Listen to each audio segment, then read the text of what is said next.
said yesterday, he said in his farewell speech how Delaware fought for the Confederacy. It actually says December 18, 2024, after 15 years, Joe Biden teaches her final class at Virginia Community, so Northern Virginia. So she taught. Man, you guys just look. If you don't like her, you don't like her, right? But she was teaching during the presidency. That's it. It's not a big deal. I know the claim was she was a full-time. I know it's not a big deal. I agree. It's not. Sound like the Democrats when they can't give Trump his flowers where he does something. Just waiting a bit. I mean, her classes were still getting rated in May of 2024, so she was teaching something.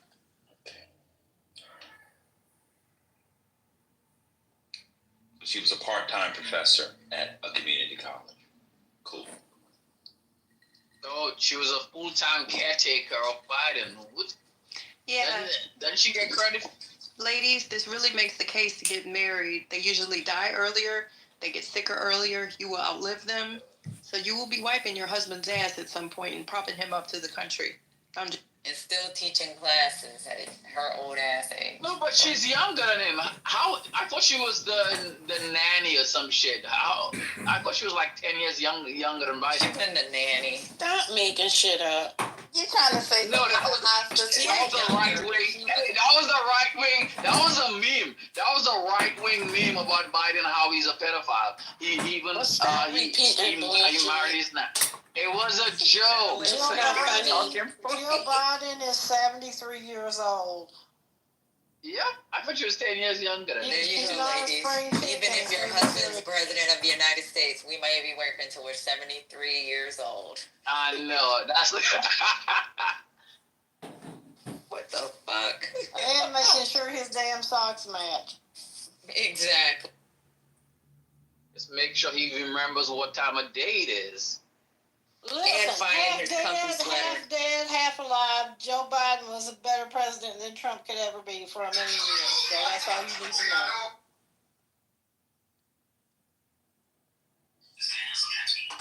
Yo, I swear, everybody I know who works as federal employees, they have a level of anxiety right now. They don't want to work from home.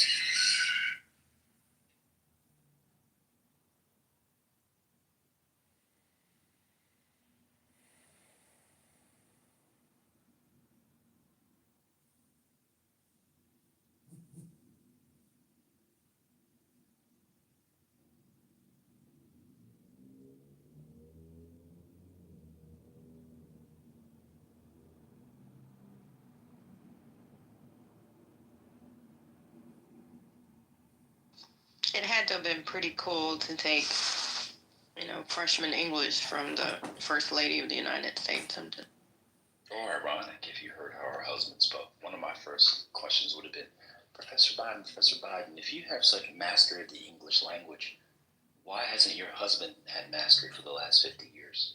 That would be my first question. Done speaking. Yeah, I wouldn't have did that. I would have just did my homework. Can we talk about how happy Melania looked dancing with the young officer? She ain't gonna be changing Trump's diaper, She got her some.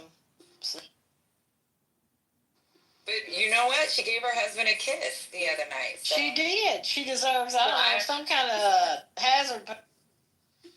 She deserves a hazard pig. For $5 million in the prenup, I'm telling you. But then she wore the Hamburglar hat, so she didn't have to kiss him for real. She touched her lips to his.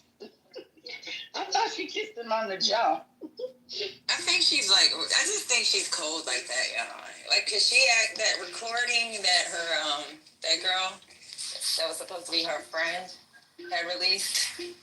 And she was saying these people think, she said something about how these people think, and we think just think. Are you a Chuck E. Cheese, Patty? No, I'm trying to put my seatbelt on. Oh. Yeah. You said she's at Chuck E. Cheese? I'm not. I'm older than that. I'm old, y'all. I know. Who goes to Chuck E. Cheese still? We lit That's there why when my kids were little. Free Nah, cheap ass birthday party. I have People who never want been their, inside a Chuck E. Cheese. A lot of People who want their teenagers, immunity system a boost, because that's the nastiest fucking place on earth. teenagers go there for first dates because the games are cheap. That's actually kind of cute. Probably how they end Imagine- up with HPV. Do you guys know that Chuck E. Cheese is the last remnants of the Atari Empire? That's the only thing that has survived. I mean, most people don't like arcades because, they're stuck up. But, I love arcades. They're fun. Then you go get the little prizes that you could get for $9.99 at Walmart, but you pay $29.99 at the little counter because your kid really wants it. So, My daughter's a Dave and Buster type of gal. You can also get alcohol at Dave and Buster. That's why I like it. Let the kids too. play and all that noise, and you get the alcohol. Yeah, you can get drunk and just stare at them. Let the kids drive us home, Patty. Somebody load up that card for them and be like, do whatever you want. My mom used to sip on this Mai Tai or this Cosmo. Mama gonna have some appetizers and some wine. Don't drink too much. The kids come back to you. You be twisted on the table laying down. Yeah, Dave and Buster's is a rat. I love Dave and Buster's. It's the same as Chuck E. Cheese. Yeah, It's so- better. No. Yeah, I sound like when I used to be Dave and Buster's babysitting have my little alcohol. cousin, and I used to be in the bathroom smoking. She used to be like, "Can I watch this?" She used to be like, Whatever, girl. "Can I watch this?" I used to be like, "Yeah, go ahead." Like, All yours, whatever. one time I came out, she was watching Pretty Woman. I was like, "You're not supposed to be watching this." She was like, "You said it. Go ahead." When you was in the bathroom, I was like, "Oh." You like watching Love and Basketball, Nick? She was watching Pretty Woman. She was quoting it to her mother. Her mother was like, "Where you get that from?" I was like, "My bad." Whisper to her, if you tell, you never get to watch anything you want at my house. Look, I used to have like a little DVD room, and she just used to be in there, like, just watching stuff, and then we'll be talking, and she'll quote a movie. One time, one time we was in the car, and she hollered out, "He ain't even from Acorn."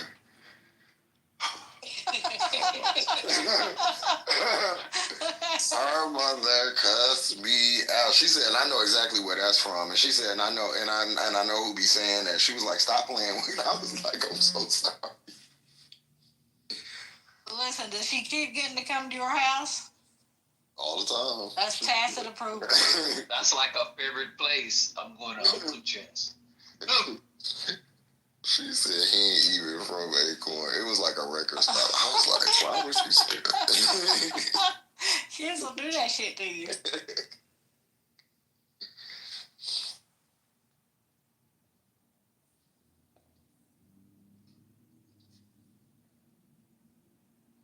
Chuck E. Hey, y'all. Cheese is if you want to get in touch with us. No, you're good. I was just saying good afternoon to everybody. Trump's dumbass signed the EO to change Denali back to Mount McKinley. This punk ass bitch can't leave nothing alone. Why? Why is he concerned about that on day one? I thought my eggs were going to be cheaper today. It's to Y'all see what distract they you did from to the the- real. Did y'all see what they did to the Spanish website for White House? Yeah, Oh, they pulled that down. Yeah. Yeah, they Yeah, shut it's it down. Good. Good. I thought they put something like go home on it. Now it says webpage not found now. They did say go home on. There's a button, and the button says go home. And then when you click the button, it takes you to a page that gives like an announcement. That's when you get to the 404 or whatever. It doesn't literally say go home. The button says go home. Like the home page, y'all. But Oh, didn't I he do found this a the link. last? I found a link to you to the U-Haul. Not the How many U-Haul. people got rounded up today? I don't know how many it was, but they said you are no longer safe in the church or a school or any other off-limits place. It's on.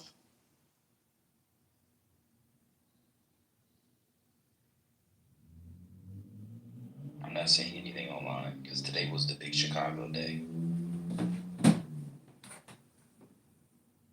Maybe his fat orange ass got tired to give the directive. First it came for the immigrants, but I said no. Where is it?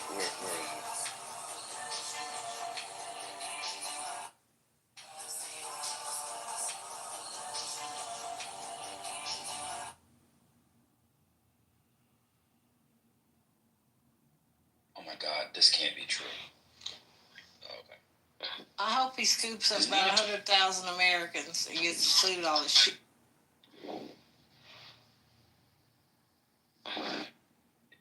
Is Nina Turner considering running for governor? I'm sorry. No, go ahead. I was going to say the raids will start later this week in Texas. We're currently, there's too much snow in it.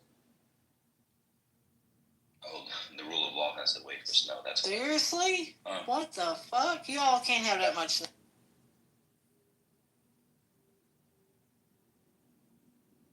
And they should start with Texas anyway. They got a governor who can help them, and they're closer to the border. Why not start?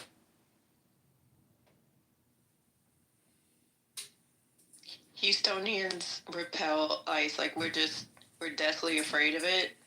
So everybody's in their house just kind of peeking out the windows. We're not used to that shit. Ooh, have you seen the Yeah, new... what's the temp then? I think Hex is about to go down, you guys. What's going on? There's a new thing in the New York Times about his former sister-in-law submitting sworn testimony to a panel in the Senate that he was abusive to his ex-wife, her sister, and that she regularly saw him passed out drunk. Yeah. They tried to rush it through. They don't care.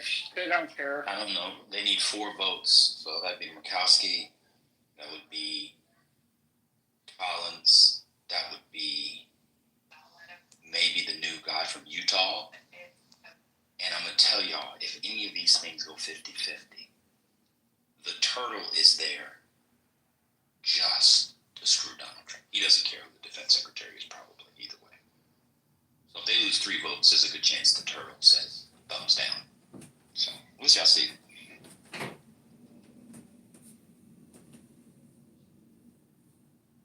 Anyway, people on Twitter are fantasizing about Nina Turner running against Vivek Ramaswamy. I mean, could you imagine? She would probably lose. She won't win the nomination, but she would probably lose by 40 points. Against Vivek Ramaswamy. How did Elon manage to pop him out of Doge before Doge was a thing? Well, they're all going to get popped out of Doge because somebody sued that Doge was illegal and unconstitutional, so Doge might not even get off the ground. Thank God. Elon said he didn't think he could save that much money anyway, and then we learned that Vivek is out. Vivek was a brown who thought he was a white. Aww. Poor. I knew that Americans are stupid comment would get his ass.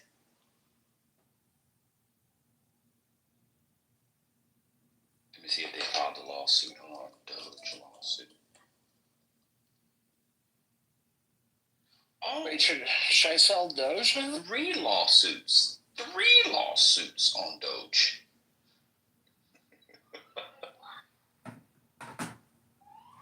The suits claim that Doge violates a 1972 law requiring public meetings and balanced perspectives. One suit says tech executives dominate Doge membership, claiming that violates the balance requirements. There's so many laws on Doge. That's why you have to have people that the U.S. They say it's a rule nation of laws. It's a lot of laws. Another lawsuit says it lacks the proper advisory committee procedures. The third suit says it does not represent the interests of everyday Americans.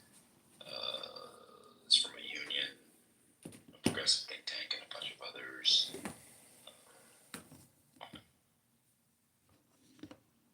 The lawsuits each claim that much of Doge's communication happens on Signal, an encrypted messaging app, citing both news reports and a public blog post from a former Doge member. Doge is up 10% today.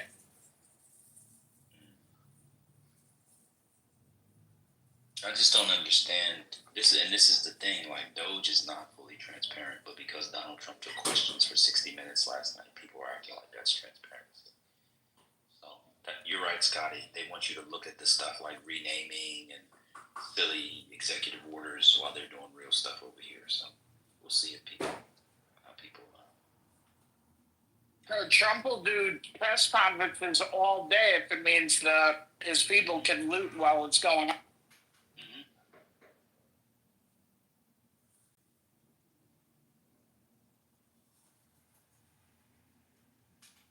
Hey, Go, what do you think of Trump, the tactic of Trump continuously campaigning? I think that works if Democrats do that. Like, we want to govern, but then realize politics is every day. And Trump has mastered that. I mean, he had a campaign rally right before inauguration. I mean, it's to his ego and his narcissistic tendencies. But do you think that works? That you actually consistently feeding meat to your ravenous animals? Do you think the Democrats should apply this particular tactic? I think given Trump's electoral successes and ability to capture and maintain such a sizable share of the electorate, he has created an appetite for certain kinds of engagement. So he has literally shifted the paradigm. So anybody that does not do a version of that, in my mind, is doomed to fail. Now, to be fair, I got the election prediction wrong. So my opinion might not be true. But I do believe there is a paradigm shift in terms of engagement with the public through social media, the so-called podcast, so-called television, so-called radio, so-called whatever, mailers. The mailers they would do, the Facebook. I mean, so I think they need to do that. I think one of the best things, sorry, Jess, you might want to cover your ears. I thought one of the most brilliant things Donald Trump did from 2021 or 2022 when he started was when he took those 3-minute videos and he stood around, and when I'm elected president again, I'm going to close the so-and-so. And he gave these mini, teeny sort of like policy bites, these little policy bites. And Mickey was one of the things we used to talk about the Department of Education. It was actually from 2 years before. Remember, 2020, it was like 2022. I think that was very, very effective. It allowed people to circulate it and allowed them to control the discourse. Democrats writing op-eds for the New York Times, for USA Today, for CNN.com. That's good for eggheads like us, but we're already going to vote for them. So they need to find other Lord, many alphabets singing behind. They need to find ways to do other things through sound bites and through these short videos and through these podcast clips, whatever it is, the reels. They need to master the reel. I think that would be good. That's where I think what's her name is good, Jasmine Crockett. That's why I think someone like Jasmine Crockett is very good. I'm done speaking. You guys can do your thing. But another thing that I noticed, because like I said, I'm part of a couple of MAGA chat groups, and they're so better at memes than we are. They turn anything into an it could be LGBT, anything that they're against, anything that comes out that it might be, we might look at it as liberals like, oh, that's such a great idea. They find a way to flip it around. And they're so good at that. I'm like, we need to get as good as that, attacking every point that they come out with. And they do that. Well, part of the reason why the Democrats aren't as good and people generally that are on the right as good is because part of the ethos of being on the American left, I'm not talking about Marx and all that, but just left of center, Democrats, progressive, whatever, is to be non-confrontational. And people don't want to get in the arena to fight. This is why I love the Facebook getting rid of the fact checking. Because now it forces people to get into the fight. Democrats want so-called experts and so-called fact checkers and so-called this to do your fault. We need a fact checker because we need a fact checker to tell them that black people were 3/5 of a human. Fun fact, black people were never counted as 3/5 of a human, but you're not quite ready for that discussion yet because you have pro-blacker history. Side note, shout out to Jack Nicholson. That's the Joker in Batman. But the point is I'm trying to make is that Democrats need to get in the arena and stop throwing in eggheads. Motherfucker called you a motherfucker. What you gonna call that motherfucker? Motherfucker. And that's coming from me, a cornball. A BAN. You have people on this app, just as a small microcosm. Social media will not go back and forth with a MAGA ever. Ever. They don't have the bars. They don't have the knowledge. This is one thing about Just. Now, Just is a hood gay. If the Democrats are going to start really taking advantage of their LGBT population, get some hood gays in that bitch. Because the hood gays don't give a fuck. They will read you. They will go do executive realness and then beat your ass. Executive realness. I'm done speaking. So I'm not ready for Just this. bad Crazy reference.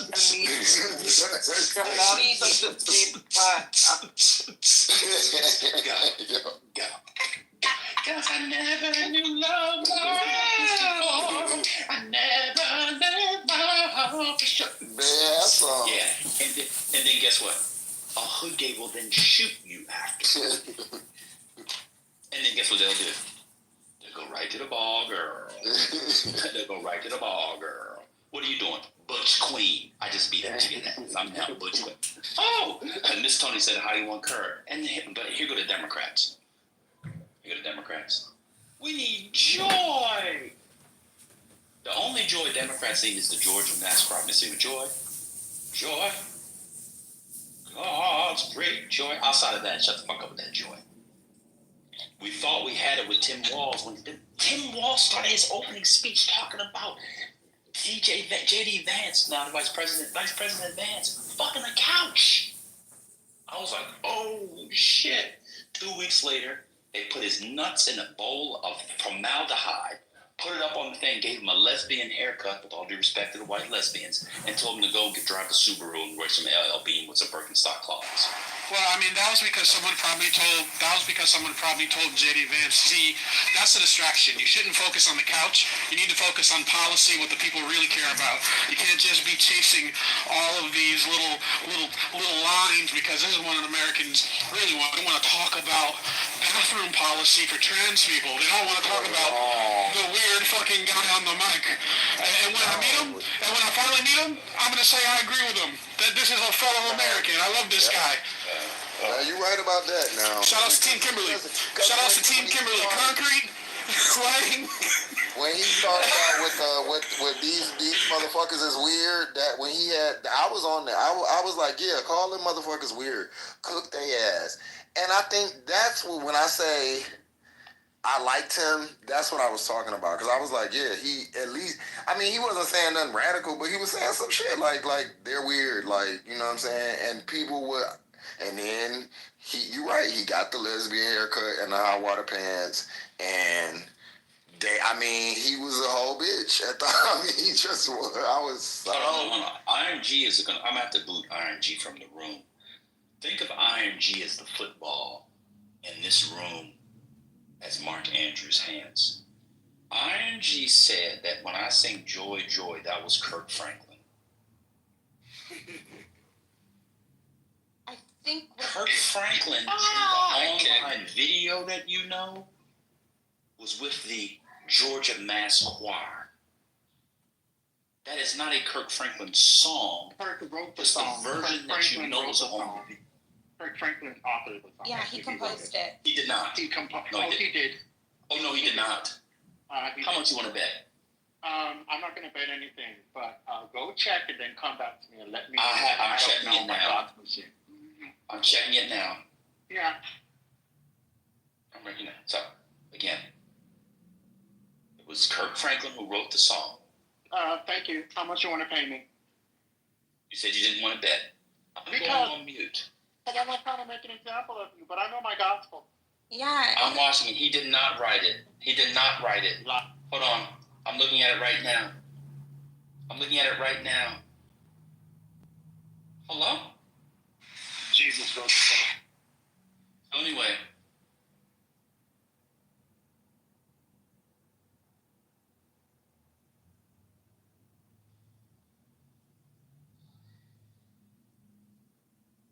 It's You're so not ironic. right. You're wrong. Yes, he did write it. We know he wrote it. Don't over here disclaim. Oh, okay. I'm like, I know I'm not tripping. He's in the music Everybody video. don't worry about it. We've known this for I know the Holy Spirit wrote that song though. But it's okay not to know everything. You know, we're not your children. No one has that expectation of you except for your, you know, your admirers. And I'm not sure how you deal with Kirk them. Franklin was famous before he came out with the family. Like, God. Okay. Is that before after he bit his Before GP. Like, what? Anywho, what was interesting is that when I listened to Nancy Pelosi, she said the same thing. She said you fight to get in the ring, and once you're in the ring, you have to be prepared to throw some punches. And then what I thought was interesting is she said you also have to be prepared to take some punches.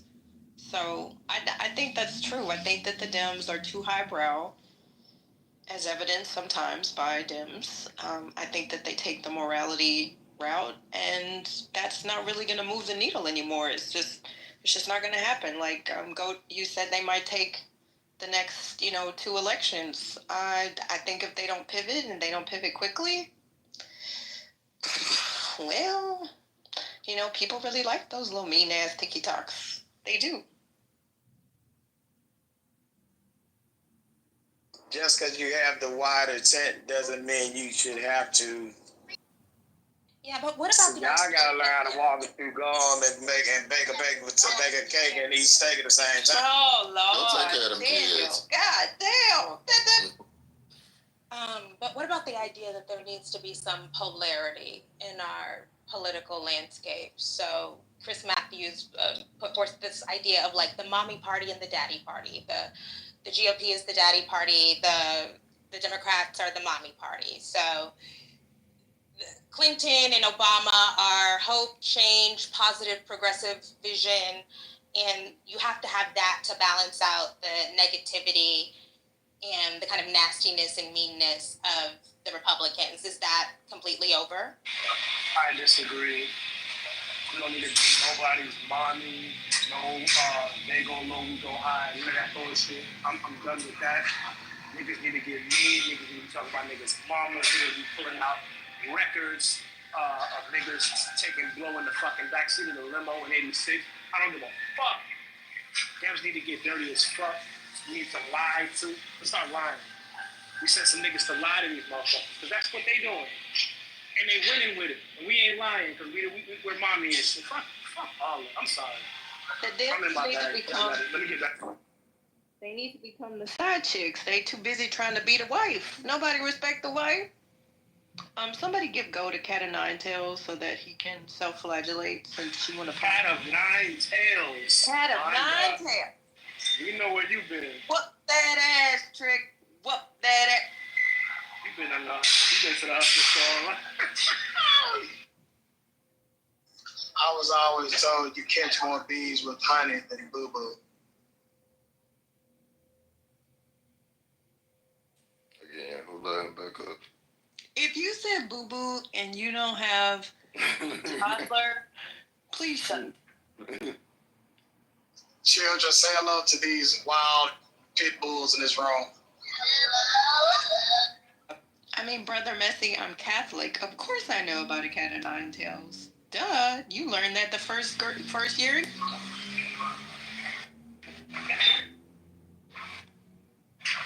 I don't know what Catholic school you went to. That's not Catholic school. That's catechism. That's your Catholic education. Every good Catholic child goes to catechism. Instead of Sunday school, we had My daughters just had their first communion. We're going to have this conversation. What the fuck are you talking about? Man, those nuns would break it down, I tell you. We had demonstrations. Of course I didn't learn about a Cat of Nine Tails. Set me into a panic right now. I'm like, what the fucking...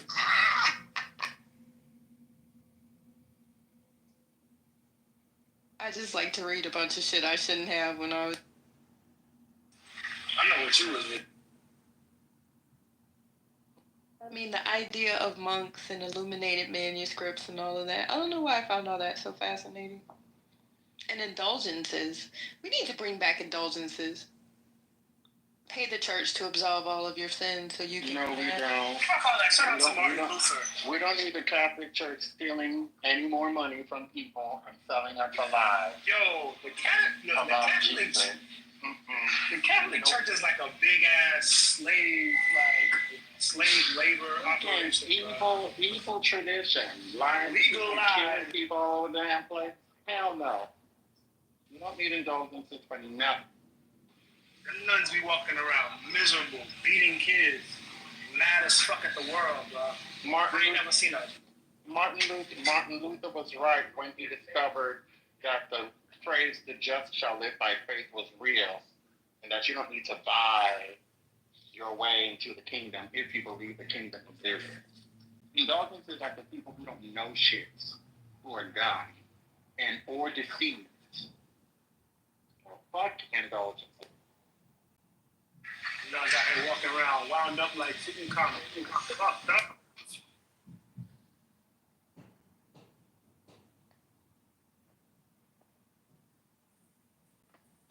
Oh, Sean, you've never seen a nun? Oh, I went to Catholic school. They were some of the meanest creatures that I have ever encountered. Mother Superior, she used to look like a bulldog because her... I mean, have you ever seen a person that just looked like an entire evil-ass wrinkle? But the strength that those little tiny petite women had when they would paddle your ass, oh Jesus! We used to march to church every Friday every Friday morning. That's what kind of Catholic school I went to.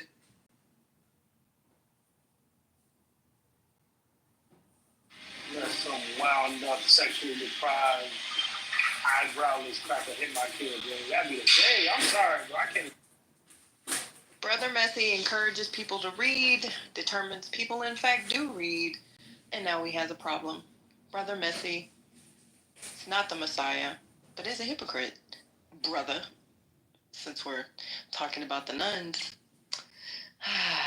It's okay. You'll get...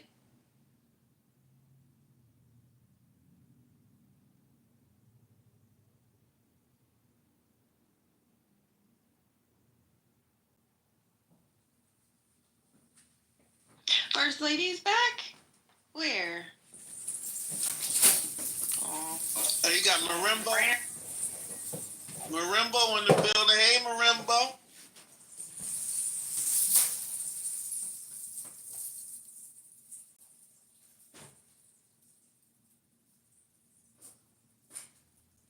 Why is Golden Lagoon? He's self-flagellating at the time. Because he was loud and wrong. Not only was I loud and wrong, I called the brother Mark Andrews, which was just nasty. And that was the point. I wanted to make fun of the Ravens because my team still exists. My team is the laughing stock of the world. And Jaden is the offensive rookie of the year. Oh. Hey, coming up. Just come through. Breaking news, yeah. He had to be unanimous, right? Hold on 1 second. Was it unanimous? Oh, I don't know about the voting. I just saw it come through. Amazing. No, man. I'm having a party at the crib. I got heads coming through. It's going to be cracking in here. It's going to be cold outdoors in Philadelphia. Pause. You said heads coming through. Pause. Oh my, you guys are about to throw some batteries this year because you guys are going to... Oh my, Hey man, it's for East Coast supremacy right here, baby. Wait, where's the awards? Where are you seeing the awards? Hold on, I'm gonna post a link. Hold on, did the MVP come through as well? Oh, I see it. Oh, this was earlier today. Oh no, that wasn't it. Yeah, put the link on.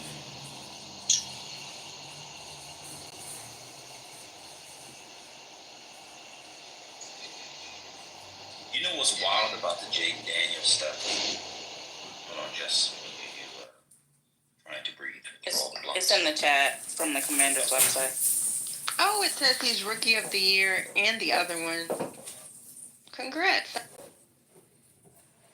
Yeah, I don't have Rookie of the Year.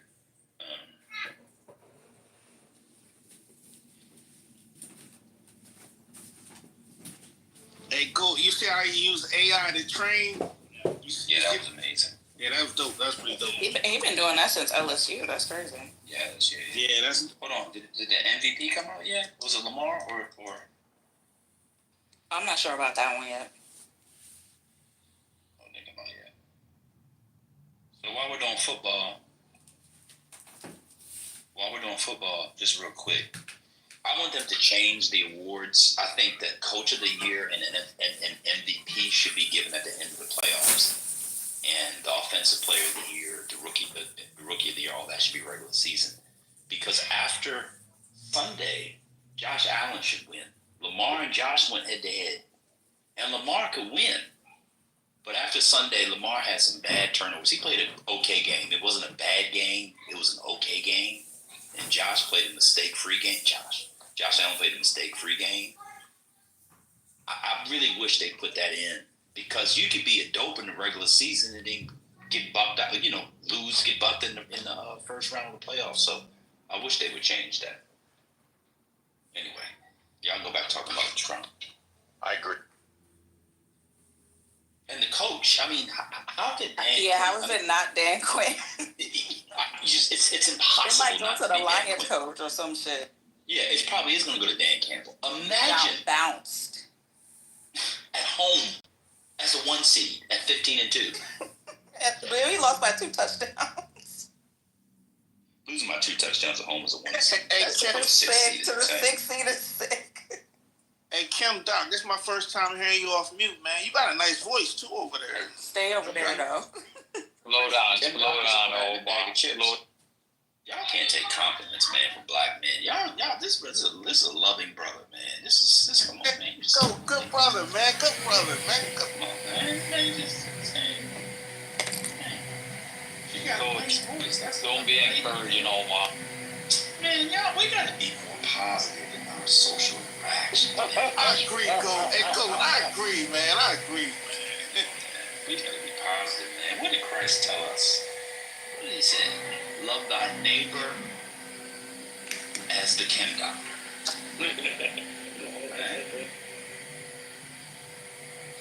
Someone got a little. That was a nice compliment, but someone got a little aggy in the chat. Please don't come in here and spell out the word BR. Just.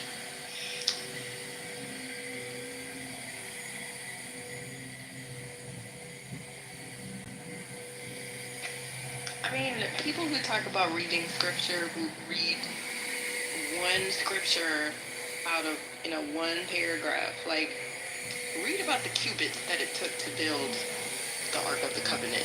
And get back to me. Do you read that scripture? You cannot be friends with the Catholic Church. Again, I'm not defending the Catholic Church. You just cannot. I mean, I was forced to go to Catholic school. Do you think that was my choice? Really? No, it was not. So why would you praise indulgences in 2025? I didn't praise indulgences. I said the thought of people paying for things to get forgiveness, it would probably make them feel better. That's called praising indulgence. Do you know what the practice of indulgence selling did to humanity? You think it was indulgences that made humanity icky? Learn the history about indulgences, then get back to us. I know the history of indulgences. I wasn't being serious. There's no chance in hell that they're going to start again. I mean, people leave their entire estates to the Catholic Church. It doesn't mean they're going to enter the gates of heaven. No, they also leave it to Jewish community centers as well, but,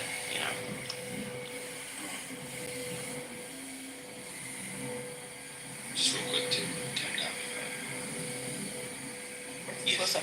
Washington were to beat Philly. Yeah.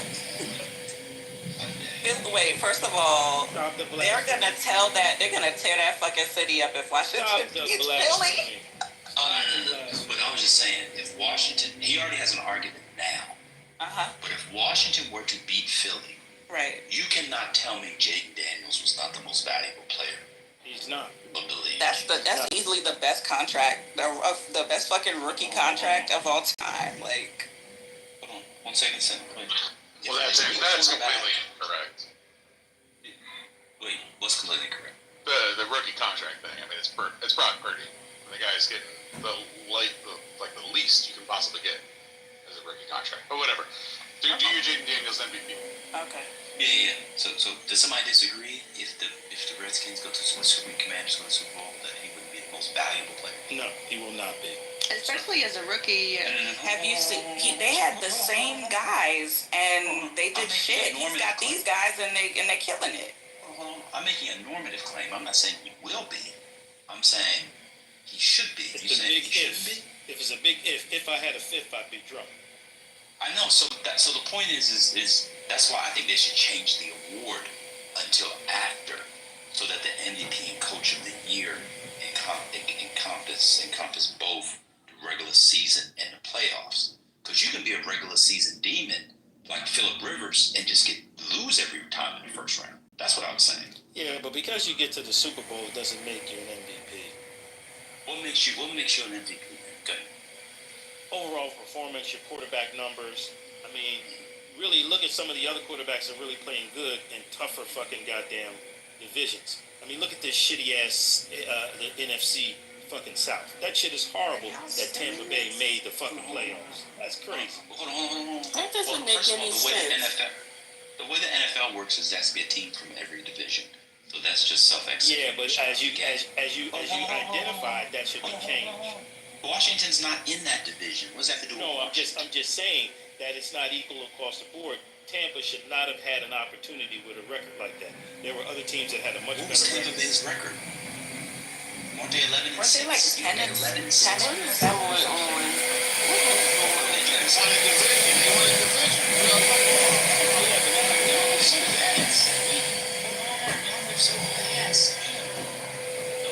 Tampa was in they won NFC South.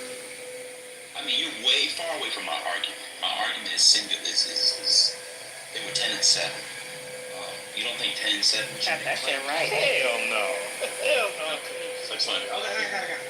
So hold on. Yeah, move so fast. I'm gonna do your thing. Then we'll go back to what we was actually talking about. So, what division had the best record this year?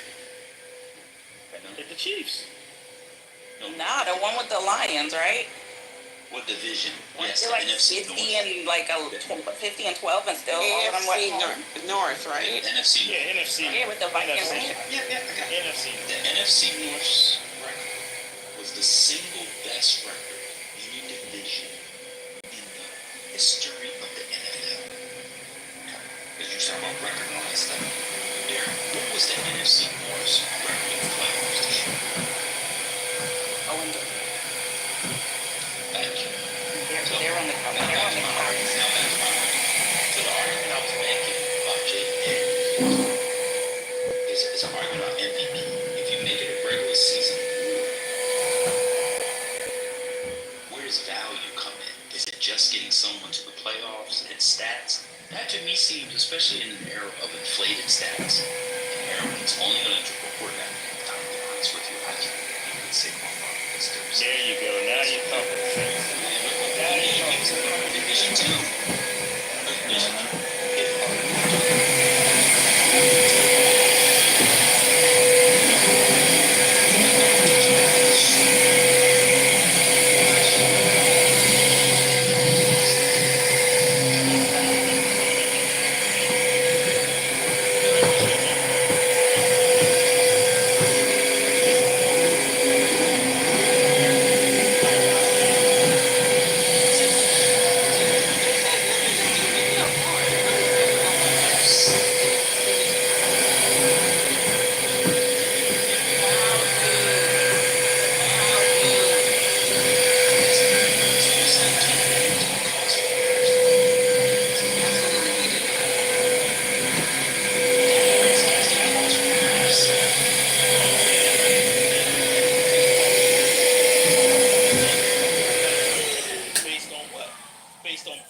being made, yardage and all that shit. Some calls get missed, where in actuality, should that go? I really think the instant replay should be for everybody. Does he think you're talking about Patrick Mahomes? He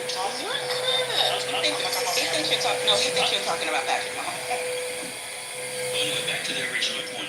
So if a quarterback or a player or quarterback takes a team from the number 2 pick to the Super Bowl in a conference where he had to win every road game, because by the way, this is if they went right, they would have had, as a rookie, he would have had to win every road game.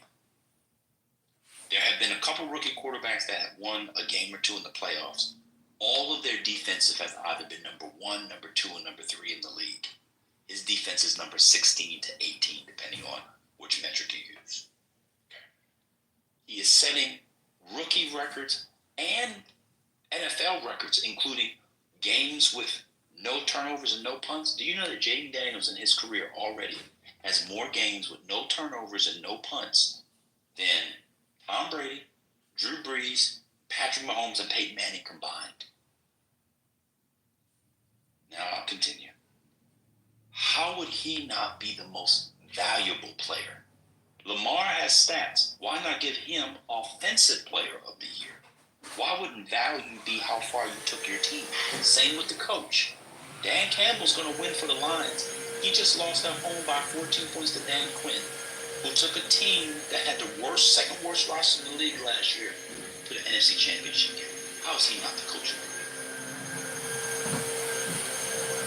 I forgot John Hall. I just be careful. And I wanted to say, Omar, I hope that Saquon is really resting up because Jalen Hurts, he don't got it right now. That knee is a little shaky. That's part of being a quarterback, man. A lot of quarterbacks play hurt and shaky. Yeah, it's that time of the year, man. Everybody's banged up. Yeah, everybody's banged up. They're going to pull some extra strength from out of nowhere. Believe it or not, a lot of players are going into this motherfucking after the regular season fucked up. You just don't know it. That stadium is going to be rocking on Sunday, man. Philly is crazy. You know what our theme song is, Go? No, what is it? Too short, blow the whistle. I love the dude who does that dance. Oh, I do know that. Oh, I love him. And I'm not an Eagles fan, but I love when he does the dance and his neighbor comes across the street with that broom. Man, I haven't gotten up and done the dance because, if you do the dance and put on Instagram, he'll tag you and stuff, man. But some of y'all, some of the Philly joints, man, I love the Philly dance, man. I really wish you had a different coach so I could root for the Eagles. And they can't fire him now. Y'all was stuck for like 2 years, and y'all hate that coach. That's sad. I'm going to make a prediction. I think the Redskins I think the Commanders are going to win, and I'm going to tell you why. Jalen Hurts is injured. I literally just said that. That doesn't mean. Oh, you did? I didn't hear you. When did you say that? I didn't. Oh, when they said that everybody's banged up. Everybody's banged. I'm sorry. Nah, they're gonna have to ride Saquon for like 250 yards. Oh, no. And I don't think that's happening. Ma'am, it's going to be about an aerial game. Whoever can get out there and keep the other team's defense on them. Whatever team can keep the defense on the field the most is going to win. Yeah, time of possession. That's right. Whoever can keep the goddamn other team's defense out there long enough, they're going to win this game. It's going to be a nail biter. And remember, it's a division game. So a lot of these division games go either way because it always seems like a division team has the other division's team number sometimes. So you never know who's going to win these division rivalries. Okay. So, Washington did a pretty good job on Saquon until what he does is he did it in the Rams game. It's 2 yards, 3 yards, 8 yards, 2 yards, 3 yards, 7 yards, 50-yard run. 2 yards, 1 yard, 8 yards, 10 yards, 5 yards, 80 yards. 80 yards. You gotta be able. Yeah, you gotta stop that. They don't call it any given Sunday for a reason. Okay. What's going on? So anyway, they have familiarity. What really gives me hope is, even though Jalen was hurt last time, Jaden Daniels put up 36 points on that vaunted Philly defense. put up 45 on the road. They are really they're actually getting better as the year goes on. The Eagles are in real trouble, and what I respect about Eagles fans is unlike Lions fans. So far, I'm seeing online, the Eagles know to not overlook the team. The Lions were already talking about the NFC Championship going to Detroit. So anyway, y'all do your thing. Now they're crashing out. I ain't gonna lie to you, Goat. Hey, Goat, I ain't gonna lie, man. I ain't mad at you. Redskins money line. I am not mad at you. What is it? Plus 350? Something like that, yeah. Yeah. I mean, that's what it was on Detroit. Let me see what it is right now. It might be lower than that. Man, there's money wrong. It might be Let me ask y'all a question. 220s. Yeah, 220 sound about right. Let me ask y'all a question. Wait, who's favored? Before your question, who's favored? Eagles. Oh, the Eagles minus 4.5. 4.5. Okay. Oh my God, it's only plus 236. That is not good money. Nah, it's horrible. But anyway, let me ask y'all a question. What's a good amount of likes to get on a YouTube comment where you like, I can be proud of that? 50? Yeah. On one of my YouTube burners, I have been trolling the fuck out of Lions. There's one thing called Woodward Sports where they talk the most shit, and one of their main hosts wished injury on Jalen. Oh, no. Jalen.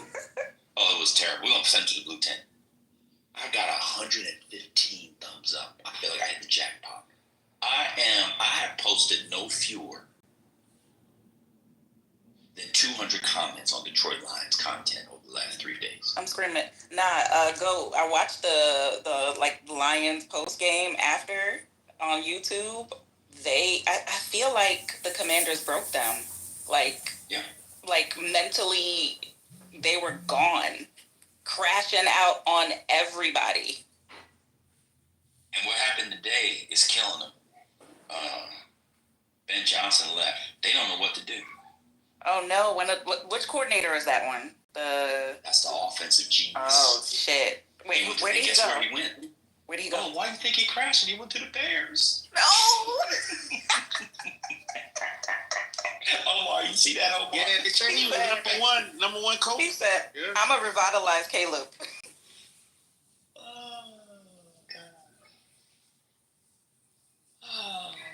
Kim Doctor, how many? No, I was gonna ask a goofy question. I was just curious how many marriage proposals you get in your back channels, but y'all can go back to. Me? Kim Doctor. She's gorgeous. She's educated. And she talks about sports. Y'all must be more than. Yeah, that's tough. That's tough right there. That's tough. Yeah. That's well put. That's well put there, Nikki. That's well put. Him Doctor bring all of them to the yard, man. That's a different discussion right there. So anyway,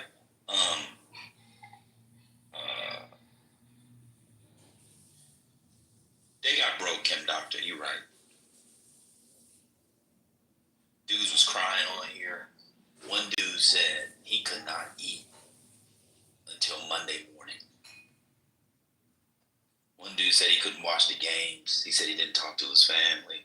Well, but if we're being for real, Jalen and that Hail Mary broke Caleb's season.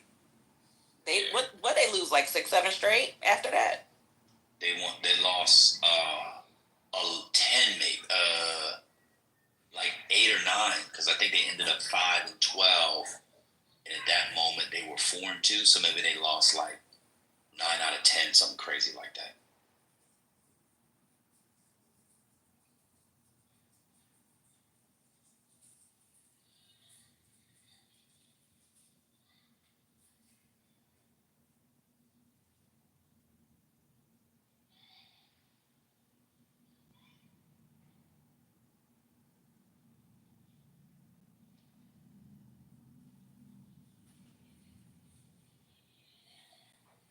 I'm going to tell y'all something as quiet as it's kept. Because many people don't see him unless they intercept balls. Marshawn Lattimore locked down his side of the field. No, Mike. One target. But isn't it Mikey's? You got to give Mikey. What's his name? Sarensen? Oh, I give him. Yeah, we'll get to the rook, Mikey Sarensen. They never throw his way. Well, they did the other day. I mean, yeah, he had a couple issues, but he made up for it with the 2 interceptions. Yeah, but Sean Marshawn Lattimore had 1 target, 0 reception, 0 yards. That's called lockdown corner. But you were. Then they went to Mikey Sanderson's side. He came up with 2 picks. Right. And you know what was crazy about that, Cam? I don't know if you know this. Yeah. You probably know, but you forgot. He went to Michigan. He's a Michigan hero. He was the best player on the defense when they won a national championship last year. And he came in and had 2 interceptions. 2 nasty ones. He intercepted J-Mo and he intercepted Goff. That was nasty. Why did he have J-Mo throwing? Here's the thing, though. Marshawn got to get his shit together because the game before that, when he was up against Mike Evans, it was real shaky. You know Mike Evans owned him. Mike Evans was ready to just stiff arm him. But you know their history? Do you know their history? Oh, they throw hands. That's the light skin wars. It's 2. You've never seen 2 light. The last time 2 light brights went like that, it was Al B. Short and El DeBarge. I'll take good care of you, a secret garden where temptation is so right that she can make you fall for what you feel. That's the last time you've seen 2 light skins go up against each other like that. Well, that and when Miggy and Johnny's collided. But besides that, you have not seen 2 light skins fight like this in a long time. I'm done. Go, please. Hey, go. So y'all was hiding Kim Doc all this time? Man, that's crazy. That's crazy. What's going on? Kim Doc, what have you done to Omar? I'm on mute. I warned y'all. Trump will never be replaced in his heart, though, so. Trump and Wendy's. You eat at Wendy's, Omar? I don't know anybody that eats at Wendy's. Come on. That PTR is looking like Nuva virus, but. Oof. Omar, y'all might win elections, but we still got to find women on this side because we got the black woman, brother. I see. Go. I see. Shout out to no black women being prominent at the inauguration. Everyone now is praising Michelle for her. Oh my God, the president just said Jill Biden looked like she was in pain yesterday having to be there. Wait, when Biden was smiling like he was an Alzheimer's patient, not being offensive, I'm just, do y'all remember when, because I watched it and he just put this goofy ass smile on his face? I was like, really? Really, Joe? It just looks so out of place. What are they saying about Michelle? They were glad that, oh, Miss Deborah, that's a loud background. In Louisiana. That they were glad that Michelle was not there because no black women participated in the foolishness of the inauguration after that black pastor made a complete mockery of Martin Luther King.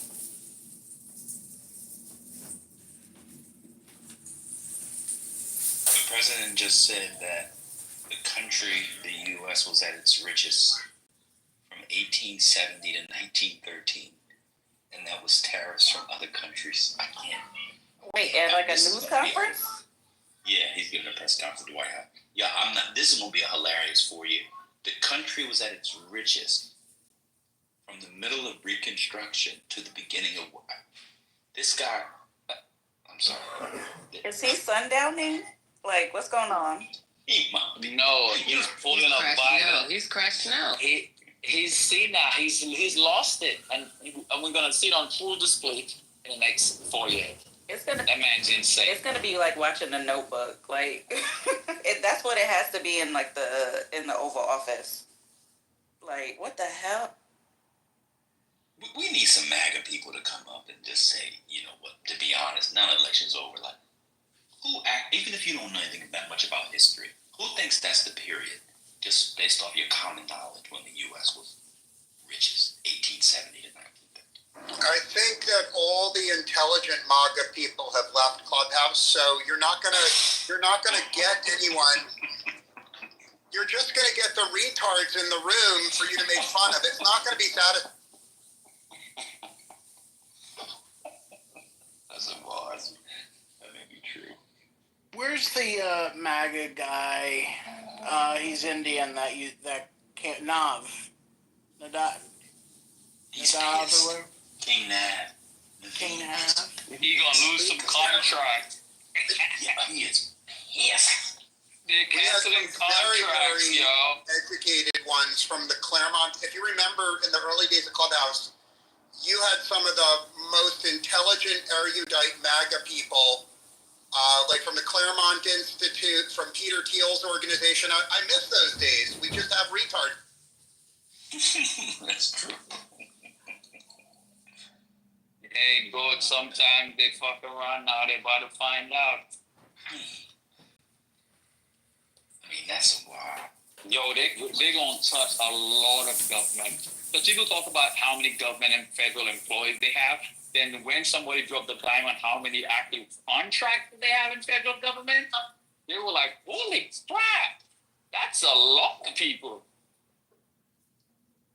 So they But from a common sense standpoint, I'm just trying to think. Who would honestly believe that 5 years from Isn't it just to own the libs? Like, what's the worst period that can make the libs freak out? And then there's like, oh, this is a good time frame. Let's. No. It was because that's when we ramped up tariffs. So he's making the argument for tariffs. That's what he's making the argument for.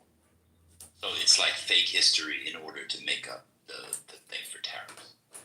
What I've been doing is, and I don't know if people want to be really nerdy, is because Trump has this distinction of being the only non-consecutive president outside of Cleveland. People should go back and read about Cleveland's second term. Shit show. From California. All the way through California.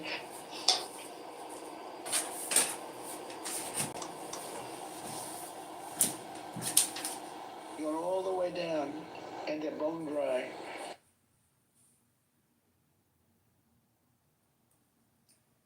I don't know, something about he sounds aged. He's not gonna make it. It sounds like. Sure, they'll empower him and keep him.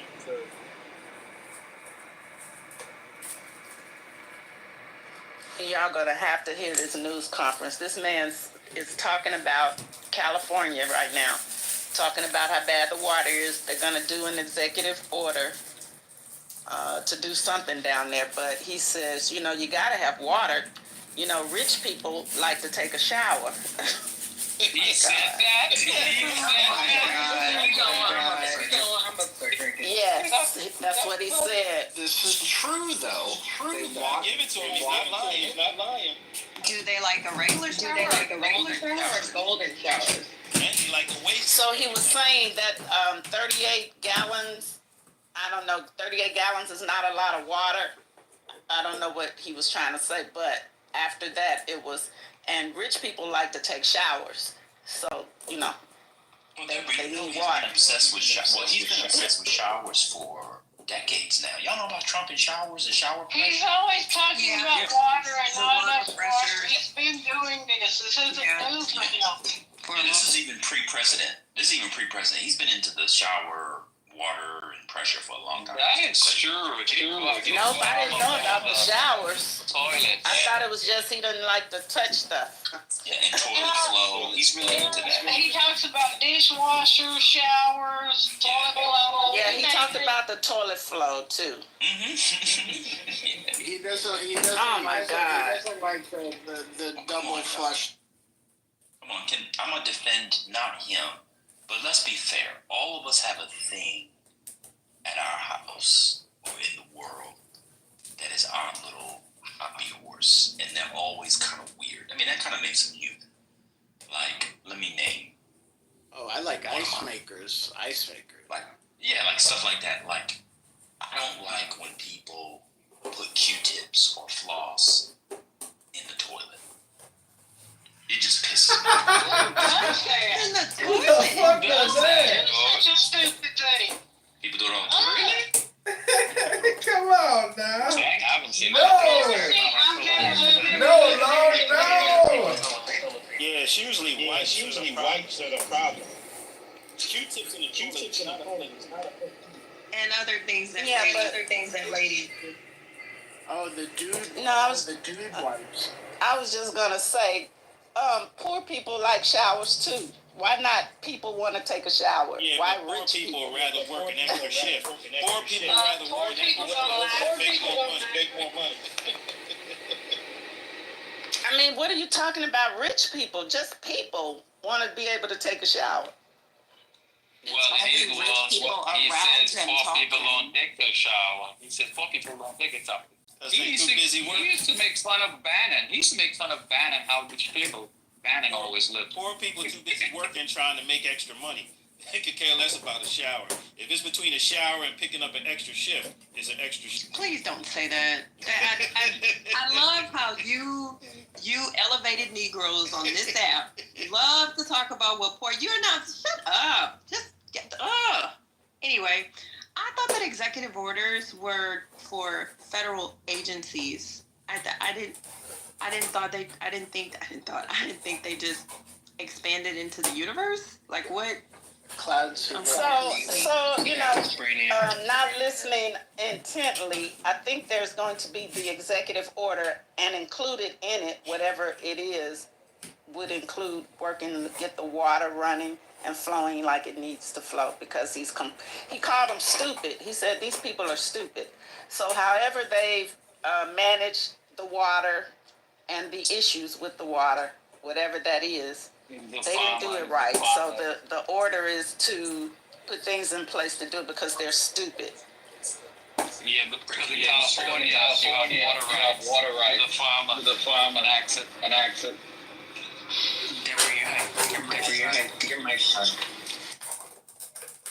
Breaking news: more of the Pete Hegseth allegations, etc., have come out from his Repeat that. sister-in-law. The Hegseth allegations from Danielle Hegseth, who is The ex-sister-in-law? yeah. How can they have the same last name? His ex-wife. A bunch of wives. He does he's one of his ex-wife. How could his sister-in-law have the same last name? His brother's wife. Yeah, maybe that. But I thought she was the wife. Oh, okay. So it's his brother's wife about Pete Hegseth's wife. Okay, yeah, that was. I mean, so this is from Wall Street Journal. Victim of emotional abuse, that sort of thing. He followed me out of the room. Quote: "He followed me out of the room and yelled at me that I was disrespecting him by walking away. They had a public word for safety." All types of shit. More stuff on alcohol. Is she on NDA? Because if she isn't, then because everybody else was on the NDA. If it's his sister-in-law, I wonder if he would have signed. Like his mother said some stuff about him too, that she had to retract when she realized she was fucking the bag up. She didn't have to. She just did it. The joke kind of underlined the fact that I'm not saying she was legally compelled to do it. I'm just saying that, you know, Didn't she already like his family. How is this happening? Someone said she's divorced from It's you. family. The fuck? She ain't got no allegiance left. It just seems like the family has issues with him as well, including his mother. And, you know, mothers love their sons no matter how terrible they are, but the initial letters seem to be a person that doesn't appreciate the person their son has become. So I wouldn't be surprised if there's more. The damage was done the minute she said it. Even though she retracted it, the damage was already done. I mean, it's still want to confirm him. I don't care what Yeah, that's what I'm saying. I don't confirm him. I don't think the damage was done until he's not confirmed. It doesn't seem to me that that mission has been derailed in any way. You need the victims. You need the victims. His mother saying that did not help. How many mothers? How many mothers? Just like said that shit against the son? Kennedy's family came out against him, but you see that didn't help very much. It doesn't. You need the victims to speak, and people really feel a type of way about lawsuits and NDAs as it relates to sexual assault, and unless the victim can put a face on the accusation, sexists are just going to blame them as liars and defend the attacker. I don't think these are NDAs. This is his ex-wife. What do you guys No, not his family. No, I'm not talking about his family being Somebody held said under an breaking NDA. news. Yeah, Donald Trump said he's going to put death penalty to anyone who's bringing fentanyl over. You gotta stop giving these people breaking news. What'd you say? Wait. It's Hold fucking on. What'd you ridiculous. say, CJ? It's fucking I ridiculous. said Donald They Trump want to said be he... so bad. Who the fuck is working? Stop! Go ahead, CJ. Donald Trump, in the press conference, said he's going to bring death penalties to anyone who's coming over the border bringing fentanyl. So we're now say fuck the last conversation. We're just gonna talk about this one because you said breaking news. Oh my gosh, go back to the conversation. What was the breaking news? Oh God. Oh no, because I just seen a breaking news too. San Diego has wildfires. Christ. Oh my So God. I don't know if you guys seen that. There's wildfires in San Diego. I got breaking news too. It's snowing in Atlanta, and these motherfuckers are in. Oh, it was snowing in Houston too.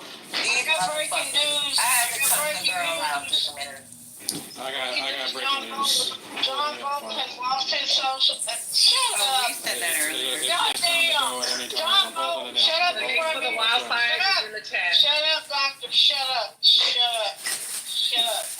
John Bolton has lost his his Secret Service detail. Trump said, "Fuck you, I ran at it." I'm just want to say that ICE can now raid hospitals because I know they're going to do that in Houston. I know they're going to do that. That's just so disgusting and sad. You said they're going to raid Houston hospitals? No, ICE can now raid hospitals. Oh. That's one of the places they can target. They always can. They always could. A hospital? They could. ICE could go into anywhere except a church where they didn't go into, but they can. They could have. Yeah, churches. Why is it being reported now that it's Churches was the only place because they had probably had a policy. They probably had a policy from an administration that prevented them from doing it. But if you look at the ICE statute, they could go into any place. They could raid any place except churches. That makes sense. What a disgraceful day when we got real people being like, we're shipping water and food into our churches and shit to keep people from getting like taken out of the country. But it's just gonna be. Okay. So this is an affidavit. Let me read some of the stuff. This is new. It involves a restaurant called the Wild Onion. Kimberly, I don't know if you saw this, but there's more from the allegations. I don't know if you saw this part. It's who is this? Wall Street Journal. Hold on, I gotta go back up. Yeah, Wall Street Journal. Okay. As I told the FBI, he acted this way in public establishments too. For example, on a night in 2013 at a family event. Do you guys know all of this? The yes means no, no means yes, or is this new to y'all? I don't want to bore people. It's new. Go ahead. New to me. Okay. The Hicks said he went out to a bar later in the evening called the Wild Onion. That's a good name for a bar. Anyway, redacted had said they got very drunk at this bar and ultimately ended up dancing with gin and tonics in each hand and dropping several glasses on the dance floor, making a mess. When redacted, the name, whoever it was, person X, finally dragged him out of the bar. And as we walked back to my apartment, Hex had repeatedly shouted, "No means yes." I took this to mean that in his opinion, non-consensual sex, rape is okay. As I told the FBI on another night, approximately 2013, Hex and I were out at a bar in downtown Minneapolis called Prohibition. Hex had drank so much that night he passed out in the bar bathroom. Yet another night at Birch Restaurant in Minneapolis, Hex had drank so much at dinner, the Uber driver had to pull over to the side of the interstate so he could throw up. As I told the FBI in instance, I did not personally witness, but that blank told me in the next morning was the night 2009 when blank and Hexes were out in downtown Minneapolis. Hexes in some town for a drill with the National Guard. They were at a bar blank, and blank noticed Hexes had left. Blank found him in a nearby strip club called Seville, drunk in his military uniform, getting lap dances. Blank had to drag him out of the strip club. When Blank told me the story, he told me that Hexes should not have done this, and this was a violation of military rules. I believe Hexes to be an erratic, volatile person with alcohol abuse problem. I do not believe so forth and so on. And then it's just responses from the except people. So this goes to this was a statement to the Senate, the affidavit, excuse me. So now the full Senate will get this, and this was in response to Senator Reid, Jack Reid from Rhode Island, who was frustrated at the event. So go, this is normal behavior in the military. People getting shit-faced drunk and throwing up and doing crazy shit. We know. People gonna look at this, this is normal. It is. So it's not normal for people in command. Back in your day. No, it's not. No, not for people in That ain't command. normal no more. That's not normal. Not for officers. That's something. That's some back in your day shit. Absolutely not. Absolutely not. my day ended in 2015. Well, And a lot of We wasn't doing that. I was in the HBCT. a lot of that I was behavior in third. I was in third ID most a of lot my of that career. behavior goes unpunished. That's normal. Yeah, that kind of exactly. Check this out. I don't know where y'all been, but I've been in third HBCT. I was in third ID. I was in freaking second HBCT. We didn't do that shit. Maybe you didn't, but read news articles over the past 10 years about behavior of officers reserved and active duty not getting punished for their behavior against women and other kinds of shit. No. We're not saying that doesn't occur. We're not saying that doesn't occur, but that's not normal behavior. Okay, let me tell you. Like, come on, man. Not especially in uniform. So, the bad thing about it is most of these darn military bases, if you're in the Army, most of those military, I think it's maybe normal for some National Guard motherfucker. That's what I'm saying. Right. That's not normal for active duty. So whoever came off mic to say that shit is normal, you fucking crazy. ML did. Ain't no fucking officer fucking in uniform at the damn club and fucking getting shit-faced drunk, letting somebody do a lap dance. You fucking So, too much on the lap dance. Well, uniform is one thing. That for me, that wouldn't be that frequent. But like when I was stationed in Hawaii, I saw so many officers when I went to the officer club on Pearl, or I went to Schofield Barracks, or anywhere. I saw officers act a fool. So guess what? I've been stationed in Hawaii. I've been stationed in Hawaii. I was stationed in Hawaii for almost 8 years, and I can tell you that damn officer club is no longer an officer club. Yeah, it's a joint club now. Yeah. Right. But so I don't know what y'all did back in the day. I could tell you that's that. 1990 something. Yeah, that got to be in the 90s because I'm gonna tell you that ain't none of that shit happening in no goddamn 2000. Well, the interesting thing is the military still has a high rate of DUI. Yep. Officers and enlisted. Yes, that's true. That's true. I'm not gonna even front on that, but ain't nobody fucking wearing no goddamn uniform, fucking getting lap dances. I ain't never seen that shit. No, Patty. No. Like I said, these motherfucking civilians will turn your ass in just that quick because they don't like military in their town. In a heartbeat. But I could tell you in Hawaii at the strip club when those aircraft carriers came in or the ships came in. I believe you. Everybody at the strip club were Navy, and they would act a punch people in the face. Y'all had that is true. Right. So this the 90s. I'm talking about the 20s. I remember in the 90s. I was still. You were in high school. I wasn't even in the 90s. In the 90s, I saw units disbanded for this kind of behavior and other UCMJ violations. They disbanded the whole goddamn unit, officers down. So you know what's funny? In the 90s, I flooded my mama's floor trying to mop the floor because I didn't know how to mop. You know what's funny?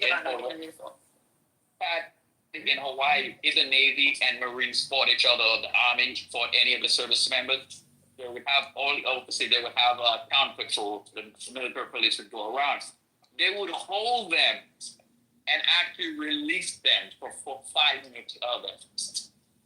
And I never seen that at any other installation or any other location where people actually fought each other and were not prosecuted. That's how crazy it was back in the 90s. Oh, I believe that because Hawaiians, they down for the fight. They don't be shooting. These motherfuckers wanna put hands, fist the cuffs. They don't play that shit. But I don't know nothing about no military, especially officers. Fucking ain't no goddamn uniform doing a lap dance. I've never seen that in my entire life. Never. Well, definitely. I done got phone calls. I done got got phone calls from our brigade commander because a soldier was fucking drinking in a goddamn restaurant. And we had to look at what time he left, because you're not supposed to be drinking in uniform, and you're not supposed to be fucking in no restaurant 2 hours after fucking getting off. Yeah, you guys have different rules. I mean, in the uniform and restaurant thing, the Air Force tried that and they actually abolished it. But you guys have kept that shit. Don't say that shit. You know what I mean? Phone calls I got on some dumbass soldiers. I really think that rule's bullshit. They might be taking their wife out to dinner, right, and they got off late, and I done got phone calls about this shit. Well, that Article 133 gets tossed around a lot. 133. Well, I don't toss it around. That's the number one, right? If you look at everybody that's been robbed of command, that's the one charge they always add. Article 133. Or they've lost faith in your ability to command. But the interesting thing is, squadron commanders seem to get around a lot of the sexual harassment shit because that makes or breaks a fucking commander's goddamn career. Trust me. So a lot of shit has been swept under the rug by division commanders and base commanders because they don't want that shit on their record. So in the Air Force, before you take command, before I became a squadron commander, I had to go to squadron commander school. And they literally tell you that women are attracted to men in certain leadership positions. That doesn't mean because you now have a commander, you have G series order that you're any funnier or you any handsomer or any of the attributes you could attach to a cool person. And the thing about it is I consistently saw my fellow commanders get in trouble. Because this would talk to, especially when I was in South Korea, my commanders would try to flirt with all my lieutenants, because I had a bunch of female lieutenants that worked for me and captain, and my fellow commanders, lieutenant colonels, would always say, "Hey man, we come into your squadron to hang out." So every squadron had their own little hooch hangout area. They hooch. And then fuckers would always come to my roof. Because the fact is that they thought that my lieutenants and captains were fucking good looking and they would want to come there and hang out. And those fuckers are married.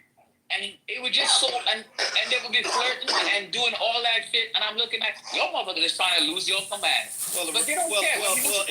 A remote base is a very tough and complex thing. You have a lot of married people that go over and they embarrass themselves by having the ring comes off after the second week. The ring comes out after 2 weeks. Short tours are tough. That's why they call a lot of them women over there Korean queens. There are women that go over there that they wouldn't have a second look in the United States, but go over there and frequent trips. A dozen quit. They become deployments overnight. No, in deployments, Iraq, Afghanistan, Saudi Arabia. Girl, any woman that comes there, boy, no matter what she looks like, she's gonna get people are gonna pay her attention. That's a preferential treatment. Look, in wartime and in remote bases, one of the most remote bases in the Air Force, Shimian, Alaska, that base is a 5-mile base. Were you Air Force? Were you Air Force? Yes. Oh, that's why Shimia. When you said Shimia, I'm like, man, that shit closed down a long time ago. Been stationed at Shimian. No. Yeah. Look, ain't nothing coming on that base unless it's by air. Yep. And I can tell you this, you don't get any more remote than Shimian. Yeah, because the hours of doctor. But you know what was funny? When I was in Afghanistan, I was part of the IV. And some of the biggest complaints we had to go investigate was sexual harassment at some of the pubs. And it was rampant. I literally had to fly in and I had to go and relieve a major, a captain, and a second lieutenant. But they were all Army National. They were all Army Guard. I had to relieve all of them of duty because the rampant sexual harassment of a Navy corpsman that was there, female, that was going on. They literally had open showers and you could go on top of the building and look down into a shower. When that girl took showers, they would all just climb up on top of there. And then she complained to leadership and they did nothing about it. And I actually had to go out there and investigate and relieve it. And that was not the only example. Numerous of the times, as soon as I got to a location, because I did part of my ISAV duty was when I went to a location, it was to worry about have individual one-on-one with all the females and one-on-one with mostly all the younger enlisted personnel to see if they're actually being treated fairly. Well, the uniform doesn't change behavior; it only promotes you to conceal it. Uniform is not going to make a this bad is the actor. thing. Y'all talking from let me interrupt real quick. Y'all talking from an Air Force perspective, right? And y'all really don't have checks and balances like that. I mean, when we would be deployed with y'all, even in, just say for example Kuwait, y'all military base is like so open and free. When it comes to the Army, right? So we have to do this thing called fire guard where we got to check rooms. We got to check fucking beds. If there's a time that they got to be in their bed, in their room, we have to check that shit. So when we're on the Air Force base, y'all motherfuckers be outside. So I don't know what y'all got going on over here. Yeah, y'all be outside. It's crazy. Yeah, but they got so many of us that you got one time to see something and not report it, right? What ends up happening, let me tell you how stupid some people are. So like y'all say certain people don't report shit, they let it go. I'm gonna tell you, if one soldier says, I told Shazza, Shazza this and this, or I seen Shazza standing in front of the PX when I got in the guy's car, do you know Shazza's gonna get relieved of command? Like, just because the motherfucker saw me. So they tell you in the Army, and that's a board question for them enlisted soldiers. Who is responsible for safety? Everyone. Who's responsible for the well-being? All that is everyone. So if you're in the area, I can say I really didn't see it. I probably didn't see it, but I can get relieved because I was in the area. And the soldier identified me as being able to see it. Because y'all know, in the military, you're guilty before proven innocent. Well, the UCMJ is so complex. The UCMJ is so complex. They have, even if they don't have a rule against it, they have a particular article that covers every goddamn thing. Article 34. They have an article that covers everything else that ain't been fucking done yet. So again, yes, it is a little biased against the service member for the fact that they want to make the military look as clean and squeaky as possible. But as I said, the uniform does not prevent a person from having bad behavior. It only promotes the person in trying to conceal that behavior. Yep.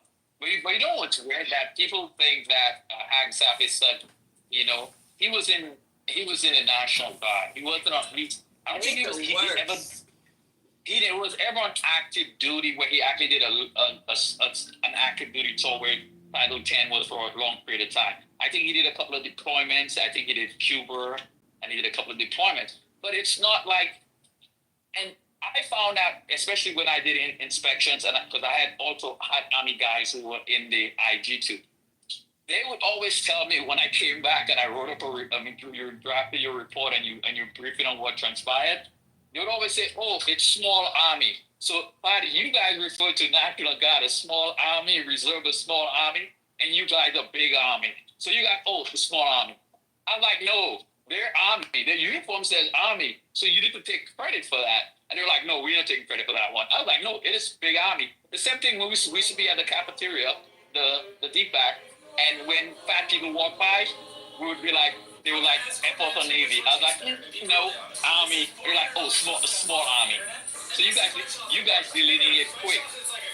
Well, the interesting thing, all branches have a problem with fraud, waste, and abuse. No one branch has any leverage over the other. I mean, there was a huge scandal that went on at Nellis Air Force Base with military-grade night vision and other weapons that were being stolen right out of the Army.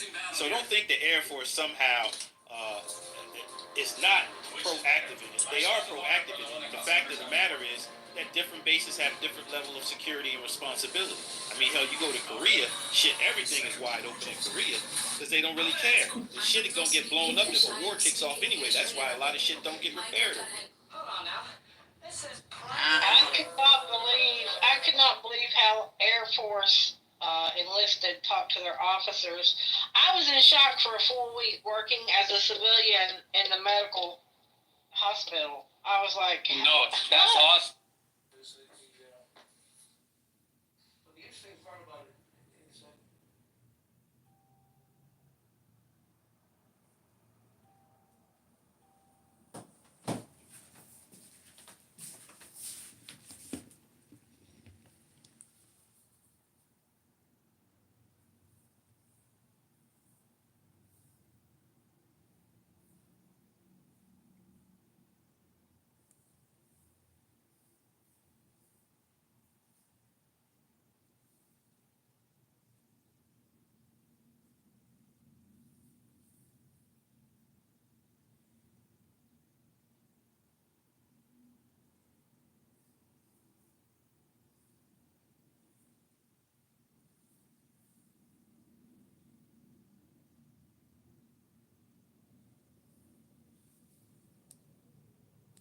did you just say that to him? And they're like, what? I'm like, y'all wouldn't last a minute. You wouldn't last a minute in the Army. Just no.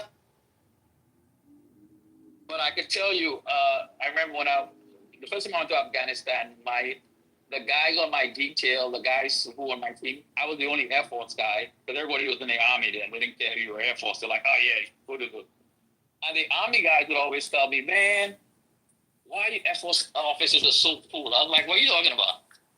It's like, you guys don't want to harass us. You guys just, we go do what we have to do, we come back, and you guys, I said, yeah, because we treat our airmen like they're adults.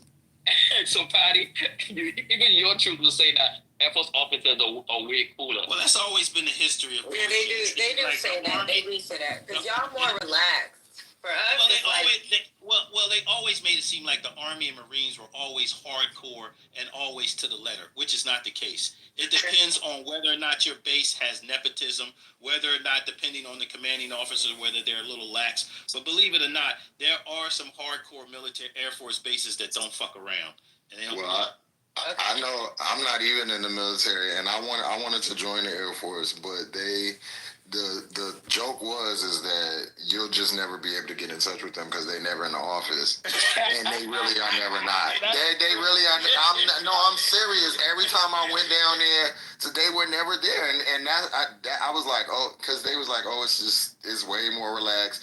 That is the what I heard, and from that experience, they are relaxed. They're very relaxed. So just one thing I could tell you about the Air Force. The Air Force is one of the only service, the Navy too, that a lot of our jobs could prepare you for civilian world, a seamless transition.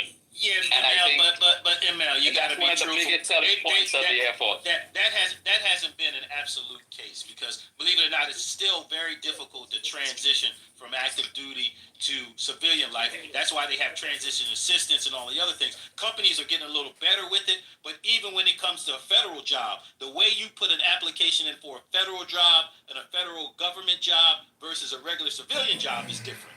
Yeah, I'm not discounting that. It's very different.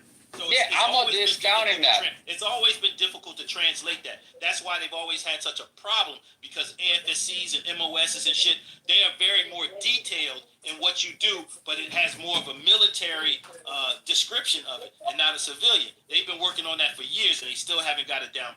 So there, let me tell you, I'm just counting any of that. I'm saying that the Air Force have so many more jobs that are technical, that they have a civilian equivalent. Don't care. I don't care how you did your resume, how you transferred your skills to a resume in order to apply for a job. That's a whole nother conversation. Because if you went through transition assistant, you actually went through the 2-week or 1-week class. It's not a bad class. I mean, the officers, we got a different class than the enlisted. Well, us and chiefs. The class that I went to was E9 and above, and lieutenant colonel. But ML, every 9 and above. If you're every branch, when it comes to basic skill training, you have carpool in the Army, just like you have in the Air Force. You have logistics, supply. You said carpool. What's that? So a lot of those, transportation. A lot of those jobs do translate into basic skills.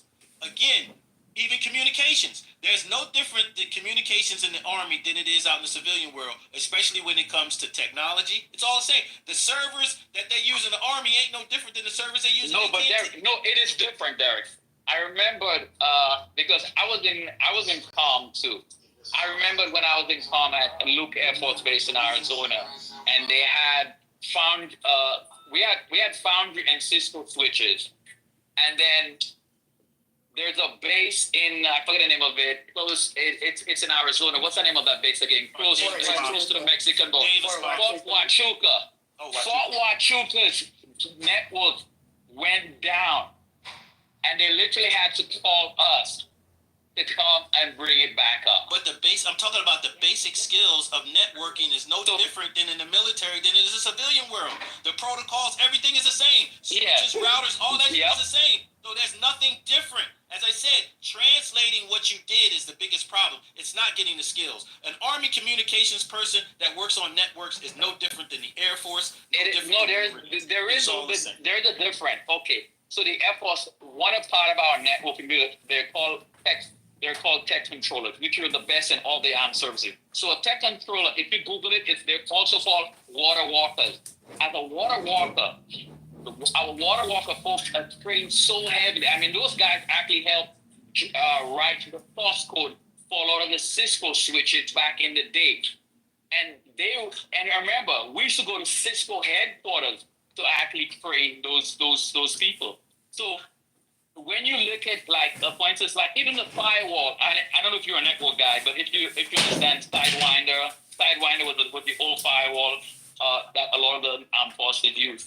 Even Sidewinder protocol was drafted by Apple. Even Microsoft able to do the email thing and have all the email server and being able to have multiple domains. That came from the Apple. So that's what I'm saying. It's the basic bottom line skills are the same, but they still have a problem translating it from civilian, from military to civilian. No, there's no different training you're going to get to know how to log into a switch, to know how to FTP. All of that shit is the same. You get taught the same protocols. There's nothing different. So I'm talking about the baseline understanding and knowledge of networking does not change. I got some breaking news. Yes, please. Sexual assault is so frequent in the military that estimates are up to 25,000 a year. There was reportedly 23,000 sexual assaults by military personnel in 2023. Well, Carry on. We're not disagreeing with that. As I said, a lot of that gets swept under the rug because commanders lay a blind eye to a lot of that shit because they don't want to ruin their commands. Exactly, literally just one. So when I was in Korea, I was the commander where for the wing staff agency. So in the Air Force, you have called the wing staff agency. So I was the group commander for the wing staff agency, and we have this, mind you, because the wing commander normally doesn't have really any personnel working for him except he's executive officer. Everybody else works for a group commander on Air Force bases. So there's this pilot who, and mind you, sexual harassment and fell under me. So the sexual harassment guy worked for me. He was a major. And so this captain, who's an Air Force pilot, you know how much money we spend to train our F-16 pilots, was literally raped a girl. He raped an enlisted girl. And the wing commander was trying to give him a pass, saying that the evidence doesn't substantiate charges against him. Literally, we had to consistently go back, and we had the legal guy actually calling back to command headquarters back in Hawaii, to PACAF command, so that they could push the commander in order to bring charges against this captain, because the commander did not want to ruin his career and wanted to hear the rip go. And I never saw such a huge miscarriage of justice that was unfolding before my eyes.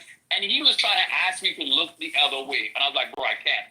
So me and the legal guy were like, no, we're going to take this above our boss's head and go to a command and say, hey, we have a problem here. And the wing commander, they were going to relieve them of duty, but they never did.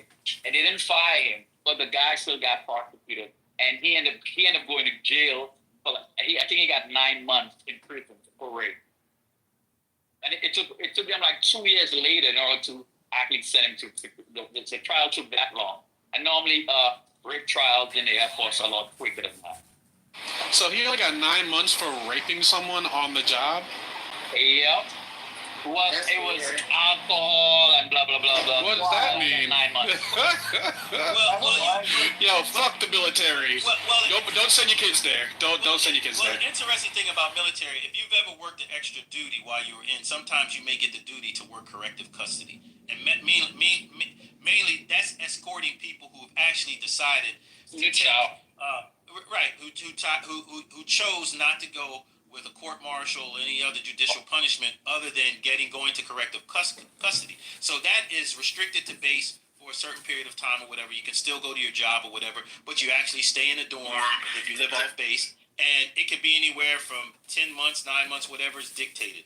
And that would be your form of punishment for whatever it may be. That's obviously, if it's some sort of by this standard, Hegseth is qualified to be Secretary of Defense. Clearly, he fits in. He fits in. Does somebody have multi-blocks?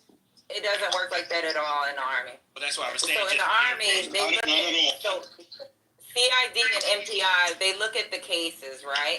I'm going to tell you what they do. It can be local, it can be, or it can be UCMJ. Wherever you're going to get the most time is where they're going to send you. So if they think, if the state says, hey, UCMJ, they're going to give her more time. They're going to give you to the fucking wolves. If CID or MPI thinks you're going to get more time with the state, they're going to give your ass to the state.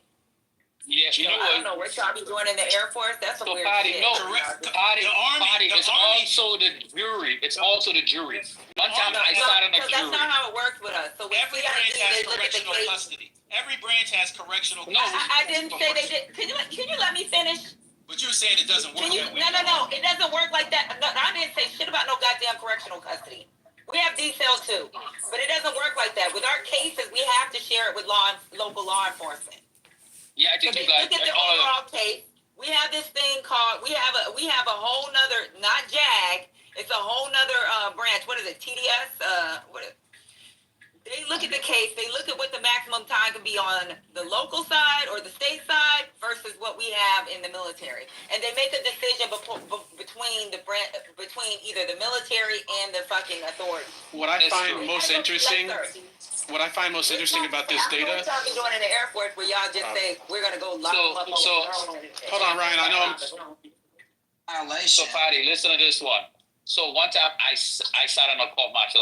I was the captain then, and this kid was enlisted, and he was arrested for sexually molesting his stepdaughter, and I was the only black person on that court martial.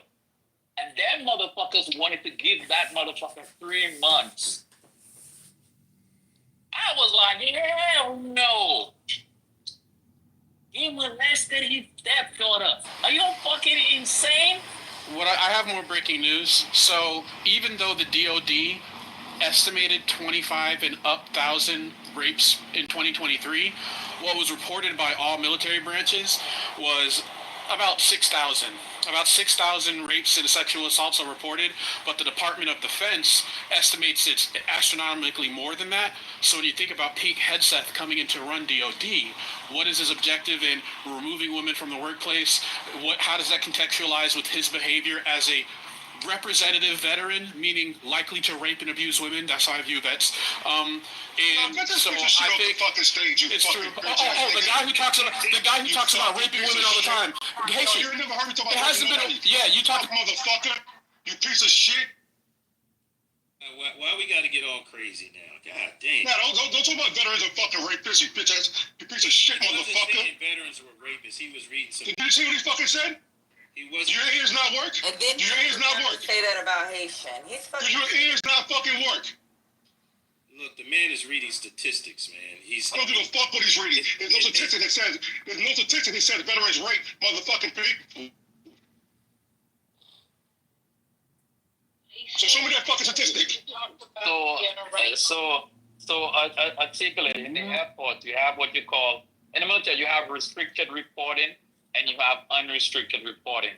So it's not like it's not being reported, but the victim decide that they were going to report it, but they want to remain anonymous and they just want to say that I got raped so I could get the mental health or whatever they need. But they don't want the person prosecuted. They don't want to go for trial and all that stuff. Retaliation is a real thing in the military. So a lot of I know.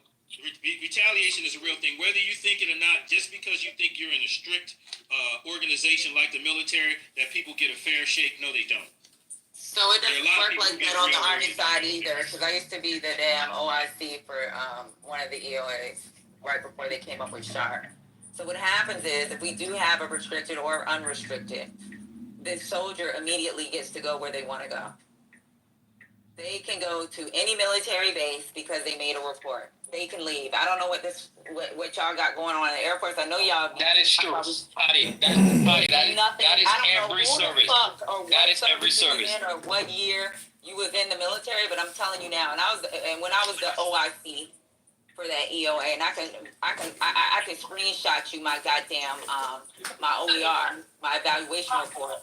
And I had to handle 200 and some odd cases. I could tell you, there's no fucking way that some fucking soldier got raped and she went back to work and they fucking was retaliating. That shit don't work like that. The immediate day that you fucking reported, that person is pulled out of the fucking unit. Yep. And that's the thing about it. Yes, that is true. And the thing about it that you give the victim the option if she wants to go back to that unit also. And sometimes majority of the times we detail the victim to another unit. And also the perpetrator also gets relief from the unit and detailed from someplace else until the case is done. And also if somebody is that mentally fucked up after the rape, we do give them, and they normally get orders in like 2 or 3 days, and they're off. Exactly. Because one of my responsibilities when I was in IG and I did those investigations in the war zone, like that girl when I went to the site that she was at was called Spin Bullback. It's in Kandahar, Afghanistan. I got her on a next helicopter flight out the morning after she told me exactly what was happening to her, because you just don't know. People could actually.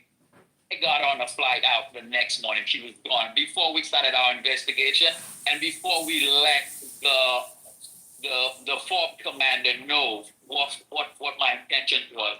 And imagine, my job was so dangerous that the people who protected me was deep, with Blackwater.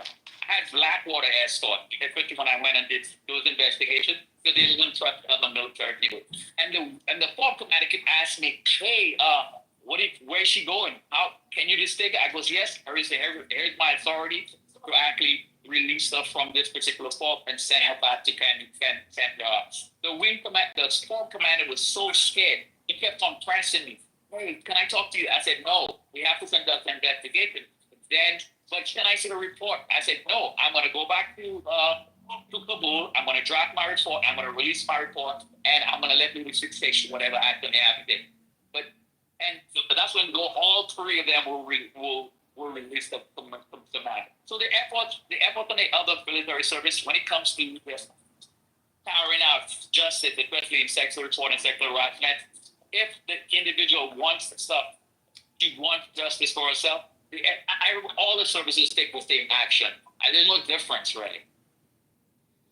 In my experience especially working in a joint command. It is not the most desirable thing to do when you have to deal with those cases, but they do have to be dealt with just because of the history of a lot of it getting pushed under the rug. So so that is something that they teach you at Diomi. I went to Diomi. I had to go to Diomi for this stupid school, right?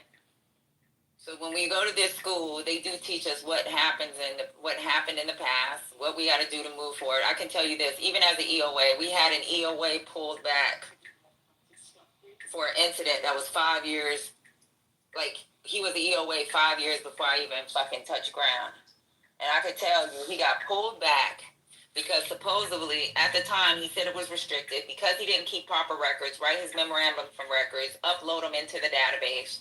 This soldier said she didn't want restricted, she wanted unrestricted. She had went to behavioral health.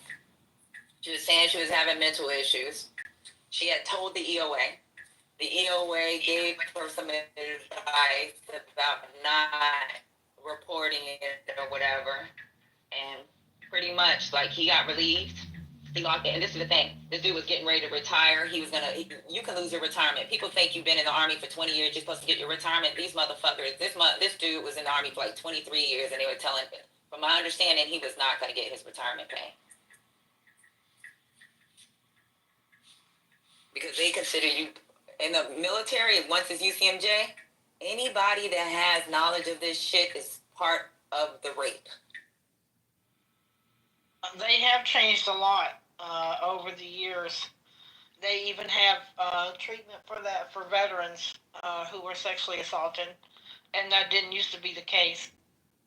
And they say and they pay you $1,000 a month for the rest of your life if you got some type of sexual something in your record.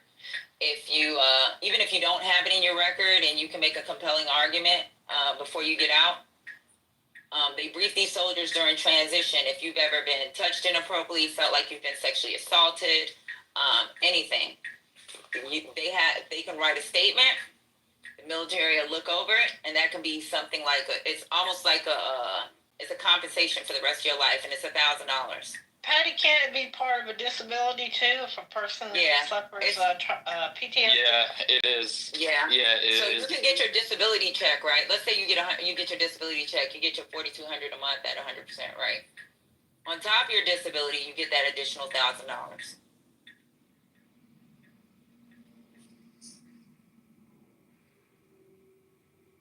Yeah, so you really have to understand people looking from the outside think that the military just an abandonment of people. And sometimes, one thing I didn't like the military when in the 90s, they used to look at the whole person concept. So for instance, people would say, oh, he's such a good airman, this will ruin his life. He just raped somebody. And this is your defense? I used to have senior enlisted people coming into my office trying to tell me, oh, sir, he's such a good airman, and blah, blah, blah. I was like, what's wrong with y'all? I had a senior NCO who was over the lab, right? And the colonel, who was a woman, she was the one who hired me as a civilian. One morning we had drawn blood, and he was coming at us to tell us something to do. And I said, I'll do it after we take care of drawing an infant's blood, because we had a stat to draw on the baby. He grabbed my coat sleeve as I turned to walk away and ripped it. We had paper lab coats then. He grabbed it and tore it, right? And I turned around and I'm like, I can't believe you just did that. And he said, well, you need to listen to me. I'm like, excuse me, don't say anything else to me. I took my lab coat off. I was so fucking mad. I took it off, I put it in my locker, and I locked it up so that he couldn't do anything with it to say he didn't do it. Because it was, there was another airman with me. We had to do blood together that way, a civilian and airman. And I went back and put it in my locker, and I went straight to the lieutenant colonel's office, and I told her what happened. She said, well, let me get the civilian, I forget what they were. They were over civilians in the hospital. Anyway, they came down, long story short.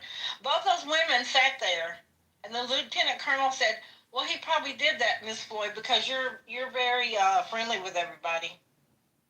And I'm like, what? He tore my coat. Yep, and then blame the victim. Blame the victim. Even when he was told to stay away, he came after me in the drawing room when I had patients I was drawing. Y'all get mad free over there in the Air Force, man. He was crazy. He was fucking crazy. My mother and my sister got on the phone to our senator, both of our senators, and the hospital commander was like, why has no one told me about this? It was crazy that day. It was so wild. He eventually got relieved of his command, but he had been assaulting his wife. He had charges for assaulting his wife. And this man was still a senior NCO. He was doing domestic violence. This man was crazy. So and April, then, one thing after he got in trouble, then he started going around to the Air Force airmen in the lab, each one in his office, asking them to go and say something for him to the hospital commander that would get him out of trouble. He was pressuring them. He came and told me he had access to my medical records, and he would make sure that he had a copy of them. Yes, this man was fucking crazy. Fucking nuts, he was. Seriously, he was a nut. So what I say about I think there's a huge miscarriage of justice when it comes to who the person is. So for example, if an airman was good looking, white, they want to destroy his career. But if it was a black kid, especially a dark skinned black kid, I swear every time the military would want to put them under the jail. I had one airman one time in my squadron. I was stationed in Little Rock, Arkansas, and nice airman, black kid, brilliant airman, does his job, blah, blah, blah. He was outside, and then there is a bee or something landed on this girl's front of by her collar. So when he saw it, and he was like, "Oh, you got a bee on you," and he was trying to hit it back. She got startled and moved, whereas his hand ended up touching her breast. And a senior NCO who I knew was racist convinced the girl that that was sexual assault. And they wanted to prosecute this kid for that. And they brought that into me, telling me, and I was like, no, explain this to me, what happened? I finally, after, my ex-wife she was a JAG. She was a lawyer. My ex-wife, I called her, I was like, yo, this is what's going on, blah, blah, blah, blah, blah, blah. And she was like, no, the blah, blah. Then we were able to they had convinced that girl so much that she should prosecute this kid that we end up, even in the end, to appease her, I actually had to give that kid a letter of reprimand. Because guess what? He should have asked her for permission before he touched her. So it all depends on who the perpetrator is. That the Air Force would go against you or for you. But if he was a white kid that looked like Dan and got his shit together, the Air Force would bend their back saying, "Oh no, it's her." People start bringing the victim into the equation. Well, what is the victim is pretty promiscuous. She slept with this person, that person. So how are we supposed to believe her? And mind you, the stat says normally 80 something or 95%, 85 or 95% of women who report rape are actually telling the truth. But the Air Force, the way they treated certain people, you would swear that it was like 10% of women who report rape are actually telling the truth. It's crazy. This senior NCO would come through, and my last name is Floyd, so I get called Pink all the time because of Pink Floyd. He called me Pink, and the other civilian he called not Pink. She was a black lady. And we're all like, this motherfucker's crazy.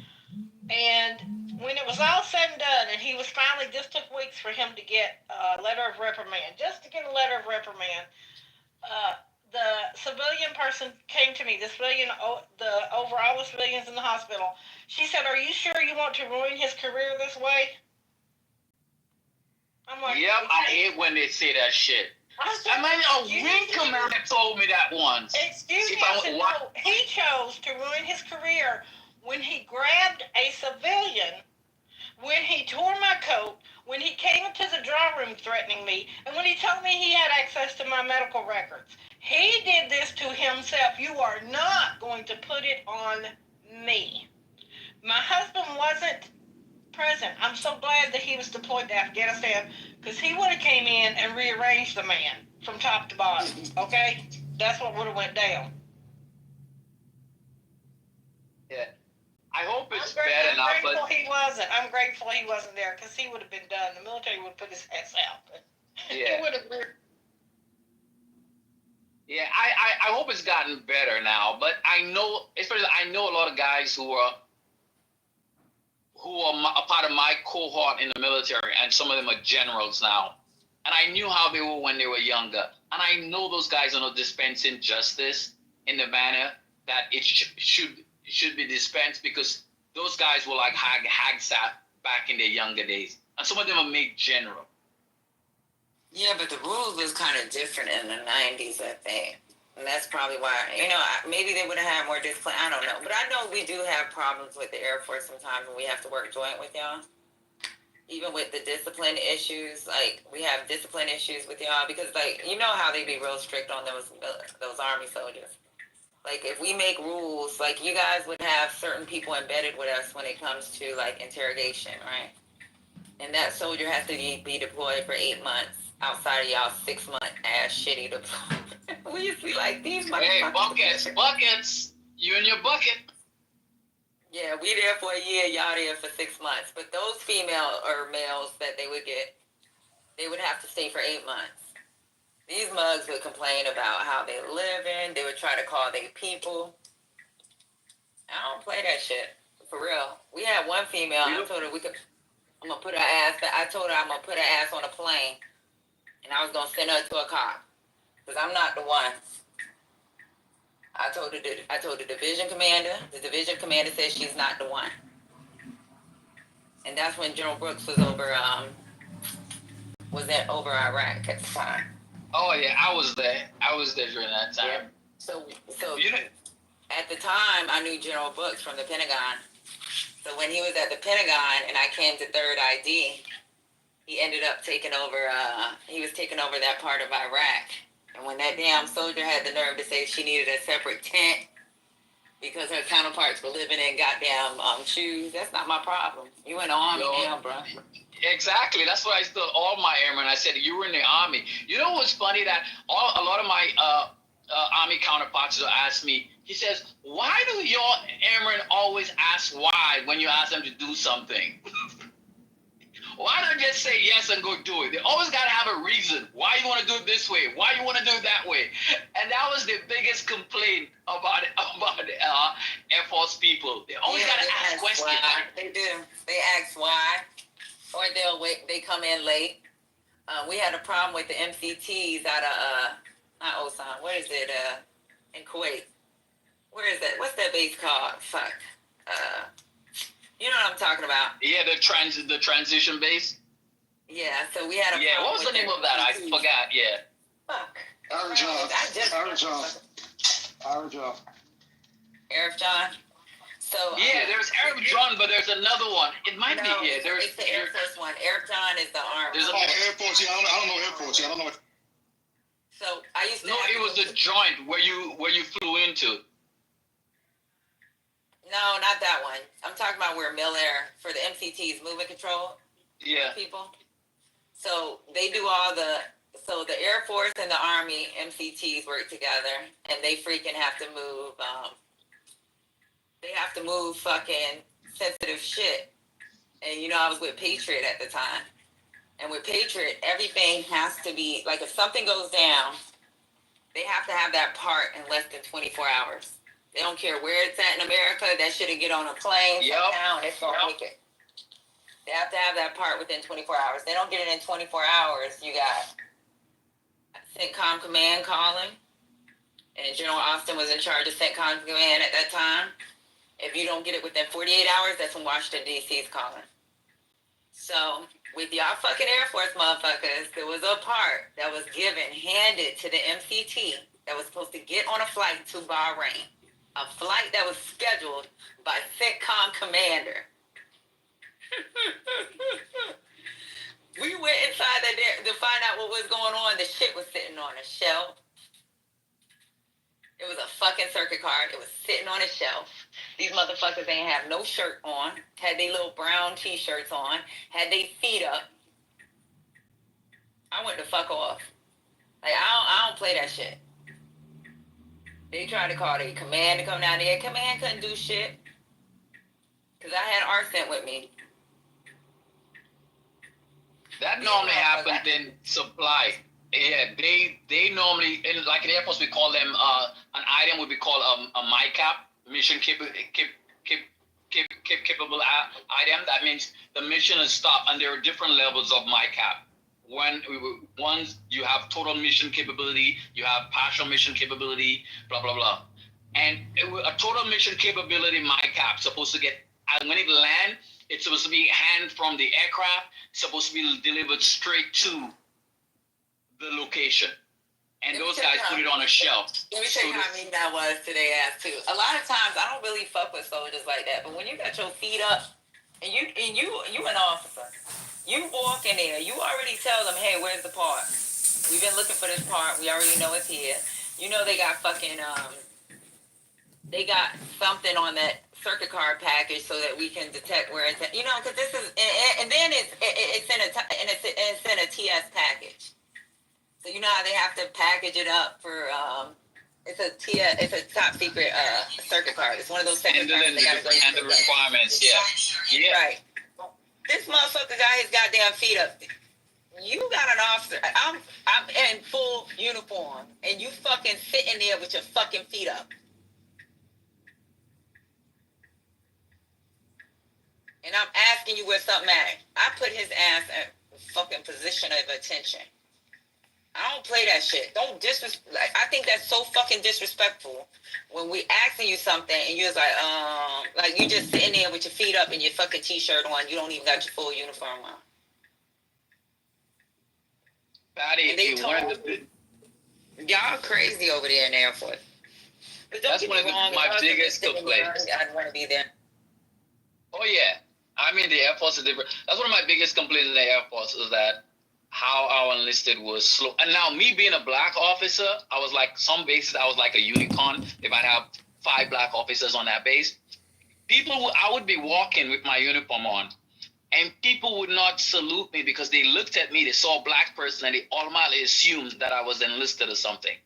Until they're on top of me, and they realized, holy shit, I had so many instances where I had to check an airman on an NCO for not keeping his head up to acknowledge or to see who's in front of him. And the fact that it's being so dismissive that they would look and they were like, what? An airman actually told me, also, I thought you were enlisted. Yeah, because you never looked. You just saw my race and you assumed that I was enlisted. And that's the Air Force. But I do think if you're young and you just want a job that'll take you all over the world, and I think Coast Guard is the most civilianized, and then maybe Air Force is second. Because y'all be mad relaxed. I'm talking about y'all just be chilling. Y'all don't salute people on base. Y'all will walk around with no hats half the time. Your uniform is jacked up. You ask people questions, they act like they'll ignore you if they don't feel like it. They ask questions when you tell them to do something, like execute and move. These motherfuckers be like, but, why? Like, they ask too many questions. But, I mean, it's cool.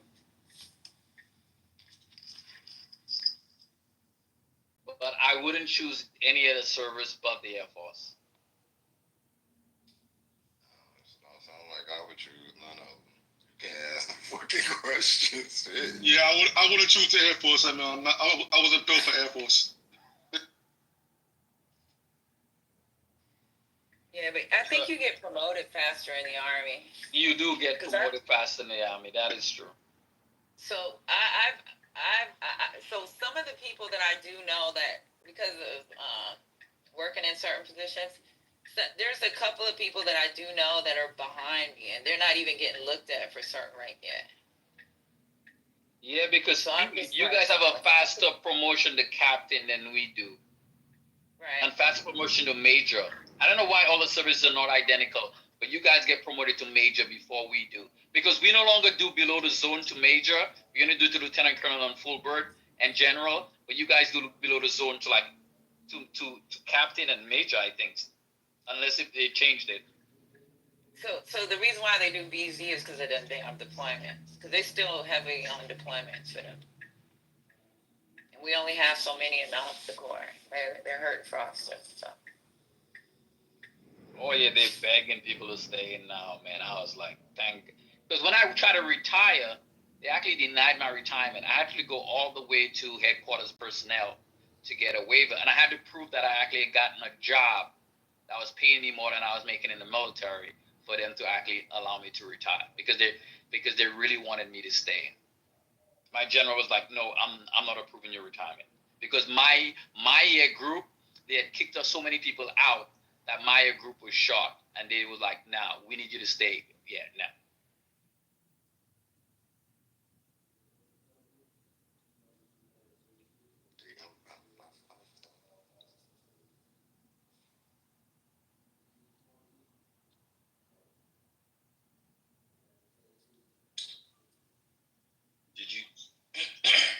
Did you guys finish?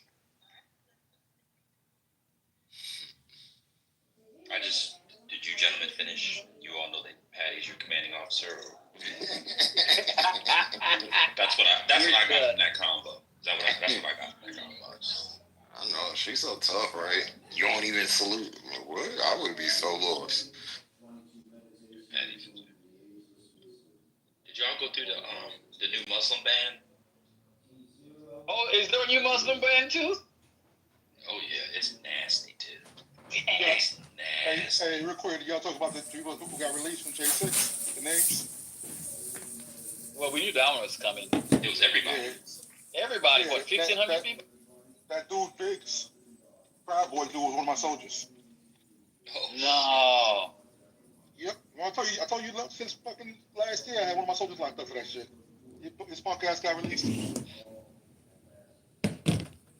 was a Fort Bragg soldier. Yes, ma'am. Joseph Biggs. Yeah, y'all got rid. Yeah, Fort Nav. But on that, the Muslim ban. Yeah, before you get to that, on that, real quick, the DA of damn, they popped all the balloons in this dude. Arizona. Excuse me, of Pennsylvania is trying to find ways to charge J6ers from his state. So, dang. I don't know. He's got some double jeopardy issues. I mean, obviously he knows that. But, yeah, so the Muslim ban. Hold on. The Muslim ban is nasty. How many countries? Oh, it's the same as before. Nigeria up in there? Yeah, but it adds provisions. Let me double check. 1 second. You heard about them Afghanis that were supposed to be getting on their flights, and they pretty much canceled them. Yeah, that's crazy too. Those motherfuckers are the ones that helped people when it came to. A lot of those people helped as interpreters, all kinds of shit. Well, they got citizens. Some of them, once they get here, get citizenship. I saw some couldn't speak a lick of English one time in the DMV getting passports. I was like, it's interesting. And then that lady was like, come on, y'all, I need your birth certificates. I was like, it's like, I need your birth certificates. And it was like, he didn't know that they was essentially Taliban snitches. Hold on. Trust me, those people put their lives on the line to help us over there as translators and whatnot, and we should bring them in, because it's a death sentence to them if they stay up. I don't care. But what about the next war? I don't care. I can't. Well, yeah. You sound like Thugger right now. No, I don't care about that. As for me and mine, I will take care of my house and praise the Lord. Hold on.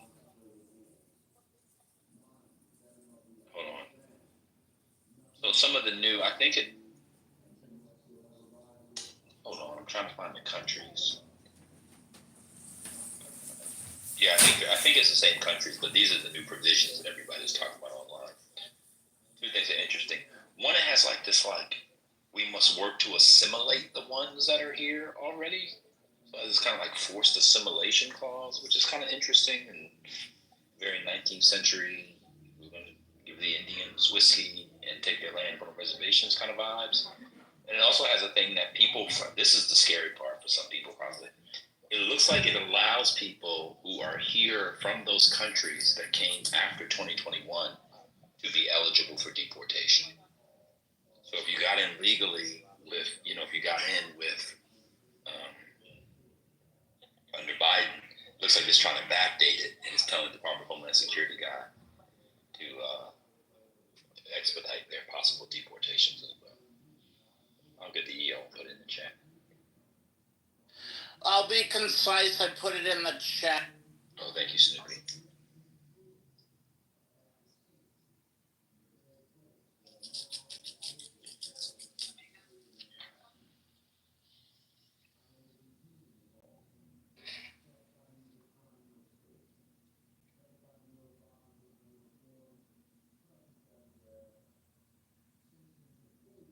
This is what they've wanted for a while. There's a guy in here. He goes by the name of Motherfucker. I don't call him by the name he goes by. But this is what he's been wanting. He is anti-Muslim, and he wants all the Muslims to go back home. He comes in here. Superior? Yes. He doesn't say it in this room, but I troll and I go to other rooms, and yeah. He's the worst.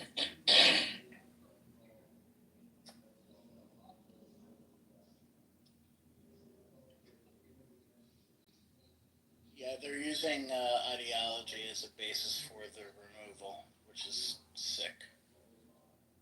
Well, that's targeted for the my reading of that provision is that it's targeted for the people who protested in support of the Gaza.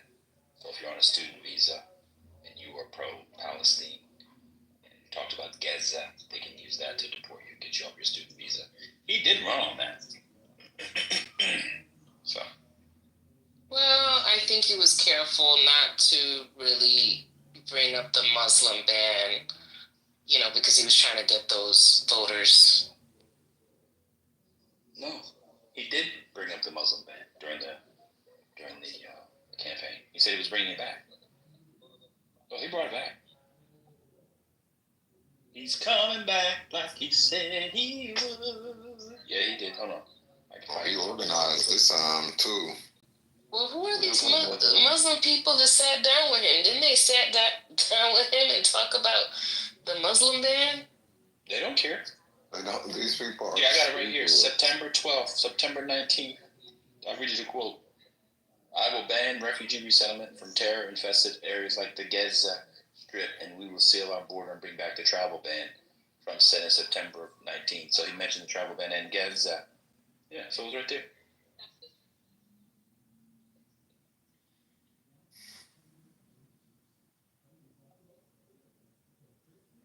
Trent, I think we should amend our bet every day that TikTok is not fully functional. You owe me 50 cents. Because we're on day 4 now. Yeah, sure. Okay, cool. Okay. That's good. Okay, that's good. TikTok's fully functional. I mean, no, it's not. I get that you can't update it.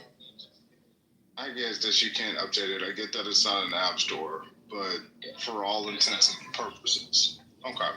I don't think you can cash out. I think yeah, you can't cash out. You can't cash out. So these people making videos, they will stop making videos soon. I can't cash out of well, I think I got demonetized in Facebook. So I don't know what happened there. But let me see if I can. That's a good question.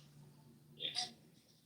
How do you get demonetized on Facebook? I don't know. No, how do you monetize Facebook? I don't know. You have to be a digital creator, I think. And then you get ad money? No, you get paid for posts and videos. Just like same thing as YouTube. From Meta? You get paid from Meta, yeah. Oh, okay. So it's like YouTube. Yeah. Okay. I haven't been on Facebook in over 15 years. That's all I was asking. Why don't you get on Facebook? Because it was for people in senior citizen homes and people in college, and being in between those two, I decided I don't need to be on it. Back when I'm in my senior citizen home, I'll get back on it.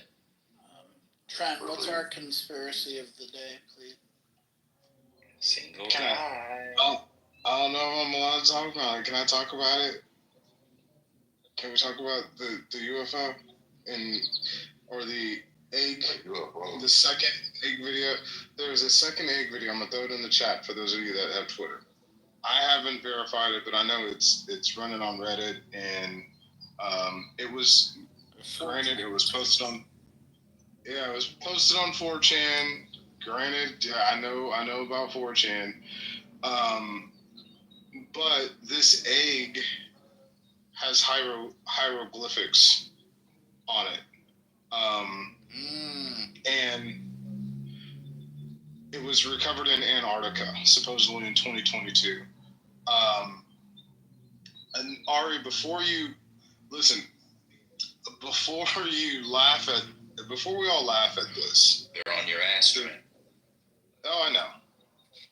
It was Black ancestors. It's African Zulus, especially that originally talked about being visited by star people. Wait, Trent. Sorry. Go ahead. So it was Africans that originally talked about, and this is in all other major religions, Native Americans, obviously South Americans, people know about Peru, but it was Africans that originally talked about their gods were star people and people that they called them fiery, fiery visitors, or they had a term for it.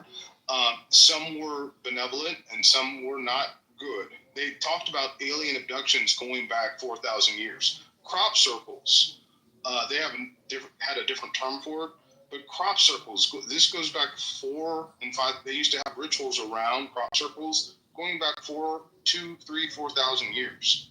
So while it was relatively recent, these are relatively recent developments in the rest of the world. Our traditions, when I'm saying our as in African traditions, talked about these visitations, and then we were told that, that's not true. You need to believe this book of Jesus. This is when everything started. And so I read an article. This is the most niggery conspiracy. Yeah, I told you. He belongs in the barbershop. He might be all right. Yeah, just put the article in the chat. If people want to read it, they could read it, and let's move on. Okay, back to the Muslim ban. Yeah. I like a good niggery conspiracy. I stand corrected. I didn't know. I thought he purposely didn't mention it, but he still spoke about it, and all these Muslims still voted for him. Well, yeah, I mean, he did what he said he was going to do, and the people voted for him. And you said Nigeria is on there too? Yeah, it was on there last time. It was on there last time. Trent, did the hieroglyphics mention anything about P-Funk? It's really important.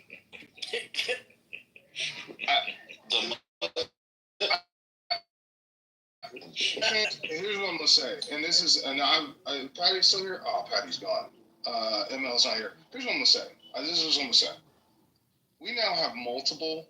Just think about this. You got multiple decorated rear admirals, Green Berets, pilots that didn't know each other. Some of which have killed themselves. They're all saying the same story, and. And this goes back there. I'll try to find it. There is a Zulu shaman, right?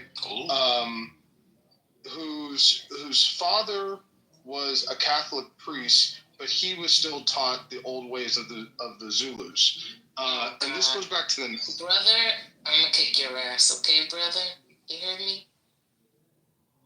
What? I don't understand. No, not you. Right. No. Why me? This is so. I'll drop it. Yeah, I'll drop it in the chat. I learned about this.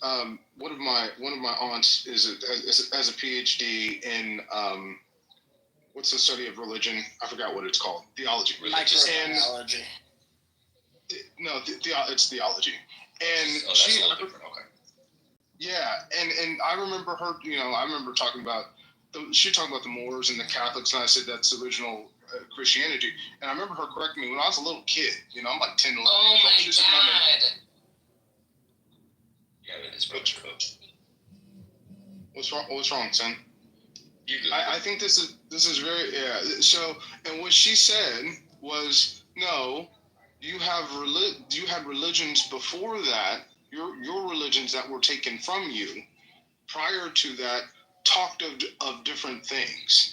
And so then there's this video, and it's from the 90s, okay? And it's the Zulu shaman, and I'll go try to find it. And I'll post. Trent, I just want to make sure that I'm following you. When you say Zulu, you mean the Universal Zulu Nation, correct? I would say Universal Zulu. I don't know the exact name of the tribe, but it says Zulu. Come on, brother. That was messed up. What's going on?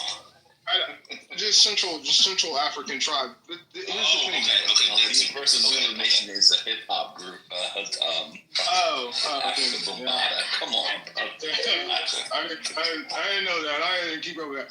But I'll drop in the chat as soon as I find it. And listen to minute 20 to 30.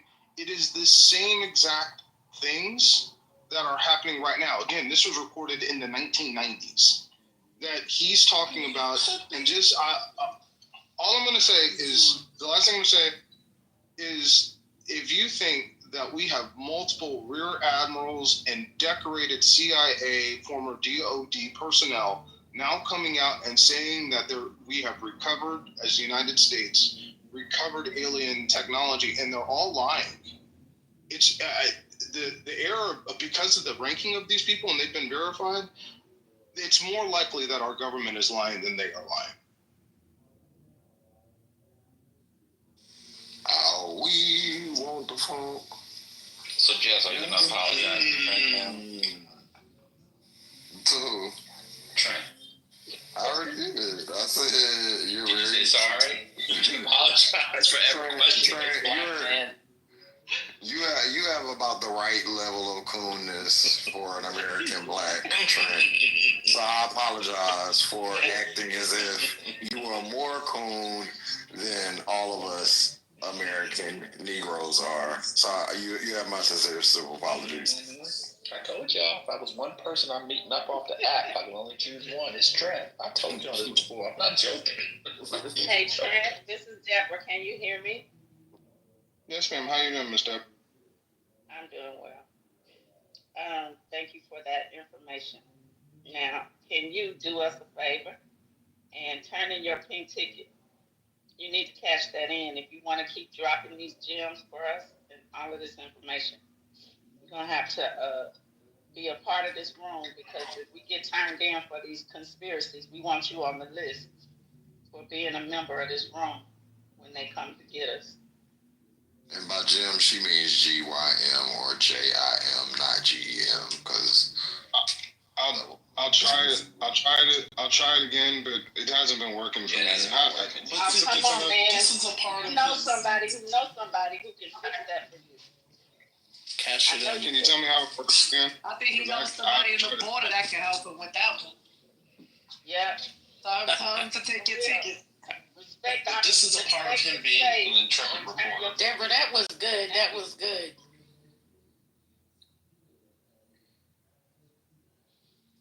We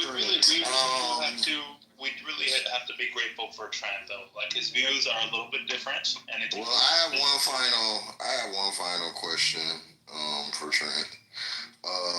Do you believe that we was kangs? What, blacks in Africa? Not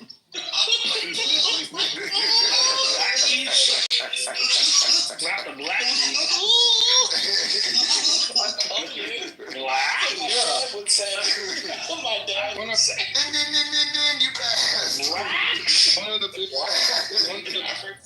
One of the biggest lies told by European. Come on, wake it up. All right, yeah.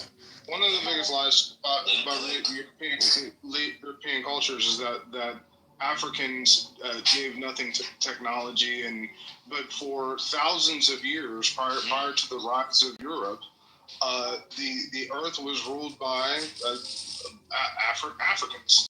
So yes, we were kings. The pyramids of Giza are not the only pyramids. They're not the. There are more.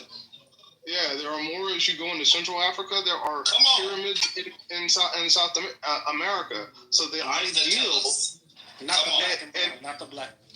And I'll go back to I just dropped it in the chat. Come on, Ivan Van Sertima. Come on. Yeah, he giving it all tonight. Ivan Van Sertima. Y'all gotta let Trent cook. He's building right now. Come on. I'm gonna go back to that thing. I just recommend you. It's so interesting. I recommend you look at what I dropped in the chat. It's that shaman. One of the things he talks about. We were doing and it goat or somebody will help me. When you get injured in war, and they suture up the wound, but they clean the wound. There's a term for it. So you don't get infection. Disinfectant.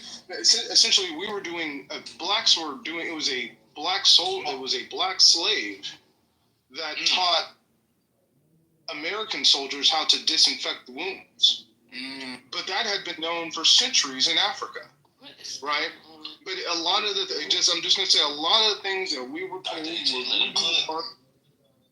voodoo art, dark spirits, these things that we're taking away because your great-great-grandparents believed before you got here, that were taken away from us, right? And told that they told they were wrong and indifferent. We're actually, I'll just land and say they were wrong and indifferent. We're actually cutting edge technologies that we are just discovering today. That is my brother, let me tell you something. You calling him Ivan Van Sertima will never. I will never forgive you. I will never. You're welcome. You're welcome. The man has one man. in his head. Let me tell you, I don't, Jess, I don't know if you saw them, but there's some new interviews. I don't know if you've seen them of Ben Sertima. Sorry, not new, newly uploaded. I had seen them before on YouTube. They are great interviews. I mean, we was making fun and joking with Trent, but a lot of what he said was actually true. Yeah. I don't know about the pyramids. I don't know about the sailor part. Y'all stop hating. So I know how we feel. What's the man that like that the people always quote, the light skinned dude? Ben Sertima. No, not him. Newer. He's still around. Dr. Come on, y'all. You have to give us more than light skin. Claude Anderson, yeah. So I know all the light skinned niggas is pro black, but anyway. They are pretty. How do y'all feel about people like Ivan Van Sertima? Like what? Because I did watch a video of him the other day, and I was like, I don't know. Well, I just want to hear what other people. Let me get my perspective. I think this is actually a low-key Lou Fax take, so I agree with him. So people heard Lou Fax say this. I agree with him on this. They have their propaganda. Sometimes it's okay to have a little bit of ours, too. And if you need to tell a lie, a historical lie in popular discourse from time to time to get your back straight, and that's okay. So I actually don't have any problems with Ben Sertima at like a propaganda standpoint. Now, if you read the book and look at the sources which don't exist, from a scholarly standpoint, I have a problem with them. But from a propaganda standpoint, I don't care. Don't bring it in my class. Well, yeah, don't. I think of him as like fictional, like historical almost fiction. like. But like with a touch of maybe nigga, you might be right, like kind of like that. Pound and fail you in the class, bro. You gonna fail you on the paper, but give you a pound and a hug. Historical fiction is good. Why can't we have that? I mean, because literally the basis of his is his phenotype. There is no you dark skin. No, it's like you dark skin, they dark skin, so y'all the same. No. He saw a wide nose on the statue, and he was like, "That's the nigga right there." But then he does stuff like he shows the portraits from the Library of Congress and stuff. And they do look like, to be fair, they do look like me, it looks like the Good Times painting. If you squint your eyes. You too light for them to look like you. I'm saying. So, Jess, you're saying that Ivan Van Sertima's methodology is the paternity court methodology? Look, Your Honor. They got the same nose. Exactly. And I feel like culturally, I'm not mad at that. I mean, scientifically, it will never work, I don't think it really tracks at all. But I'll just say that when I did go look at the pictures, because he just kept talking about these, and so I finally found them. It took a lot to get them. And I was like, okay, I can see this do look like her name could be Keisha or something. Like, okay, I see. But it's generally your dark skin, their dark skin must be, Must be from Africa. Hey, them Olmec noses though, bro. Them shits look like, you know what I'm saying? The Olmec, that was where because I was just like, I knew 25 Jorges that looked like that. Right. The nigga that cut my grass at the time, the nigga that was cutting my grass that had the lawn service, he looked just like one of the Olmec heads. Whole bowl cut, everything. Yeah, and I was just like, man, I don't know. Bowl cut. That's too far. That's too far. Pacific Islanders. And very South American. That phenotype is like, that wasn't just like, they was like, and it got braids. I was like, okay. But you got to put your hair somewhere. I mean, I think my thing with how people take Van Sertima, because I think I agree with you, Go. I think there is. I would appreciate if Black people did more work around like just it being intentional about our own imaginaries. But as a project, knowing that that's what we were trying to do, it's something about people trying to thinking that they're trying to counter the narrative, trying to counter the narratives or the, I guess, influence of the West and the historical record, blah, blah, by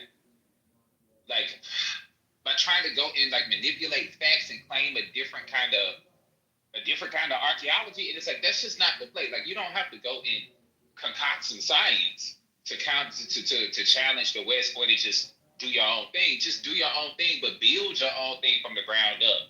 Build your own thing the way that, build your own thing and it's all right. But it's something about trying to just, because the question is fair, but trying to take the question and then just fill in the answers if it's proof because somebody asked the question. So that means the question itself answers the question and proves that it's true. It's like, wait a minute. That's crazy. Like, is it true that other people were smart enough to travel around the world before, Western Europeans in the 1400s? Sure, because, like, shit, other fucking Scandinavians did. Or nowadays, like, whatever. Like, Leif Erikson and them. So, sure, other people could get places. They were smart enough. If they wanted to, they could have figured it out. Did they actually take the time? Was that what that's the part.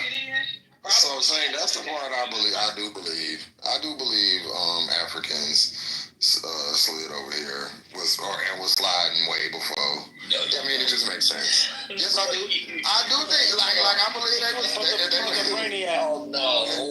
But I just don't think facts support that. Why? Okay, well, why not? We don't have. Were there any plants that were in Africa that were not indigenous to Africa? So we're doing it. Yeah. Thing of 2025. Why would they come you can over believe here? That. Why would they come over here? I agree with that. We're not going to do this. Why would they come over here? Well, why not? That's one of my questions. No, that doesn't work. What do you mean? Because they're seafaring people. The people that seafarers. Who was it? They weren't seafarers. Wait, who wasn't seafarers? Did you think that about the Mali Empire? No. They weren't seafarers. No, seafarers. So you're telling? Hold on. So you're saying everybody on the whole west coast of Africa, nobody was a seafarer? Not yet. Not yet.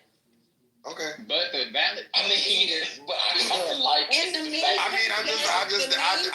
just don't think that makes sense. The main point is they had no reason. They had no reason to come here. They were content.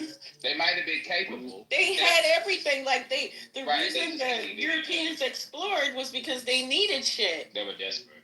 But like London was crying as a bitch. What we can acknowledge though is that of course it was really brilliant Africans who were brilliant enough to do it if they wanted to. And they might have, got on some boats and go some places and came back and said, nah, I'm good. Like I don't know whatever. Or maybe some did go and drown or whatever or land. Who knows? But it's just like I don't think you need a reason. All I'm saying is like, sure, we don't need a reason, but I think we can comment on the fact, do we believe that Africans were brilliant? Yes. That is just a flat-foot fact. Africans were geniuses. Like, that could be unanimous, but people trying to do all this historical maneuvering just to try to prove that Africans were great, just assume and believe that Africans were great because they were. We don't need to have traveled around the world and colonized everybody that have been capable of great things. Like, that just doesn't. We don't need that proof.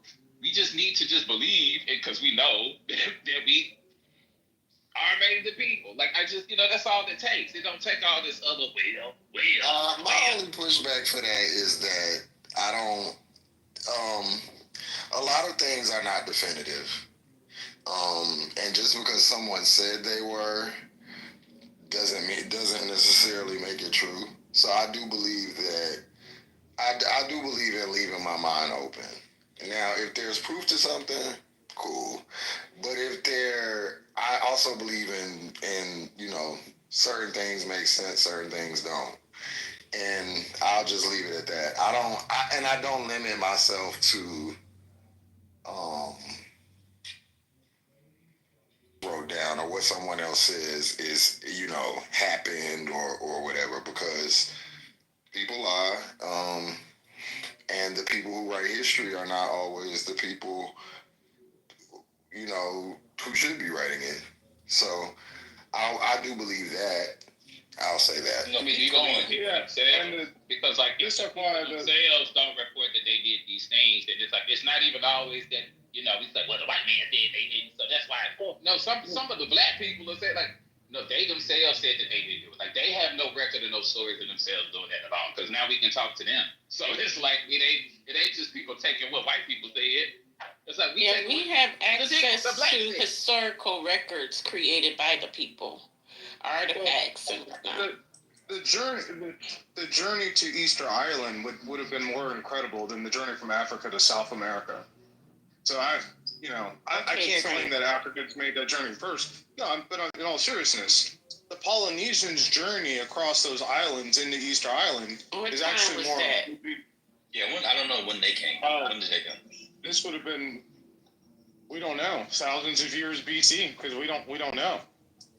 But BC, sometime in BC. Oh, you talking about those statues? Yeah, the journey to Easter Island. We're talking before Columbus, way before Columbus. Did you go to the barber shop today? Hold on, Trent. Did you go to the barber shop today? You in your bag? Oh my God! He's in his bag today, yo. Well, I think he went to 2 or 3. This is why I told you, I like to say Trent is not black. Trent is one of the blackest men you will encounter. Relax. I'm sorry, sir. You know that the black man believes in pre-Columbian contact.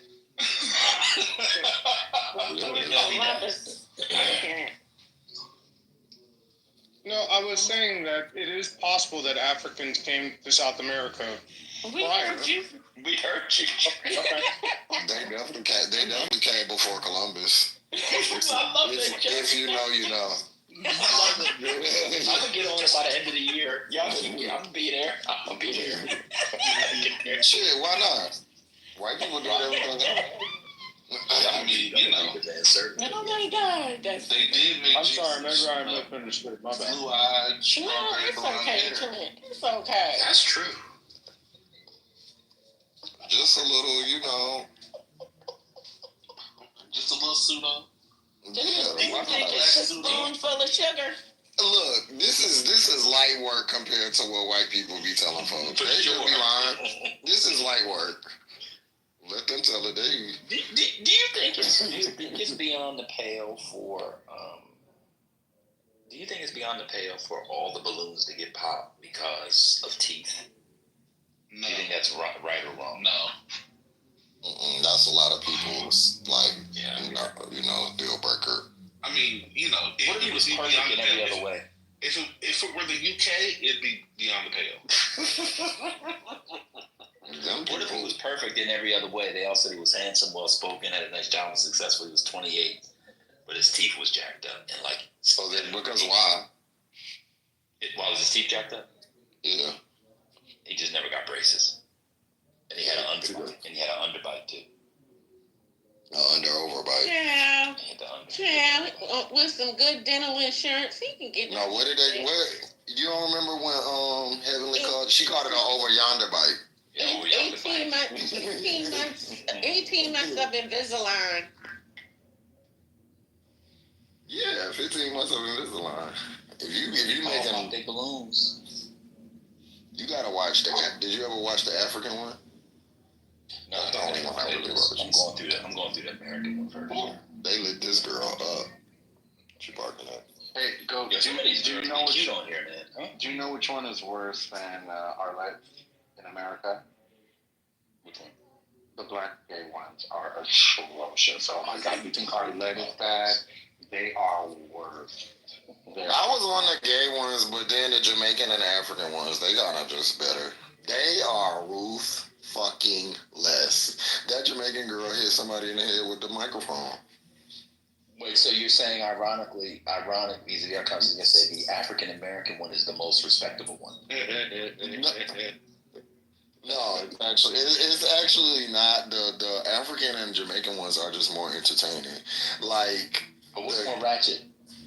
Oh, the Jamaican one is the most ratchet. The African, they're all ratchet in their own way. But the African one in Jamaica, I've seen people get actually assaulted. So I was like, yeah, I'm definitely watching this. Let me see if I can find the clip. He was roasting her shoes. And she was like, "You want me to hit you with this microphone?" And he was like, "Yeah, right." And she wrapped it around her hand and pop. Well, I will say the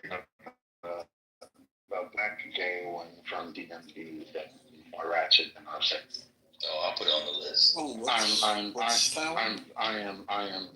I was embarrassed by what I saw. I just thought, no, these are not our best representatives. I can tell you, these are not the best the DMV has to offer. I don't know where Sincerely Luke sees some of these people. They are trash. So one thing I've noticed, probably from this show, what do y'all think about body types and tattoos? Do you think tattoos go better with certain body types versus others, or do you think body types and tattoos can be? I'm developing a general theory, Shelter, on body types and tattoos. The general theory. But don't you think that one's reaction to tattoos has to do with one's disposition regarding them? I used to think that was the case, but really? I realized for me, I used to hate all tattoos. And then I realized that on certain body types, I find them anywhere from acceptable to sexy. I just realized that a little while ago. You know what? I use the tattoo shaming and those usually go hand in hand with like when you don't like tattoos, you usually don't like weed. You usually don't like it's like a trip, like this whole like thing, and I noticed with people that. But I like weave. So I've never been anti-weave. You haven't? No, I don't mind. You never had I thought all black men went through an anti-weave. Have you heard the way this nigga I like costumes. Yeah, I like costumes. In fact, you know me, I'm Mr. Bust Down. I'm Mr. Bust Down. I love a girl with a bust down. I mean, I wouldn't marry that woman, but I like it. I mean, you also like women with no hair. That's true. I like talk about the people from South Africa. That's correct. I also like bald-headed women as well. Wait, you say you wouldn't marry a woman with a bust down? God, no. Go. Wait, why? How is that surprising? Is that surprising? Yeah. Listen, I don't believe it. That is not surprising at all. Like, y'all can't tell that some people. I think he's saying that now. Goat was ghetto. I think his wife, like, bougied him up again a bit. Oh, I don't believe that at all. Well, Goat, what if she has hair? Yeah. What if she has hair and just wears like gets sew-ins? Yeah, I like sew-ins. Oh, would I marry somebody that gets sew-ins? Yeah. Let me think. Shut up. If you didn't know. Hold on, let me think. So now, come on, as an African American, sewing is for the girls with hair that don't want to torture. They want to like preserve their shit. So it's used as a protective style, but you can still get the desired look. Yeah, I probably would, but I would just rather that if the face shape is right, she just cut all of her hair off and just go away. Like I like the low hair all the way from a Toni Braxton down to like a Tulsa girl. Like I like the whole Jada. Like a Jada Pinkett? Yeah. So wait, wait a second. I do not believe that on your checklist that you're trying to regulate how your woman styles her hair. If you like her, you like her, and whatever hair she got going on. I think that's a normal thing for me. I mean, you're over here talking about, she got a bust down. I like her, I'll date her, but I won't marry her. There are other things that matter more to you than that. So you just I would allow. You're doing content. This is for content. No, it's not content. I'd be fine with a bust down for the wedding, like for the photos. But like for your daily life, we're going to Target and you picking up some Gatorade at Metamucil. Nah, you can't bust down. Now the girl that puts the like last time I went there was a girl that had a 26-inch bust down who put the stuff in the car when I pulled up. It was cute. If I was 23, I would have taken her out, but I wouldn't have a child with her. I'm done speaking. But why, though? I mean,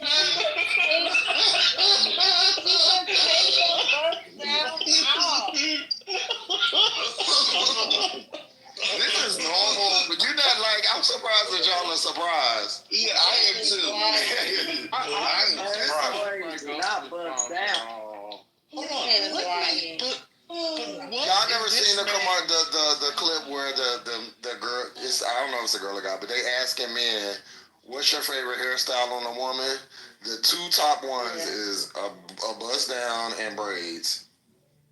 Correct. Oh, I love braids. I love. And he was at LSU, huh?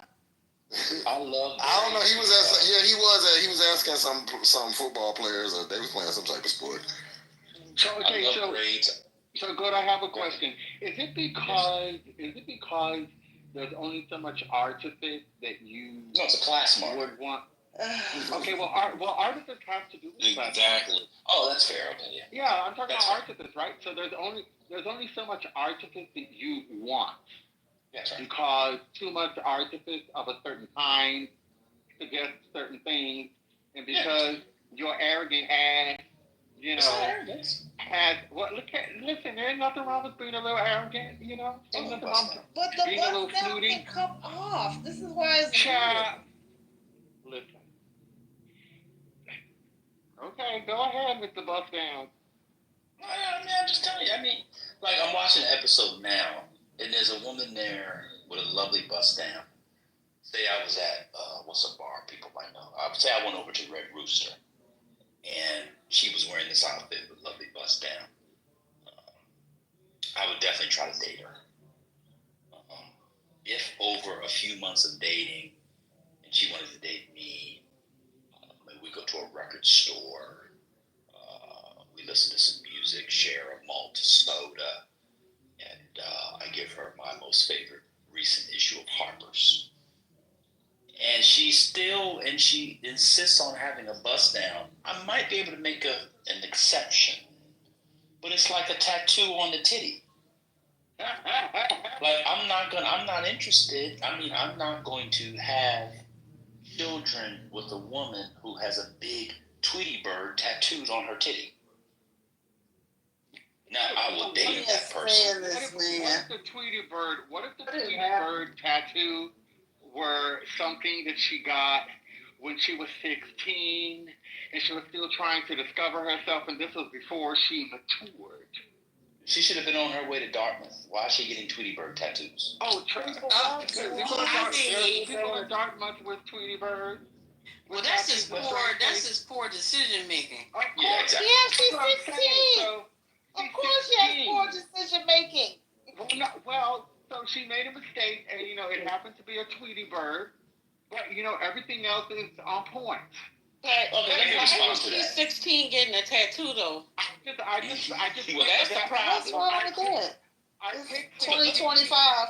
I picked 16 because I thought that's an age for where a Tweety bird tattoo is excusable. Because if you're 25, you get a Tweety bird on your titty. Her parent let her get a Tweety bird tattoo on her breast at 16. Yes. Okay. Let me respond to this. I'll respond to this. Let me respond to this.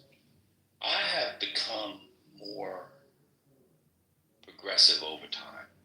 So if that were the case, and the only time the titty tattoo will be seen in public is like on a beach, then I might be okay with it.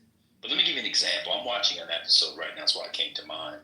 There's a woman who's wearing a dress. It's a brown dress. It's like a jersey type dress, one-piece dress, and it's very tight. She's a shapely woman, but not overly shapely. She's a very attractive young lady. But all the ladies on there are always very attractive.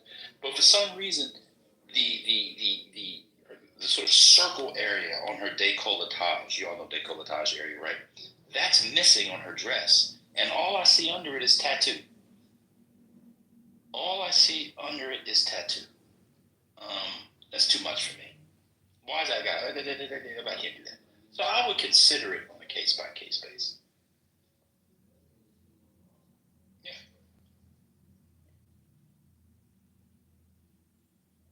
But the tattoo, my general theory of tattoo and body type is pan-gender. Explain what did you mean? I think like a really, really skinny, like if you're really, really, really skinny, you should not have tattoos. Okay, so does placement not matter where the tattoo? I mean, if you have a little something on your ankle or you know something like that, maybe. But if you're like, well, y'all don't know what G looks like. I'm trying to think of somebody really skinny. Y'all might know. Name somebody really skinny. Does it matter? I don't know. I mean, Glorilla is a really good example. I don't like her tattoos. Really? That's just, it doesn't fit my general theory. You know, people just have their things, you know? For some people, it's tattoos. For some people, I was just thinking, as Goat talked about tattoos. For me, it's earrings. I don't know that I would ever date anybody seriously with earrings. People with earrings tend not even like it. So it's not, I'm not even eliminating because I'm getting eliminated too. But there's something about earrings, I don't want to get into it now because it doesn't even matter since we're talking about women and men. But so people just have their things, you know, and tattoos. People with tattoos are not going to like me any damn way. I've never dated anyone seriously with a tattoo. Probably be considered too square for the tattoo you like too. Are your nipples pierced? Oh boy. No, I would never do that. Oh my God! What kind of? Oh, what a scandal! This is getting insane. Well, let me put it in terms you'll understand, Scotty. It's a shanda. I was raised in the house of God, Sean. I am not debating my body. Breaking news. DeWanda Wise is in talks to be Storm. Oh, not bad. She's not a star, but she looks like Storm. This could make her a star. She was the woman, for you guys that don't know, in She's Gotta Have It, the TV show. She looks like Storm, actually. That's a good choice. Yeah, that'd be a good choice. But like, if Gad had tattoos, that works. Very muscular, you know, broad shoulder, like a good build. You take somebody that can't bench press 85 pounds, skinny arms with flabby triceps, and you put a tattoo on that looks terrible. This general theory is pretty good, isn't it? People are starting to see where I'm going. And wait a minute, can you imagine they got a Mickey Mouse tattoo? Oh God! Oh my gosh, Otis, I heard you had a tramp. Oh no! You would lose all credibility. See, this is what I'm talking about. It depends on the tattoo. It really does. Especially if that person is 40. Well, some of y'all got it. That's what I always wonder. That's what I wonder, Sherry.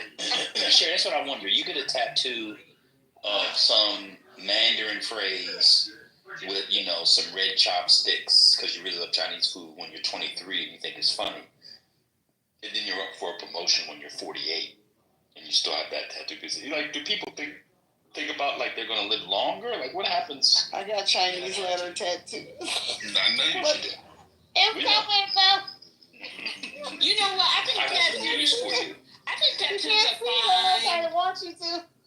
I think they're fine depending on what kind of job you have. I think when you're an artist, that is expected of you. Oh, for sure. Right? That's true. Bounce. Yeah. But if you're a banker and then you take off your shirt and then I see the Mickey Mouse tattoo. Why the banker taking off their shirt? It's a long day. It's a long day, Dr. AG. The air condition broke. It's a long day. Crazy. Listen, I think you need to be careful. And we went swimming. You know, we went swimming. God. So, yeah. As we slept the night away, you know. I don't know. It's possible. As we lay. Dude, I don't know, man. I've been to a bank. They had a restaurant on top of the roof. I said, this close. I get to some food at a bank, and I can pay downstairs. All right now. I don't know, but keep your shirt on, though. That sounds crazy. Listen, I think we better be careful. Oh, Right? not Some people on asking stage. people to keep their shirt on today. Okay. Like today. Hold on, brother. Ashley, you want people to keep their shirt on? The other day you were asking for people to keep their shirt on. Exactly. Yo, hey, it's 29 degrees outside. That day it was 61. Okay. Cold today. I'm freezing. Dude, walk away with walking pneumonia for real. So, no, keep your shirt on today. It's freezing out here. It was snowing in Houston. Something that ain't happened in 155 years. I was not alive, and most people in here I know It happened in did not. 2021. It snowed in 2021. Yeah, Listen, some people on stage might have two-strand twists. Others might have man buns. And still others might have tattoo on their calf.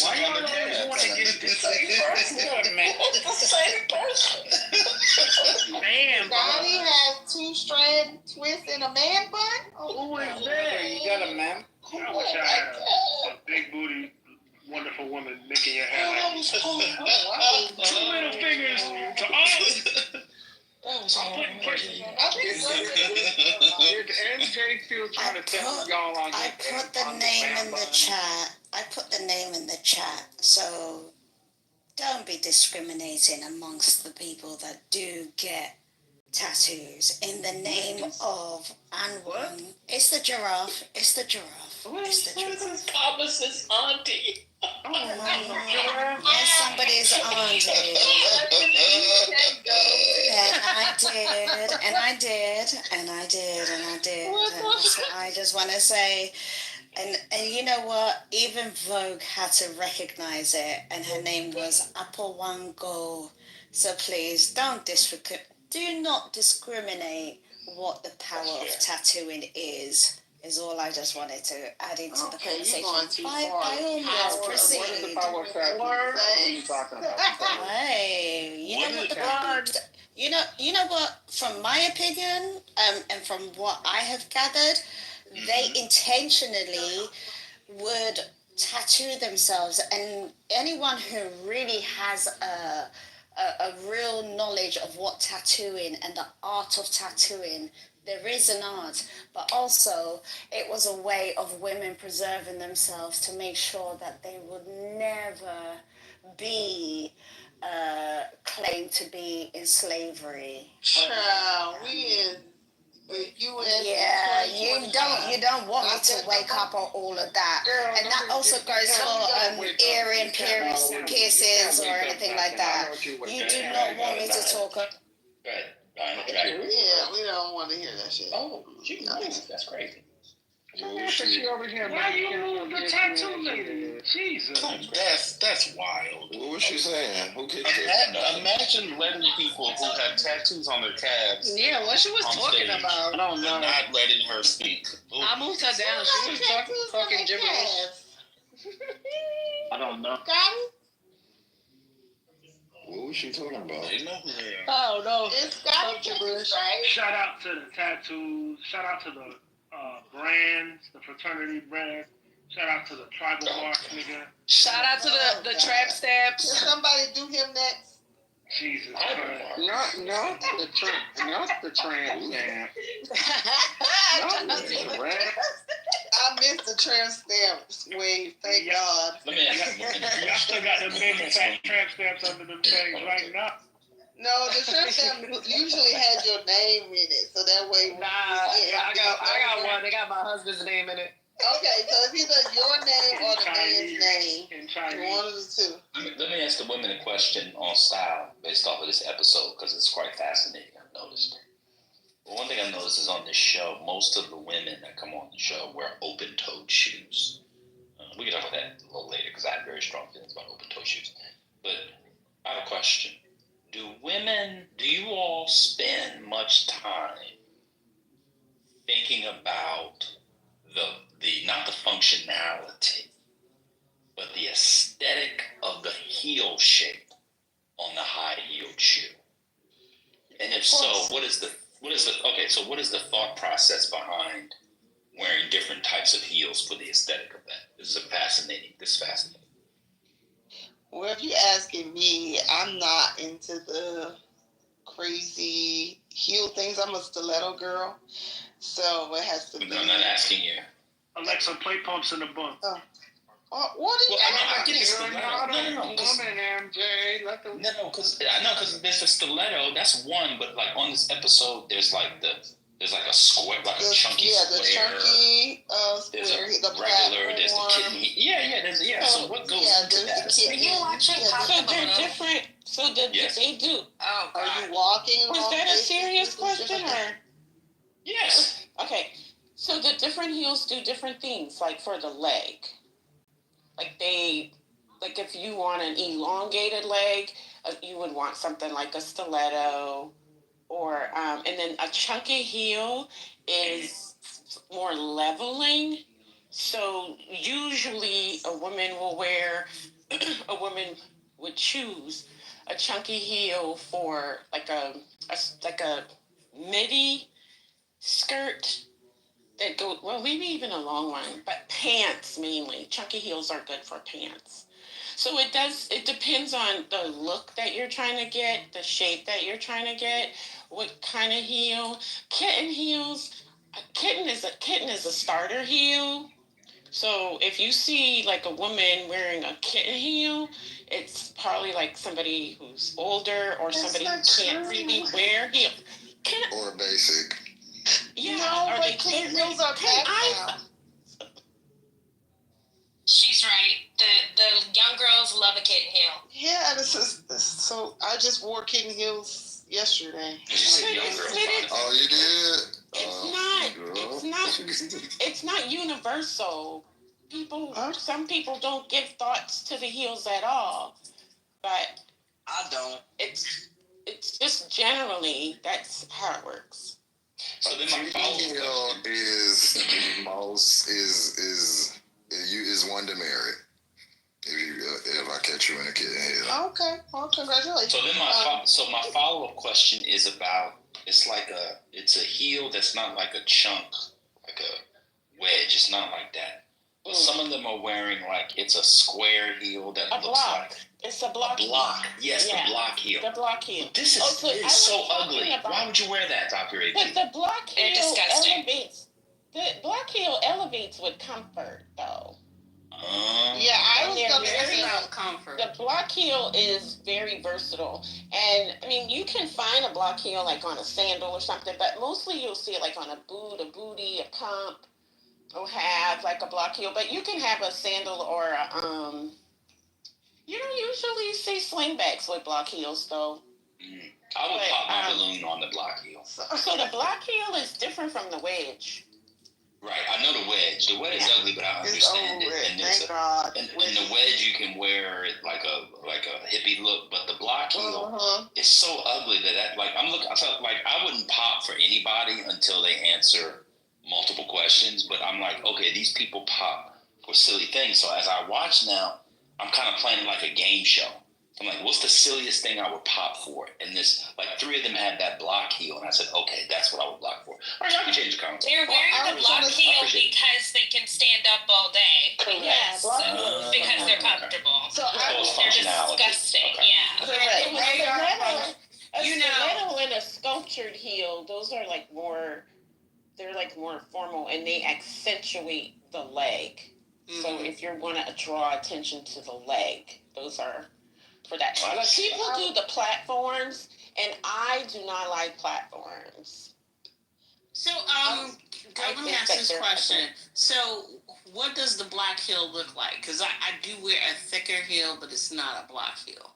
It's slightly smaller than the platform heel. It seems like it's like 1.5 inch by. It's like 1 to 1.5 inch by 1 to 1.5 inches a square, and it looks like the height, that's the width and the length, and the height looks like it's maybe 4 inches. I mean, it's hideously ugly.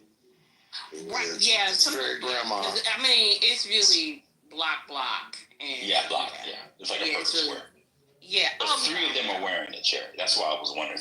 No, there's a I mean, I don't want to wear stilettos anymore, but I do wear a heel that's thicker than the stiletto, and I still need to stand or walk on a date. Well, first of all, I'm not wearing 4-inch heels in New York City, and we're walking. Yeah, that was going to be my comment. I think the type of heel that you wear is based on the activity that you're going to be doing. So if you know that you're going to do a lot of walking, you probably wouldn't wear a stiletto. You would probably wear more of a boot that has, like, now again they have the kitten heel boots, or they have like the kitten heel boots, or you'll do a chunkier type of platform, thick heeled type shoe or something like that. But if you're going somewhere where you're gonna be, out the car, in the building, back in the car, you could do a stiletto. And then also it depends on the outfit too. Some outfits you don't want to wear like a stiletto type heel with. So it depends, but it's mostly based on the occasion. I don't think it's about, what your legs. Most people aren't thinking about what their legs are going to look like or how long it's going to make them look, unless they're like a model or something, maybe. Well, a kitten heel is acceptable if you're in politics too, but otherwise, it's absolute. It's ugly. That's the ugliest shoe ever, and a lot of people's women's feet aren't made for them. Like if you have a really chunky heel, you shouldn't wear kitten heels. Oh my God! My PCR, my PCR from yesterday, so you can see my kitten heels and tell me if they're ugly. Yeah, please. Oh, good. Yeah, I think platforms are ugly. You must be tall, Dr. AG. I think we went over just about to drag me. Because I need all the help I could get. I'm not tall. I'm 5'5". A Mary J. Blige boot, like a block. But I'll wear a heel though. Yeah, I don't wear none of that stuff. My height, and I don't put platforms. I don't put platforms on my heels. I don't get the heels that have the platforms. I like when girls wear the like when they be cold and they wear the little riding boots. I think those is cute. Are you talking about the thin line between love and hate when they went on that ride, yeah, horse them ride? I love a good riding boot, especially in the winter. Right on, keep your feet.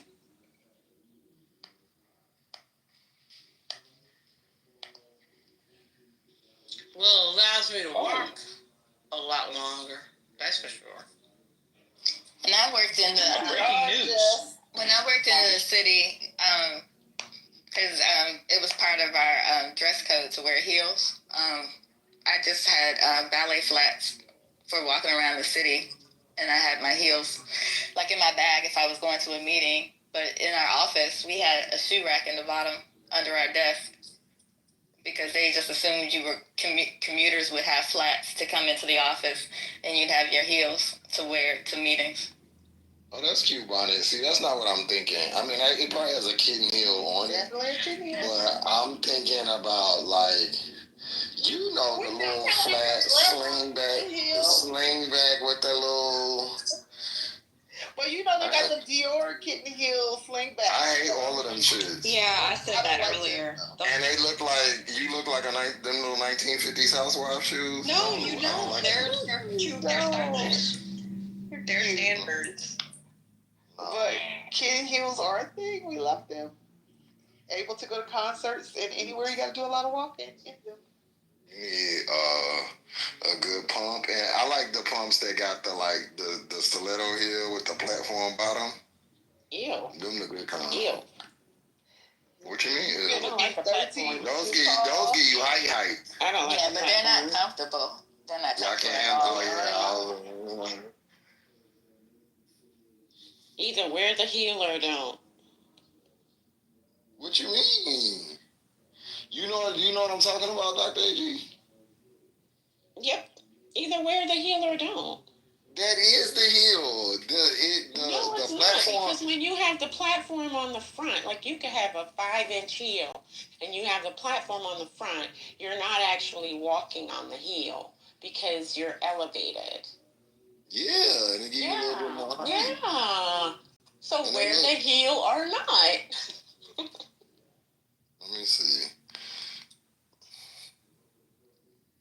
But I also feel the same way about people, like when they wear heels to an event and then they take their shoes off. Yeah, like, don't wear them if you can't wear them all night. I always bring flats, like collapsible ballet flats, because I have high arches, so I never know how the day's going to end when I have heels on.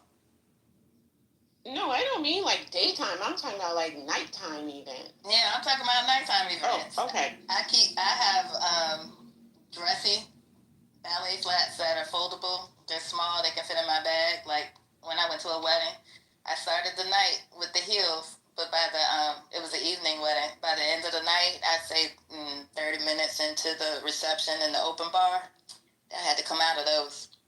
Wait, didn't you have breaking news? What happened to the breaking news? No, go ahead. Keep going. It's not breaking.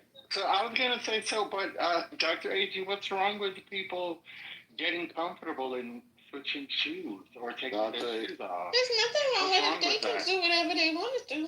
I just... No, but you're saying if you can't wear it forever... That's like for the duration of the event that you're attending, then don't wear it at all. That's my practice, yeah. Okay, that's right, okay. Yeah. Okay, what about the shoe on my PTR, Dr. AG? That's cheating. Yes, we love a heel boot. This room is gay. No, that doesn't have a I was asking. Yeah, it is gone gay. I was asking a different thing. Y'all done got real gay. I don't think that. It's okay. Get you a latte. Sit down. Oh, I don't think that that is bad. I don't like the look of it. I would like it better if the platform was encased in the leather, like that was all a part of the shoe. But the shape of the boot, you got expensive taste. You need that to give you to make the part of the boot that goes around your leg to make that comfortable. You have to lift the toe. You got expensive taste, Dr. AG. That part right there just told me all I need to know. But I like it. I think it's... I understand. It looks the best. But you know, when they do that, that's going to be a couple dollars. Well, yeah, you should spend that kind of money on your feet. You should. Yeah, part of my selective taste in shoes has a lot to do with my mother, because my mother used to put her foot in any and everything that was cute and trendy. And when she had me, she was like, I don't want you to have feet that look like mine. And I quit doing pointe in dance school because I saw what the ballerina shoes, their toes look like. And so I've just always been super picky about shoes. And if it starts to rub my foot, I won't wear it again if I can't get any type of cushions or anything to put in it. And plus, it's compounded with me having high arches. So I have a lot of shoes that I wore once and couldn't wear anymore because it started to, create, rub up against my toes. And I like to have pretty feet. So I'm gonna add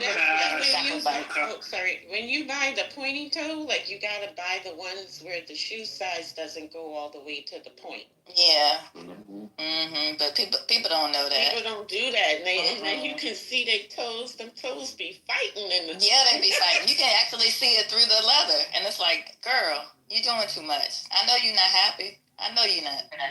Do y'all wear boy sneakers? I wear boy sneaker. I wear kid sizes Jordans. Yeah, I wear boy sneakers. Y'all so lucky. Oh, I have kids. Yeah. Kid sizes? Yeah, I can wear the kid size and boys a 6.5. Don't sleep. The kids get all the good colorways. They do. And them shoes be like $12. Yeah, I wear a 5 in boys. I wear 5. Oh, you have a tiny. You have a tiny foot. I'm a 9.5. Well, mine's proportional. Yeah, I was about to say it's definitely. I don't need your help, brother. Thank you. Oh, are you tiny like Kalisha tiny? No, I think I got it by a couple of inches. Oh That's my a lot. goodness. That's a lot. Kalisha looks Like Little Kim's height? a little ballerina. How tall is Lil' Kim? 5 feet, maybe. I got her by Yeah, that's about right. a little bit.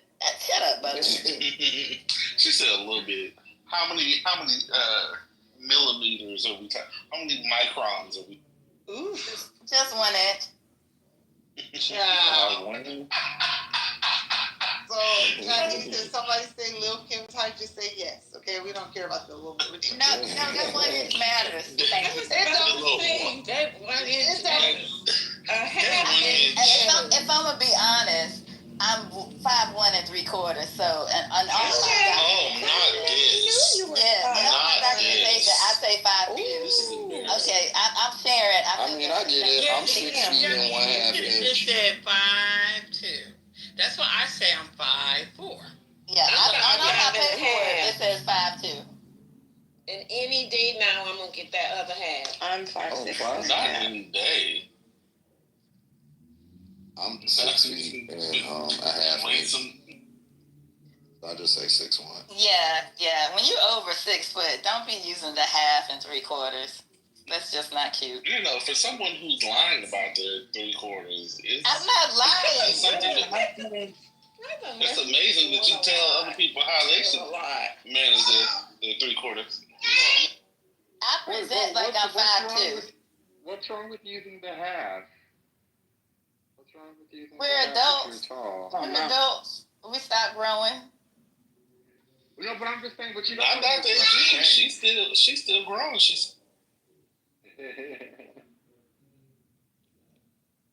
Well, I feel if I say that I'm 6'2", I'm lying, because I'm not. I'm a little under, so I usually say 6'1" and a half, and that's it.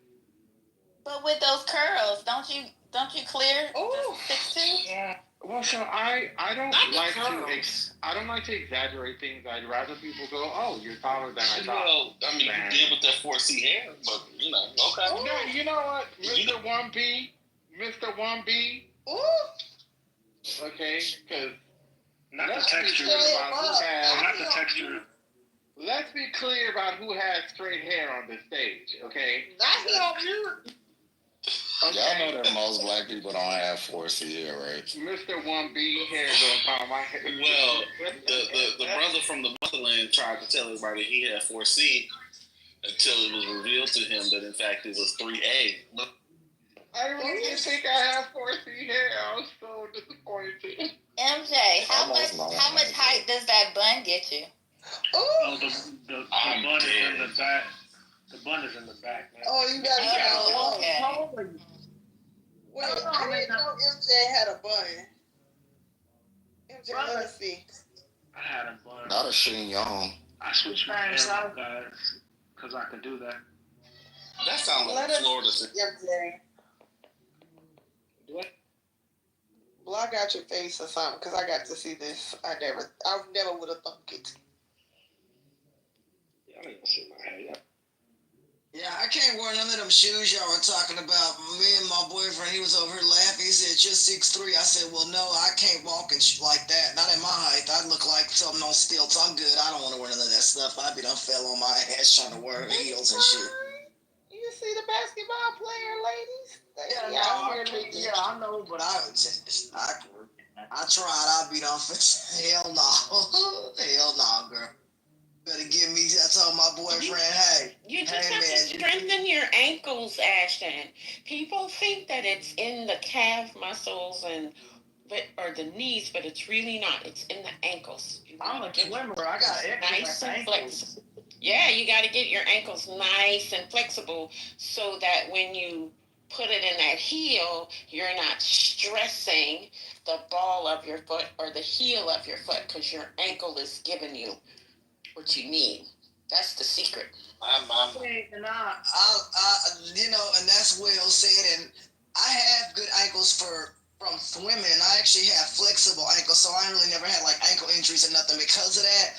But I wear, Jordan stuff like that, dress shoes. I mean, I really don't care. Like I told my boyfriend, just, you know what, brother, just give me what you getting. And he gets me very nice clothes and very nice things. So I ain't complaining. Shoot, I got a good life and a good place. I ain't mad at him. Give me what you got, brother. And he does. Hooks me up with nice suits. I love him. Hook it Anything up. I want.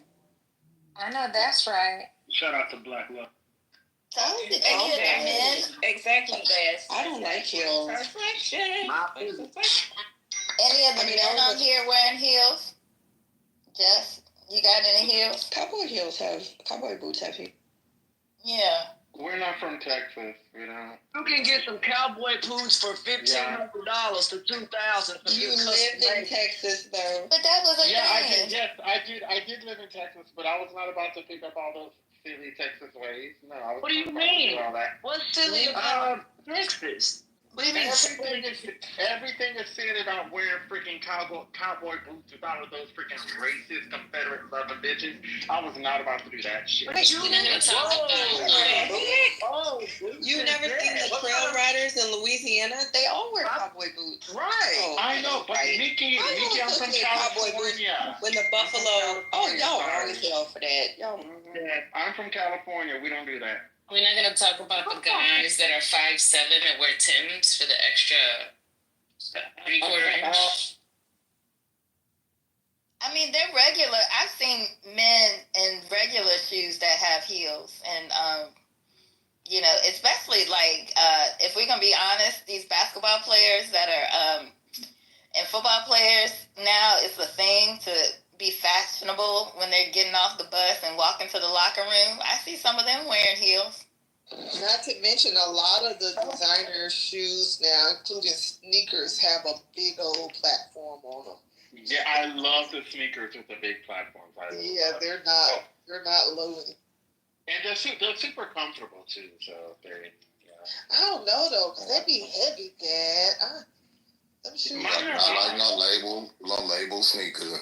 Give me my Nike and my Adidas. Them label sneakers.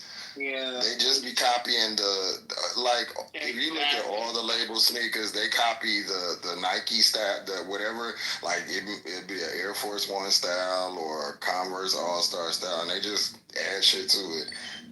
Just give me some, I wear Nikes. Nikes are all I wear. That's it. You'll never catch me. Yeah, Nike is my one.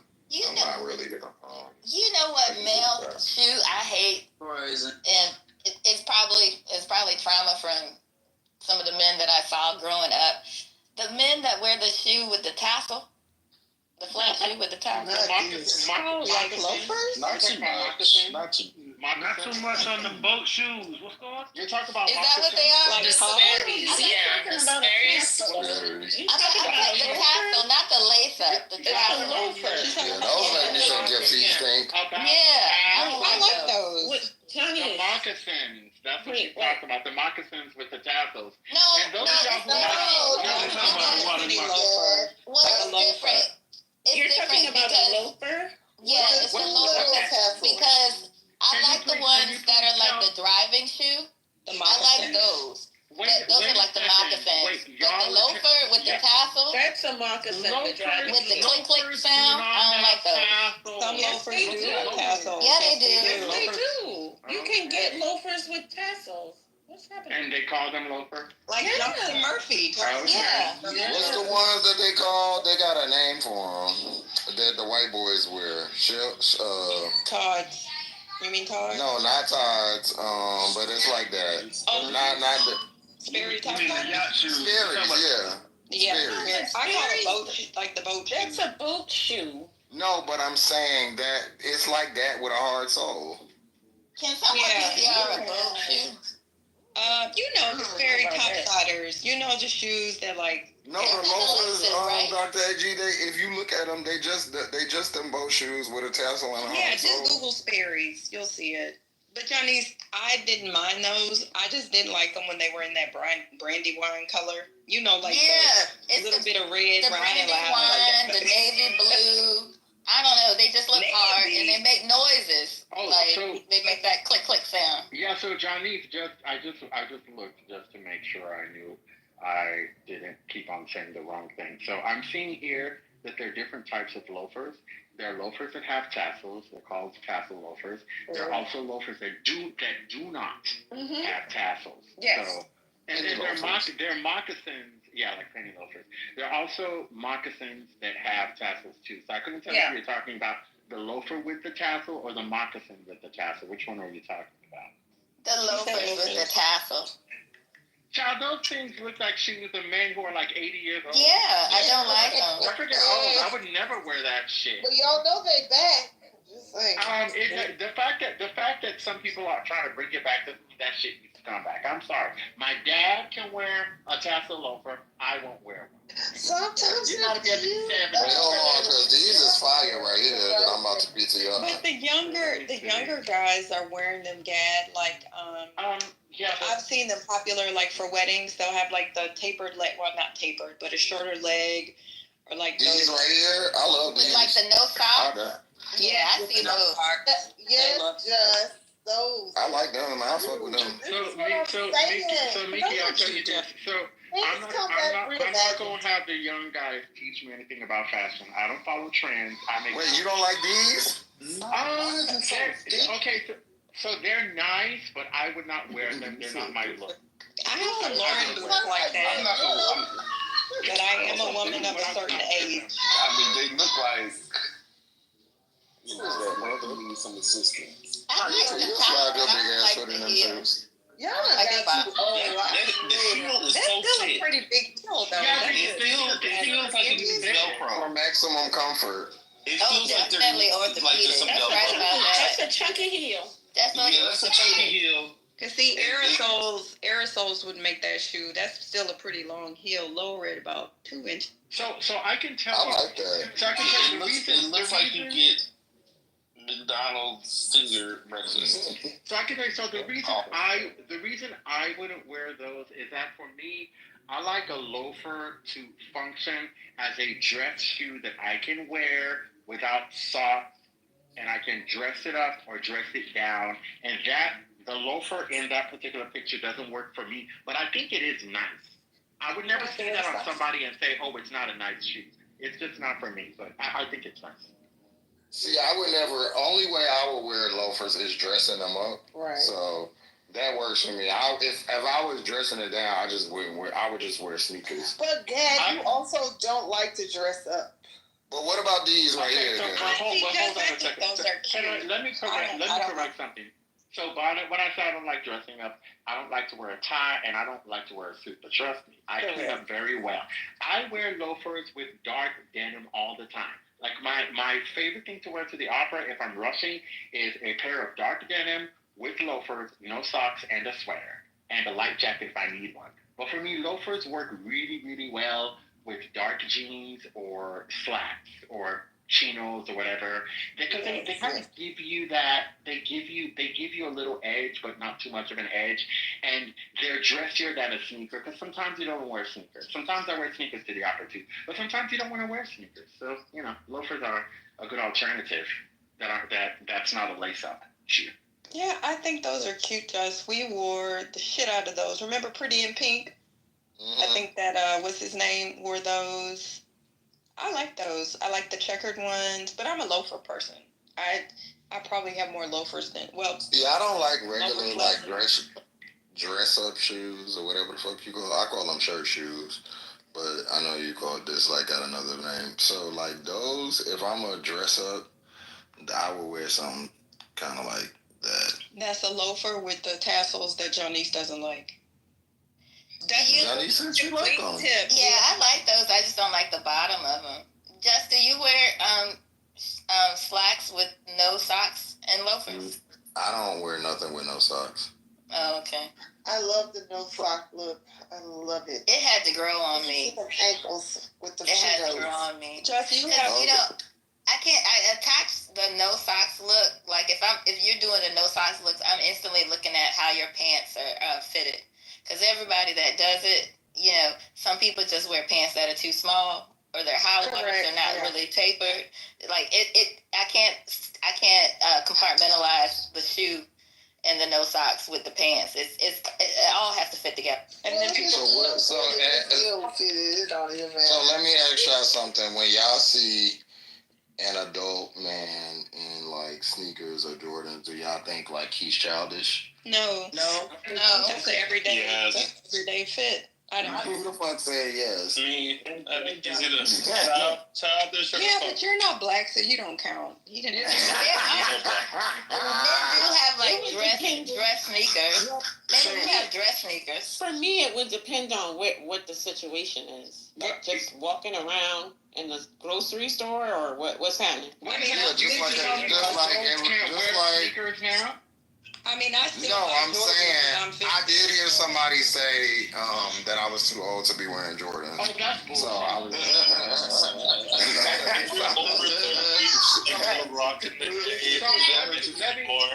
So no, let me explain something to y'all that y'all don't know. Y'all do not hold on, listen. You guys don't understand black gay male fashion. Some of these rules that y'all are trying to apply to black and gay men do not apply at all. Okay? They don't. A stylish black gay male who is 80 years old and has it together is going to rock a pair of sneakers and kill it. We don't subscribe to some of these standards that y'all have, like, oh, if you're a certain age, then you can't wear this. If you're a certain age, you can't wear this. For us, the rule is simple. Can you rock it and make it work? If you they said they don't care. Oh, okay. Y'all said y'all don't care, right? I don't know who told you that. I'm always gonna buy. I had a woman actually was like, oh, she was. I mean, we didn't have the gay conversation, but she was like, yeah, you ain't gonna never get no. This was a woman at work. She was like, you sound, she gonna pull me to the side and say, you're handsome. You should stop wearing these sneakers and stuff all the time. And I was like, oh, why you say that? And she was like, it's just childish. When we look at men, we don't want to see Jordans. That's what we put on our teenagers' feet. And I was like, okay. And the kids don't even wear Jordans. The boys wear Vans. She is wrong. She said, I know you're. Well, I wasn't trying to attract her anyway, so. I was like, thank you, Aretha Franklin. That bitch just hold that. I'll be honest, I do care. I do care. I probably would not be in a relationship with a man who wore Jordans, but I love it if you love it. But people wear those ugly ass boots. What's your thought? When you see it, what do you think? Not age appropriate, in my opinion. Are you okay with the branded shoes, tennis shoes? No, I'm not. No. So what do you think? What do you think? What would you prefer to see on a 40-something-year-old man? Like what type of footwear? Like casual footwear. I'm not talking about like. I have basically transformed my partner's wardrobe, so he has, what are they called? The Converse or the Chuck Taylors. That's we compromised there. But those are t-shirts. He also had. Look, we gotta compromise. It's black love. And then he also has plain white. I don't know what the brand is, but they're plain. No. Wait, Kimberly, Air Force Ones are not necessarily Jordans. Air Force Ones are, but they're nice. Like basic white Air Force One sneakers are beautiful. Okay, can you describe the tennis shoe, the white one? Yeah, I'm gonna find a picture and VTR it. Oh, okay. I mean, when you get older, you can really afford like Russells. Well, I'm a sneaker person. Like, I'm a sneaker head, so I just will never. I'll be 70 in a pair of J's. Thank you. Listen, I dated somebody who was in his 50s, and he wore sneakers if he didn't have to wear dress shoes and a suit. And this is somebody who was well heeled. All the markers were there, and this person wore sneakers. I like wearing sneakers most of the time because I have flat feet, and I believe in comfort. That is my thing. I need to be comfortable. So Nike fortunately makes beautiful sneakers that are understated. Not all Jordans, because I don't wear Jordans, it's just not my thing, but I do like Nike sneakers. Nike makes lots of nice sneakers that you can I love wear. like Air Max. Yeah, Air Max is good too. Jess, I have a question. Do you live in a flood zone? I do not. Then why this thick red heel in your PTR? What is going on? Are you wading in water? What is going on? I was just trying to get an opinion. This is a lot of people wear these. What else are you wearing to carry it off? So let me see. I don't hate it. I like the concept. I like how it looked. For on my foot, I don't know yet. I don't know. Well, I can tell you, I have size 15 feet. So you are not going to catch me dead in shoes like that. Yeah, same. Why not? My feet are too big for shoes like that. I think if they was like all red and like you know like. Have you seen the size? All red shoes do not look good on people with big feet. Right. That's a nice shoe. That's a nice shoe. You like those, Dr. AJ? Yes, I like them. Those shoes sound noisy. Those shoes look noisy. Like they click. Feel like they squeak. No, they got like a soft, rugged bottom. So like if you get caught in a snowstorm, it's nothing. Well, absolutely. Snowstorm, typhoon, hurricanes. You will always be able to. I think it's quite stylish, and I think there are multiple ways that you can wear it. Yeah, and I think that little. is trolling now. No, I'm not. I actually like that shoe. I think. And you see how they got the little suede insert? Yeah, and I like that. Wait, I like and details. I like that they're semi-patent too. Are those Louboutin with the red? Or is just I'm sorry, what I'm about the the red? person for shoes. Is that Christian Louboutin? No. No, it's not. I think They don't make. Christian Louboutin doesn't make soles like that. I don't really love his man shoes. I don't like his shoes at all. Them pointy ass shoes. They have soles like that? Oh, okay. Those are trendy now, yeah. Oh, okay. Have y'all seen like Alexander McQueen? Is that the DEI version? Oh wow. People need to understand that they shouldn't be hopping on every single trend they see. Some of that shit lasts for only 3 months, and then your shit is dated, and you look a mess wearing something that wasn't even hot for more than one season. Like, y'all need to learn good style so that y'all don't waste your money on trendy shit that ain't gonna last. Yeah, Kimberly, that looks like Adidas or Tree Torn or something. Is that? I think these are like a cute little play on because the shoes are like a classic style, and it just got like a little fun. Louboutin has a shoe that's kind of like that, but except the sole's not red, and it's not like an Oxford. It's actually a loafer. Oh, ladies, do y'all like the Comme des Garçons All Stars for men? I think those are cute. Yeah, I like their little logos. Oh, these are Sam Edelman. Y'all talking about hearts? The little hearts with the eyes on them? You took away his Jordans and gave him Sam Edelman. Yeah, we just had to streamline it. No, those are very cute. Those are cute. Yeah, they're like grown man white sneakers. Yeah, those work. Those work. Yeah, they work. Those give me orthopedical. Just With that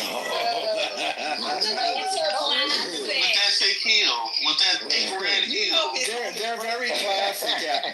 Kimberly, don't listen to them. Those are really nice. He's really loved to give up his Jordans for those shoes. It's No, those are nice. Kimberly, don't listen to them. I like them. I think they could be. You could do both. I like them, but They it's don't got definitely it's given. What is it? CNA.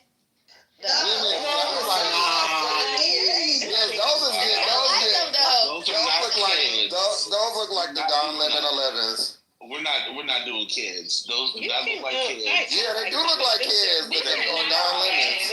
They look like a sneaker that They do not look like that. They do not. I know they got some. No, they don't. Yes, they do. They Classic. look like work shoes. I think that if Obama got some of these. Hold on. need to keep it simple. Kimberly, don't listen to them. Those are beautiful. I have white sneakers like that. They're I know gorgeous. Sam Edelman made tennis shoes. Yeah. It's really nice. Oh, yeah. They're very nice. Leather.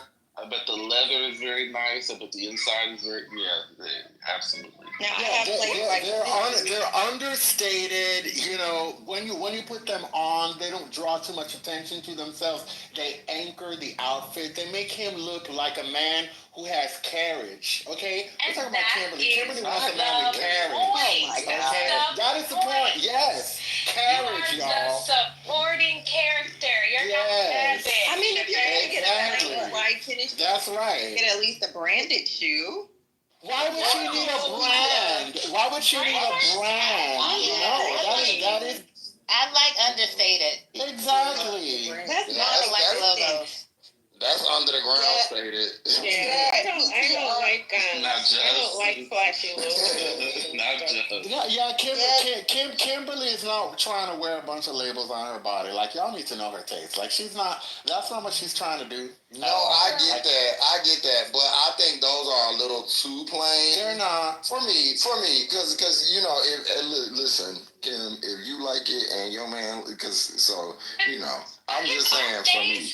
I mean, on his off days away, like he's on a trip right now, he can wear all of the colorful sneakers he wants. But when he's with Kimberly, Don't appease him, Kimberly. It won't. Yeah, suit you. PTR Don't needs appease. the Don't Louis appease. Vuitton version of Justice shoes. okay, let me see. Yeah, Hold on, those let me are see our cute. PTR. Oh, really good. I like them. Now those are even better. So I mean, those I like those. Those are really cute. I like those better than the ones. You say this because y'all know the creator. No.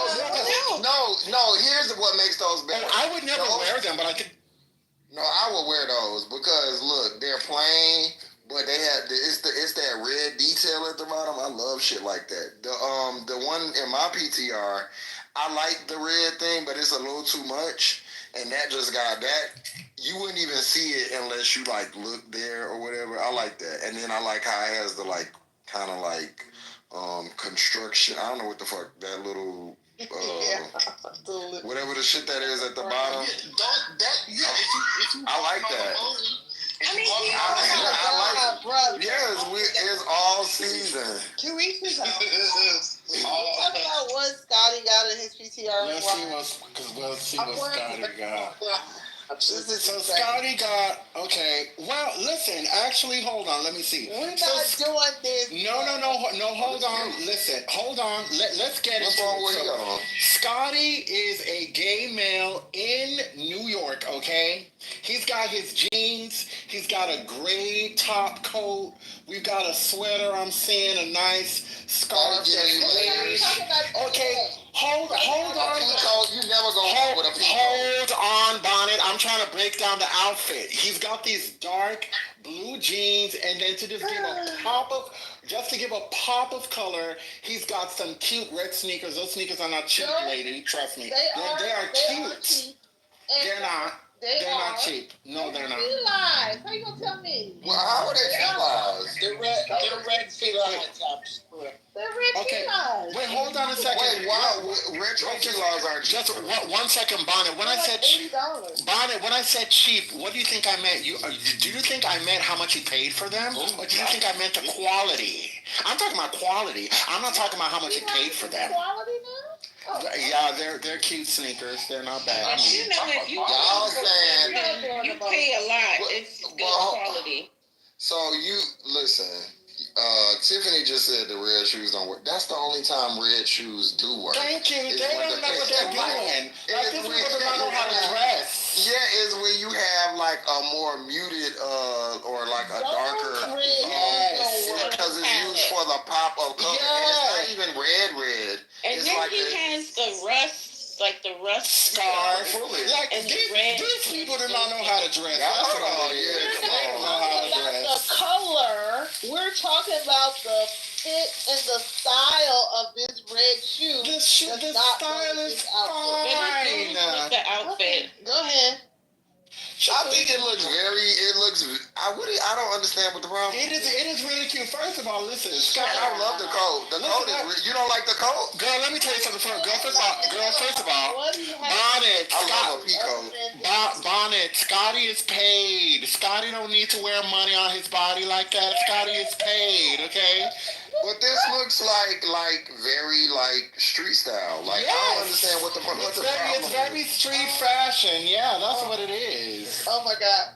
I wish can we put a one in the chat for the women? I mean, I don't think the women. Absolutely not. I mean, y'all are old school. Like so Scotty, you actually kept your shoes, or did you buy those? Oh my God. Honestly, he could change the shoe and change the whole like kind of the whole concept of the outfit. Yeah, like he could put on like one of those like boots, like what is it? Yes. You call them witch boots. The Chelsea. Not the what? The Chelsea. Not the I mean, he could do that too, but but I was talking about like the other like kind of like distressed boots. He could even put Tim's on. Like it's all like that. And let me tell everybody something. A peacoat is your best friend. Yes. You a good peacoat. You can layer that bitch up. You can wear it naked. It's all and it lasts forever. And it's warm. Telling you, women, men, get your peacoat. But he's making a statement. He's got they're flared out. I mean, trust, if I had still had my Diodoras, my Capas, my K-Swiss with the lines and all that, I would still wear them. My oldest pair of shoes are some plaid Converse. It's like 25 years old. And I have some of remember when we used to wear skinny Adidas? Yeah, a lot of y'all don't. Those sneakers is cute. I mean, listen, it is such a nice outfit. We don't want to. I don't mute nothing. What about a coat? What about y'all coat? What kind of coat? What kind of coats do y'all have? So I have Getting Bottega knockoff with those red gummies. I don't necessarily like the thickness of that. That's not a Bottega knockoff. Bottega would have been green. I like the one that's in Bonnet's picture though, because it's like a little bit thinner. But the ones in yours just.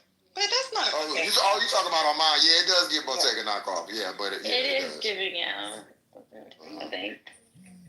I thought they said Mark Jake. Let me see what they kind of did. But Scotty looks like he's going to a Wu-Tang concert. Right, he does not look like he's going to a freaking Wu-Tang concert. Y'all need to stop. Nobody wearing that. Ain't nobody wearing that to go see the Wu. So go see the Wu. I'm serious. Like y'all obviously haven't gone to New York. Nobody wearing that.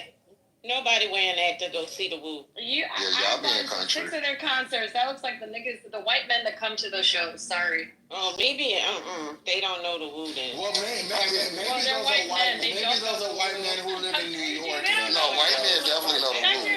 Hold on now. They don't know the Wu, babe. I know some white men who know the Wu though. I mean, I know some. I know actually a few. Not too much on Scotty. Scotty is all right. Wearing that to go see the Wu. God bless you.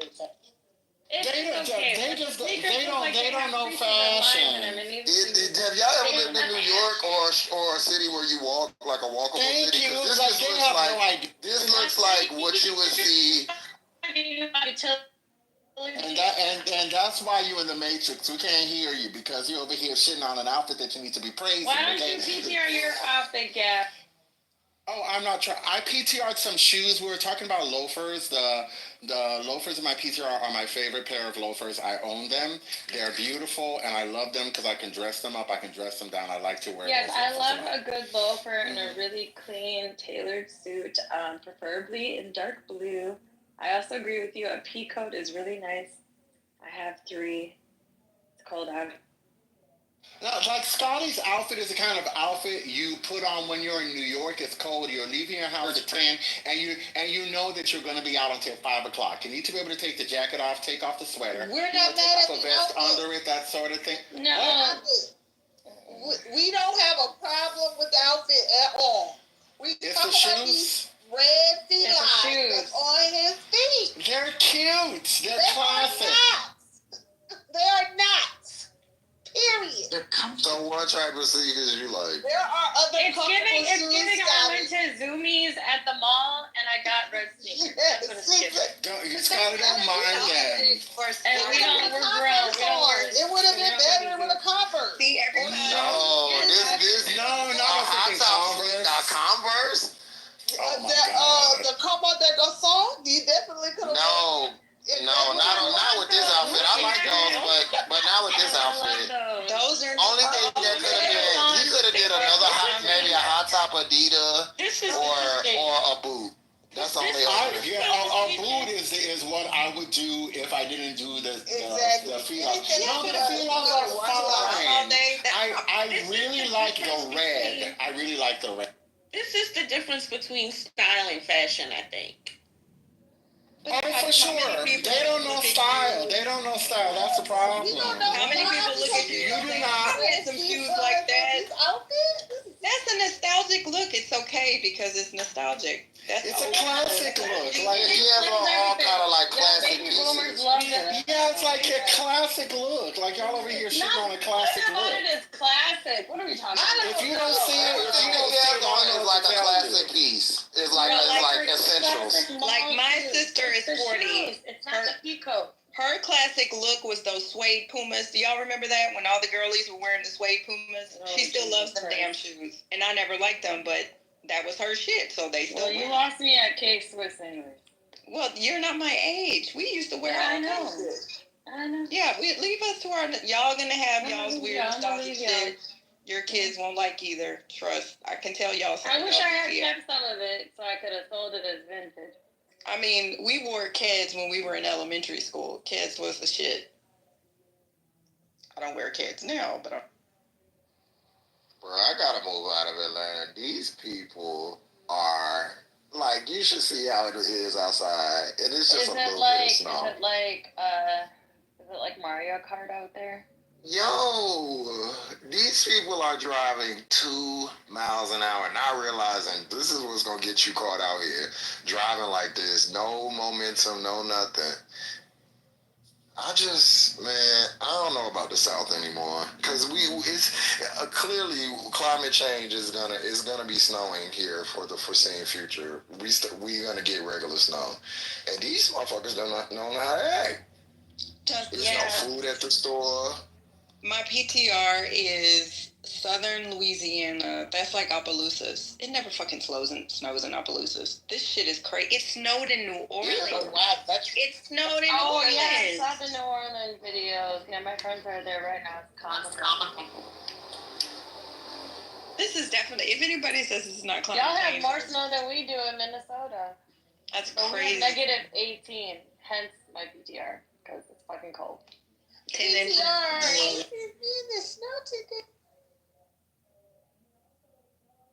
Where's that, Lafayette? Okay, Red Jacket, come No, I'm in Baton Rouge. Oh, neat. Oh, that's so pretty. Down there. That's a perfect picture. It was literally white everywhere. It was crazy. You guys got more snow than we've had in weeks. That's a lot of snow. That's a lot of snow. More than we got up here. And I thought I was melted, but it didn't melt, so there's still a ton in my backyard. So I don't know. Everything is shut down again for tomorrow. Right. Let me tell you how crazy it was. I did pay attention. I lost my AirPod out there. So mad. So I have one AirPod now. I won't be able to find the other one until the snow melts. Then it'll be destroyed. So there's that. It did snow in North Florida today, and everyone's like, "Oh my God, snow in Florida! Wow!" Honestly, it was actually. I'm surprised it's. Yeah, I thought we was gonna get that slushy, nasty, mushy, disgusting, sleety snow, but no, it's the real thing. Everyone's like, the Northerners have gotten a warm winter. Like I think this is the coldest winter we've had in 25 years down here. This is definitely. So what do you mean the Northerners got a warm winter? It's negative 18. Folks be talking. It's the coldest day of the year. It's -8 here. What do we? What do they mean by warmest winter? Okay, Right. I was here. We're going Arctic. 2 days That's ago. what's happening in the north is that So it's I was getting here 2 Arctic. days ago. I was here 2 days ago, and I was like, oh, is it just me, or is it a cold winter? And half the stage came off mic and was like, you know, this has been a very warm winter for us up north. I have no idea what you're talking about. Who is so it just depends on who you are. You're on the wrong. Which stage are you on? What up north? What up north? Who is further north than me? Oh, I don't think anyone. Where? Exactly. It's been cold as a bitch. It's been negative everything every day. Minnesota or something? Yes. And the windshield makes it even worse because it's like, oh, it might be -7, but the windshield makes it feel like -26. Yeah. And we still have a whole bunch of people in encampment, so it's sad out here. It's 18 degrees in Washington, D.C. right now. Is it true that in Minnesota they have all these tunnels so you don't have to go outside? Is that like a fabrication? No, we don't have tunnels. We have downtown Minneapolis and downtown St. Paul have skyways, so most of the buildings are connected by skyways, so you don't have to go outside, but you have to get into the skyway first. It's supposed to get down to 12 tonight. That's insane. So one of the things that people don't give Russia credit for is like their underground like subway system is like phenomenal for the 10 million people and Whoop-de shit. What's it called? Moscow. Why are we looking to give? Who starts off a sentence with Russia gets credit? Doesn't get credit. Thank you, Mother Rob.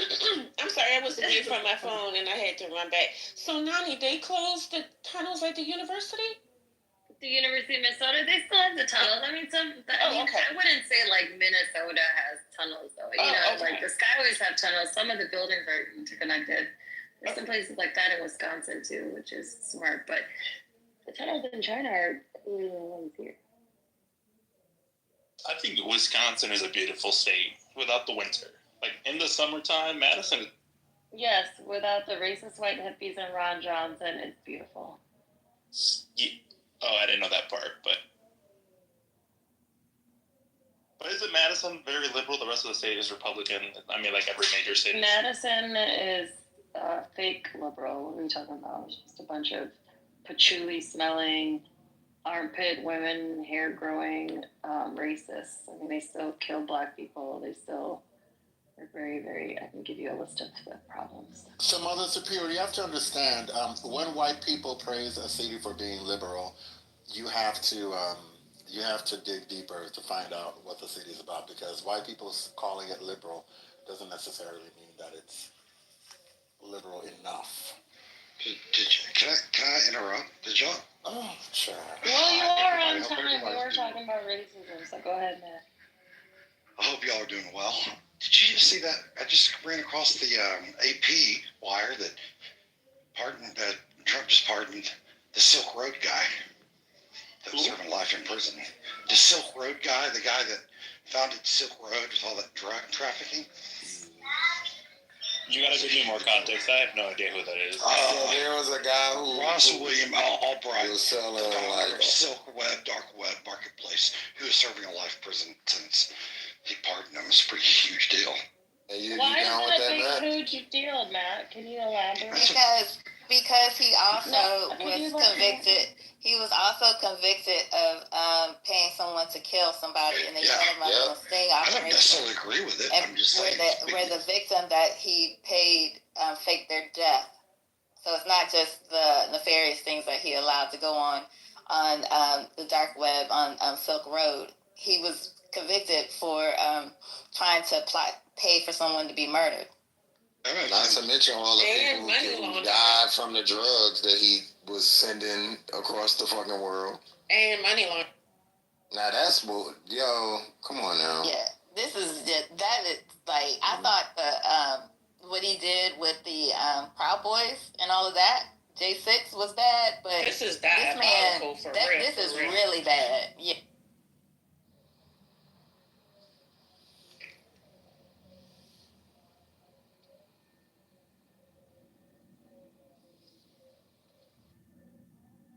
I'm just shocked that he did. I don't necessarily agree with it. I'm just shocked that he did it. We're not shocked. Why would you? So how does this impact your assessment of him? Doesn't. So why did you bring it up? Because it's breaking news. Whenever black people are enjoying themselves. Karen. That's just it's a signal to the people that want to do nefarious things and prey on the vulnerable on the black web and all these other networks that are unpoliced and unregulated. That's terrible. I knew I was right about you, man. How the fuck does that not change your judgment of that person? Like, you just... He doesn't think it was an insurrection, and he doesn't believe that Trump lost the election. That's why. But even if he don't believe that, I'm talking about him pardoning the Silk Road nigga. Like, this motherfucker, there's a whole documentary. Go look into the type of shit that he was into. That is the Law and Order Party, but that doesn't change your view on him. Man. Was that the dark web guy? The Silk Road dude? Yeah, I mean, he was like one of the first dark web niggas. They were selling children on that website, Matt. All kinds of stuff on that website. Jesus. And he pardoned him? Mind you, he's supposed to be the so against fentanyl. That he was one of the first like purveyors of that drug across the world. Like he was sending fentanyl to everybody. People will order stuff and it'll show up as fentanyl. So, that just means they're gonna a bunch of those websites are gonna pop right back up because that's what they're gonna think if he pardoned this guy. And the sad thing about it, here's where it gets interesting. So, fast forward to when all of these other websites start to pop up because they think now they can do these underground marketplaces. Now, Mickey, you and I talked about how they already rolled back or blocked, the Supreme Court blocked that FinCEN Act that made you have to report your company.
On the opium distribution.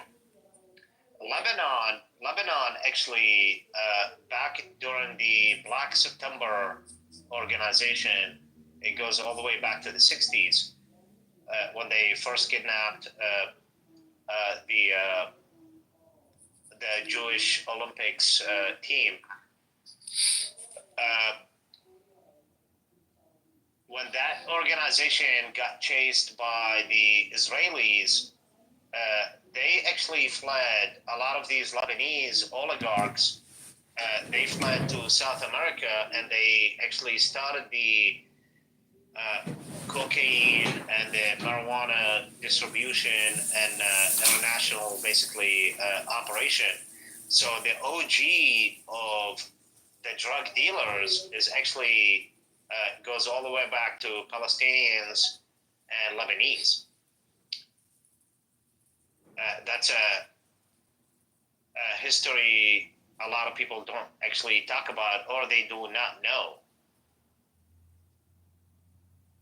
That's wicked. Wow. Yeah, it is. It's very wild, and Hezbollah actually, majority of their, about 60% of their funding is actually not from Iran, is actually from their drug operations.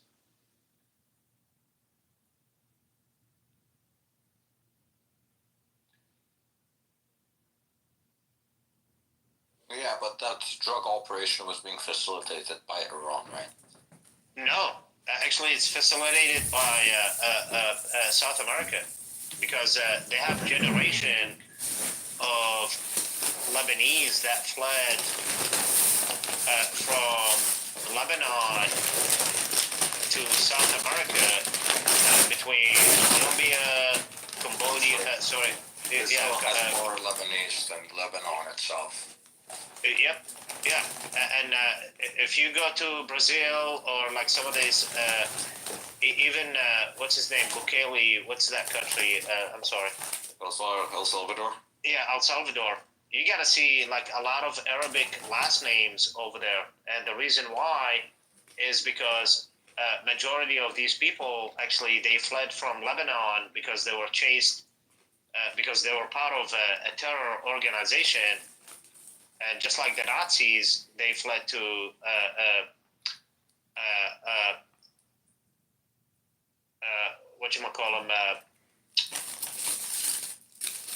Argentina. Yeah, Argentina. Yeah, a lot of but that's people. not entirely accurate either. That's like, with regard to Argentina, people like to point out that a lot of Germans went there.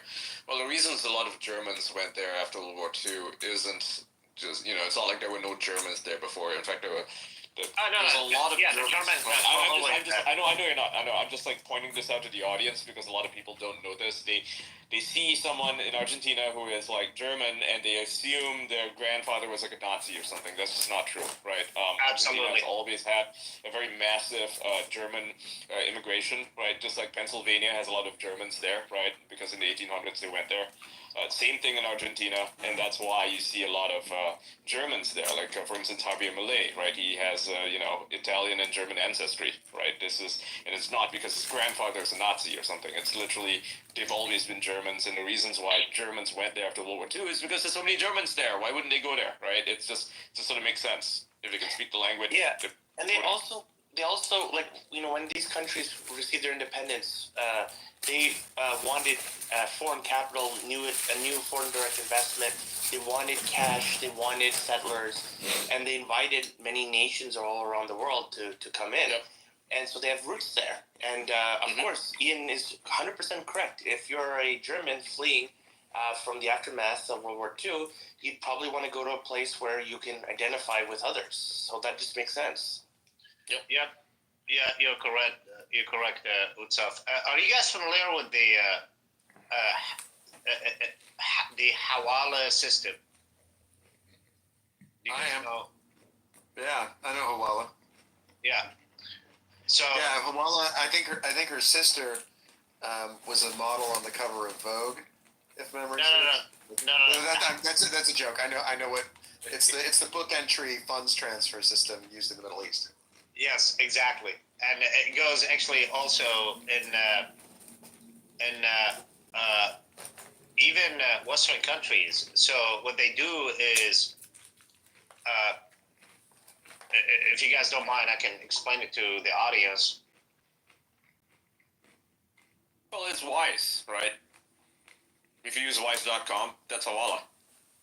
Yeah, well, you can do that right now. It started with basically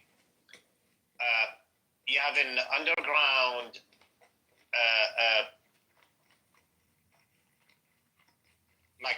basically New York market system type of thing, and people like exchanging money. Yeah. And basically, if I want to send money, let's say I'm in Iraq or Afghanistan or whatever Arab countries that they don't have a SWIFT banking system directly with the West. So you give a guy money, and then he will call up his buddy somewhere else in the world, and that person will give that, whatever capital they have there to the person you were sending the money to. That's just that's how it works. It's Western Union uses that system. The Templars, Knights Templar, like 700 years ago, they kind of invented that system, right? Or maybe they didn't invent it like they were not like necessarily the first, but they were definitely, they came up with it independently, right? So it's a system of promissory notes. You buy a note, which is like it's a money. Not promissory. It's not really promissory notes as such. My understanding is that what happens is let's say Alice wants to send Carol $10, right? Yeah. And so Alice owes, Bob owes Alice $10, and Bob owes Carol nothing. And Bob lives near Carol. Alice will say to Bob, I want to send Carol $10, and you owe me, right, $10. Yeah. So what we'll do is we'll just net, right? So we'll settle it. So you can just send $10 to Carol, and then you will write off the obligation that you owe to me, right? So it doesn't require anyone owing anybody anything, really. I mean, all you have to do is so let's say you've got Bob, Alice, and Carol. So Bob is the middleman, and so Alice goes to Bob, and let's just keep it simpler. Alice goes to Bob. He wants to give money to she wants to give money to Carol. Carol lives in a different city, so Alice goes to Bob, gives him $10, and then Bob calls his buddy Jack, and then Jack gives $10 to Carol. Right, but so basically, what happens though is that Jack and Bob are in different places. The same company. Right. Yes. Well, they're in different places, and they run their own ledger books. And what happens is Jack operates in Cairo, and Bob operates in Abu Dhabi. And so what will happen is they'll call each other up on the phone. They'll just net settle. Okay, Alice needs to go send money to someone in Abu Dhabi, and then so let's say Carol's in Abu Dhabi and Alice is in Cairo. Then what happens is they net settle, and Alice gives Bob money, and then Jack resolves the ledger entry, and then they net settle. Bob and Jack net settle between themselves at some indeterminate future date. Hawala's an interesting one. The Lightning Network works like that. If you're familiar with Wise uses that, right? So Wise doesn't use the Lightning Network, but they have their own Hawala system, right? So if you want to do international transfers, that's the cheapest way to do it. It's a lot cheaper than SWIFT. I use Wise. I know a lot of international people who use Wise because it just makes sense. Why would you pay, $500 on a transfer, say $10,000? If you're using SWIFT, it's going to cost that much. But if you're using Wise, it's literally $17 or something, right? It's very basic, very cheap. It's not great if you're sending small amounts of money, but it's perfectly awesome if you're sending, larger amounts. Yeah, absolutely. There's the other side of it. They got a little bit smart because the FBI was monitoring the transactions, and they start using NGOs. Mm-hmm. Yeah. That's not. I think there's actually there's 2003 guidance from FinCEN on this because it was after September 11th that they started looking at the Hawala networks and whether they were used to facilitate transfers of money from the Middle East to the United States. And they issued some guidance. So being in crypto, money transmission is the biggest thing that your clients have to deal with because basically everything that they do involves transferring money. And so you can build anything you want, right, on the blockchain. The problem is you can build yourself into the position of being a regulated business, and you want to stop before you do that, unless you're prepared to go out and get a bunch of licenses. So there's interesting guidance on this from FinCEN in 2003, if you want to look it up, on how Hawala systems work, how they're treated from a regulatory perspective. And all of it is really relevant to a lot of things you see in crypto, right? This is not like a crypto conversation, but if you're looking at, for example, XRP used to do, they had a Ripple ledger system, and I think it was called Interledger. They were working on something like that, which was supposed to be a cross-border settlement system that worked like Hawala. The Lightning Network basically is an automated Hawala system, for those of you who know what Lightning is, which has some interesting second and third order regulatory consequences, which is possibly why Lightning hasn't taken off in the way that its biggest proponents hoped that it would. Hawala's once you learn what it is and you start looking at how internet payments work, it's really cool to see how that concept crops up in different places. I like Hawala for the reason that it doesn't collect interest. Okay, and this is a really good thing about Islamic banking that most people don't realize. They hear Islamic banking, they think it's a bad thing because they're Americans.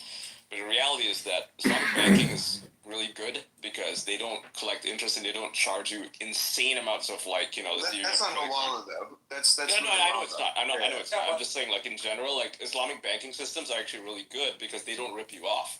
Right, you don't have these crazy fucking interest rates 20. They don't and they do. They don't and they do because what they'll do is they'll structure like a loan transaction. So like there's a whole universe of Islamic finance. And what they do is they just structure the transaction instead of saying, you know, we're going to lend money to you and charge you a fixed percentage, and that will be that. What they do is they'll structure it as like a sale leaseback. So they'll say, we'll sell you the asset, or you'll buy it, and then you'll sell it to us, and we'll lease it back to you over time, and then there'll be some, reversion at the end of the lease, which means that you have the title free and clear once you've made the payment. And so like it works out exactly. They're basically doing the same thing as interest without the interest. Exactly. Right. You just pay off. You can pay off fast. If you can pay it off fast, it's not a big deal. And I mean, you could make the same argument. With the mortgage, you can also do the same thing. You can pay it off fast, and then but the problem with with American banking systems is that they give you some 20% APR shit, and then you're an idiot in college and you spend stupid amounts of money in one semester because you're dumb, and then you end up having an interest rate of 20% that you can't fucking pay off. So what you do is you buy another credit card, right? You sign up for another one, which is super easy to sign up for. That's also evil about these banking systems in America or in the West in general. What's evil about the they approve you so easily, even though you're financially incompetent. They approve you, and then you end up owing everybody money, and then by the end of it, you owe everybody like $1 million, even though originally you spent maybe $200,000 or something. That's how stupid that is. The problem with American banks is that what happens is that you have this regulatory scheme, right, which is led by the Fed and also U.S. federal bank regulations, where currently they have these maturity mismatches in their portfolios where they have all of these long-dated real estate loans where they're getting paid 2%. And when they want to borrow money or lend it out again, right, like to interest holders, they've got to pay 4 or 5%, right? So there's a maturity mismatch on the process is called maturity transformation. So usually what banks do is they lend out money for long periods of time and get paid back. And then what happens is they get short-term depositors to give them the money, which they lend out for a long period of time. Where they get into trouble is when there's a run on the bank, and the short-term depositors say, hold on a second, we'd like all our money back, please. And the bank doesn't have the dollars to satisfy the withdrawal demands, right? Because they're just sitting on all of these assets, and they're massively long on all of these loans, and a lot of the loans are underwater, particularly if they're bonds, because they bought trash bonds. Government bonds paying 0%, which was really, really common after 2008, 2010. Those are all underwater because basically they're getting inflated away every year by depending on which number you believe, anywhere between 5 and 13%, because of inflation. So it's one of these things where.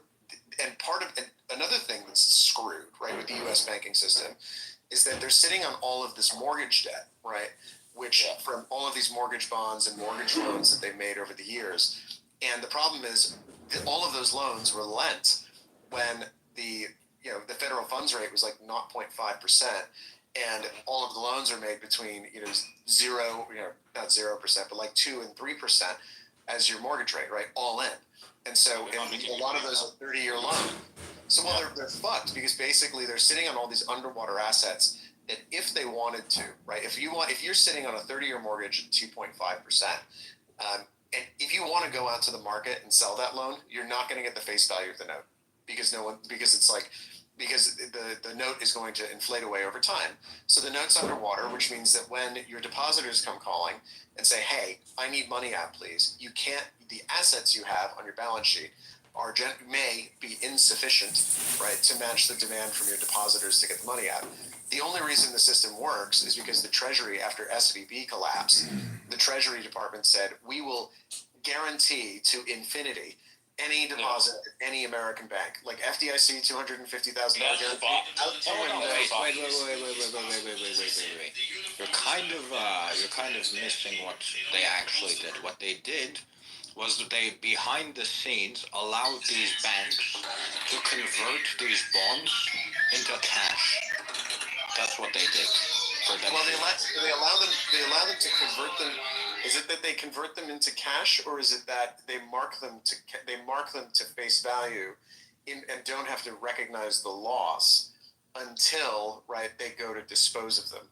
So basically, it's not that you can convert them to cash. I don't think they can go to the Fed and get full face value in cash for these bonds. No, I'm pretty sure they added something behind the scenes for these banks to be able to convert them to cash, to specifically only to pay off the creditors, that pay off the customers. I'm not sure. I think my recollection is it's fuzzy because at the time we were running around trying to fix things after SVB collapsed. So my recollection is that Janet Yellen just came out and said, "Listen, banking," because there was a panic. What happened was Elizabeth Warren, in her infinite wisdom, decided that she was going to go after the two crypto banks. Yes, they went after exactly. Silvergate, Signature. Yes. They said these banks, which were both solvent. Yeah, and exactly. These banks, I and they shut them down. Yeah, exactly. They pulled their charters, and that set off a bank run, which then took down SVB because everyone was like, well, if Signature and Silvergate can go down, maybe we're going to go down too. And people started pulling their money, venture companies particularly, which are very technically oriented, right? All of them do their banking over the internet, and all of them have the ability to withdraw large amounts of funds in a very short space of time. Went and logged on to SVB and had this like digital bank run where they just moved everything off the platform, and it killed the bank in like 24 hours. So because people were worried that the government was going to start taking down banks or letting banks. So what happened was that in response to the Silicon Valley Bank collapse, the Fed introduced the Bank Term Funding Program. This program allowed banks to borrow against their bond holdings at par value rather than market value. Got it. So you post the bond to the Fed, it gives you par value cash, and instead of market value, which is considerably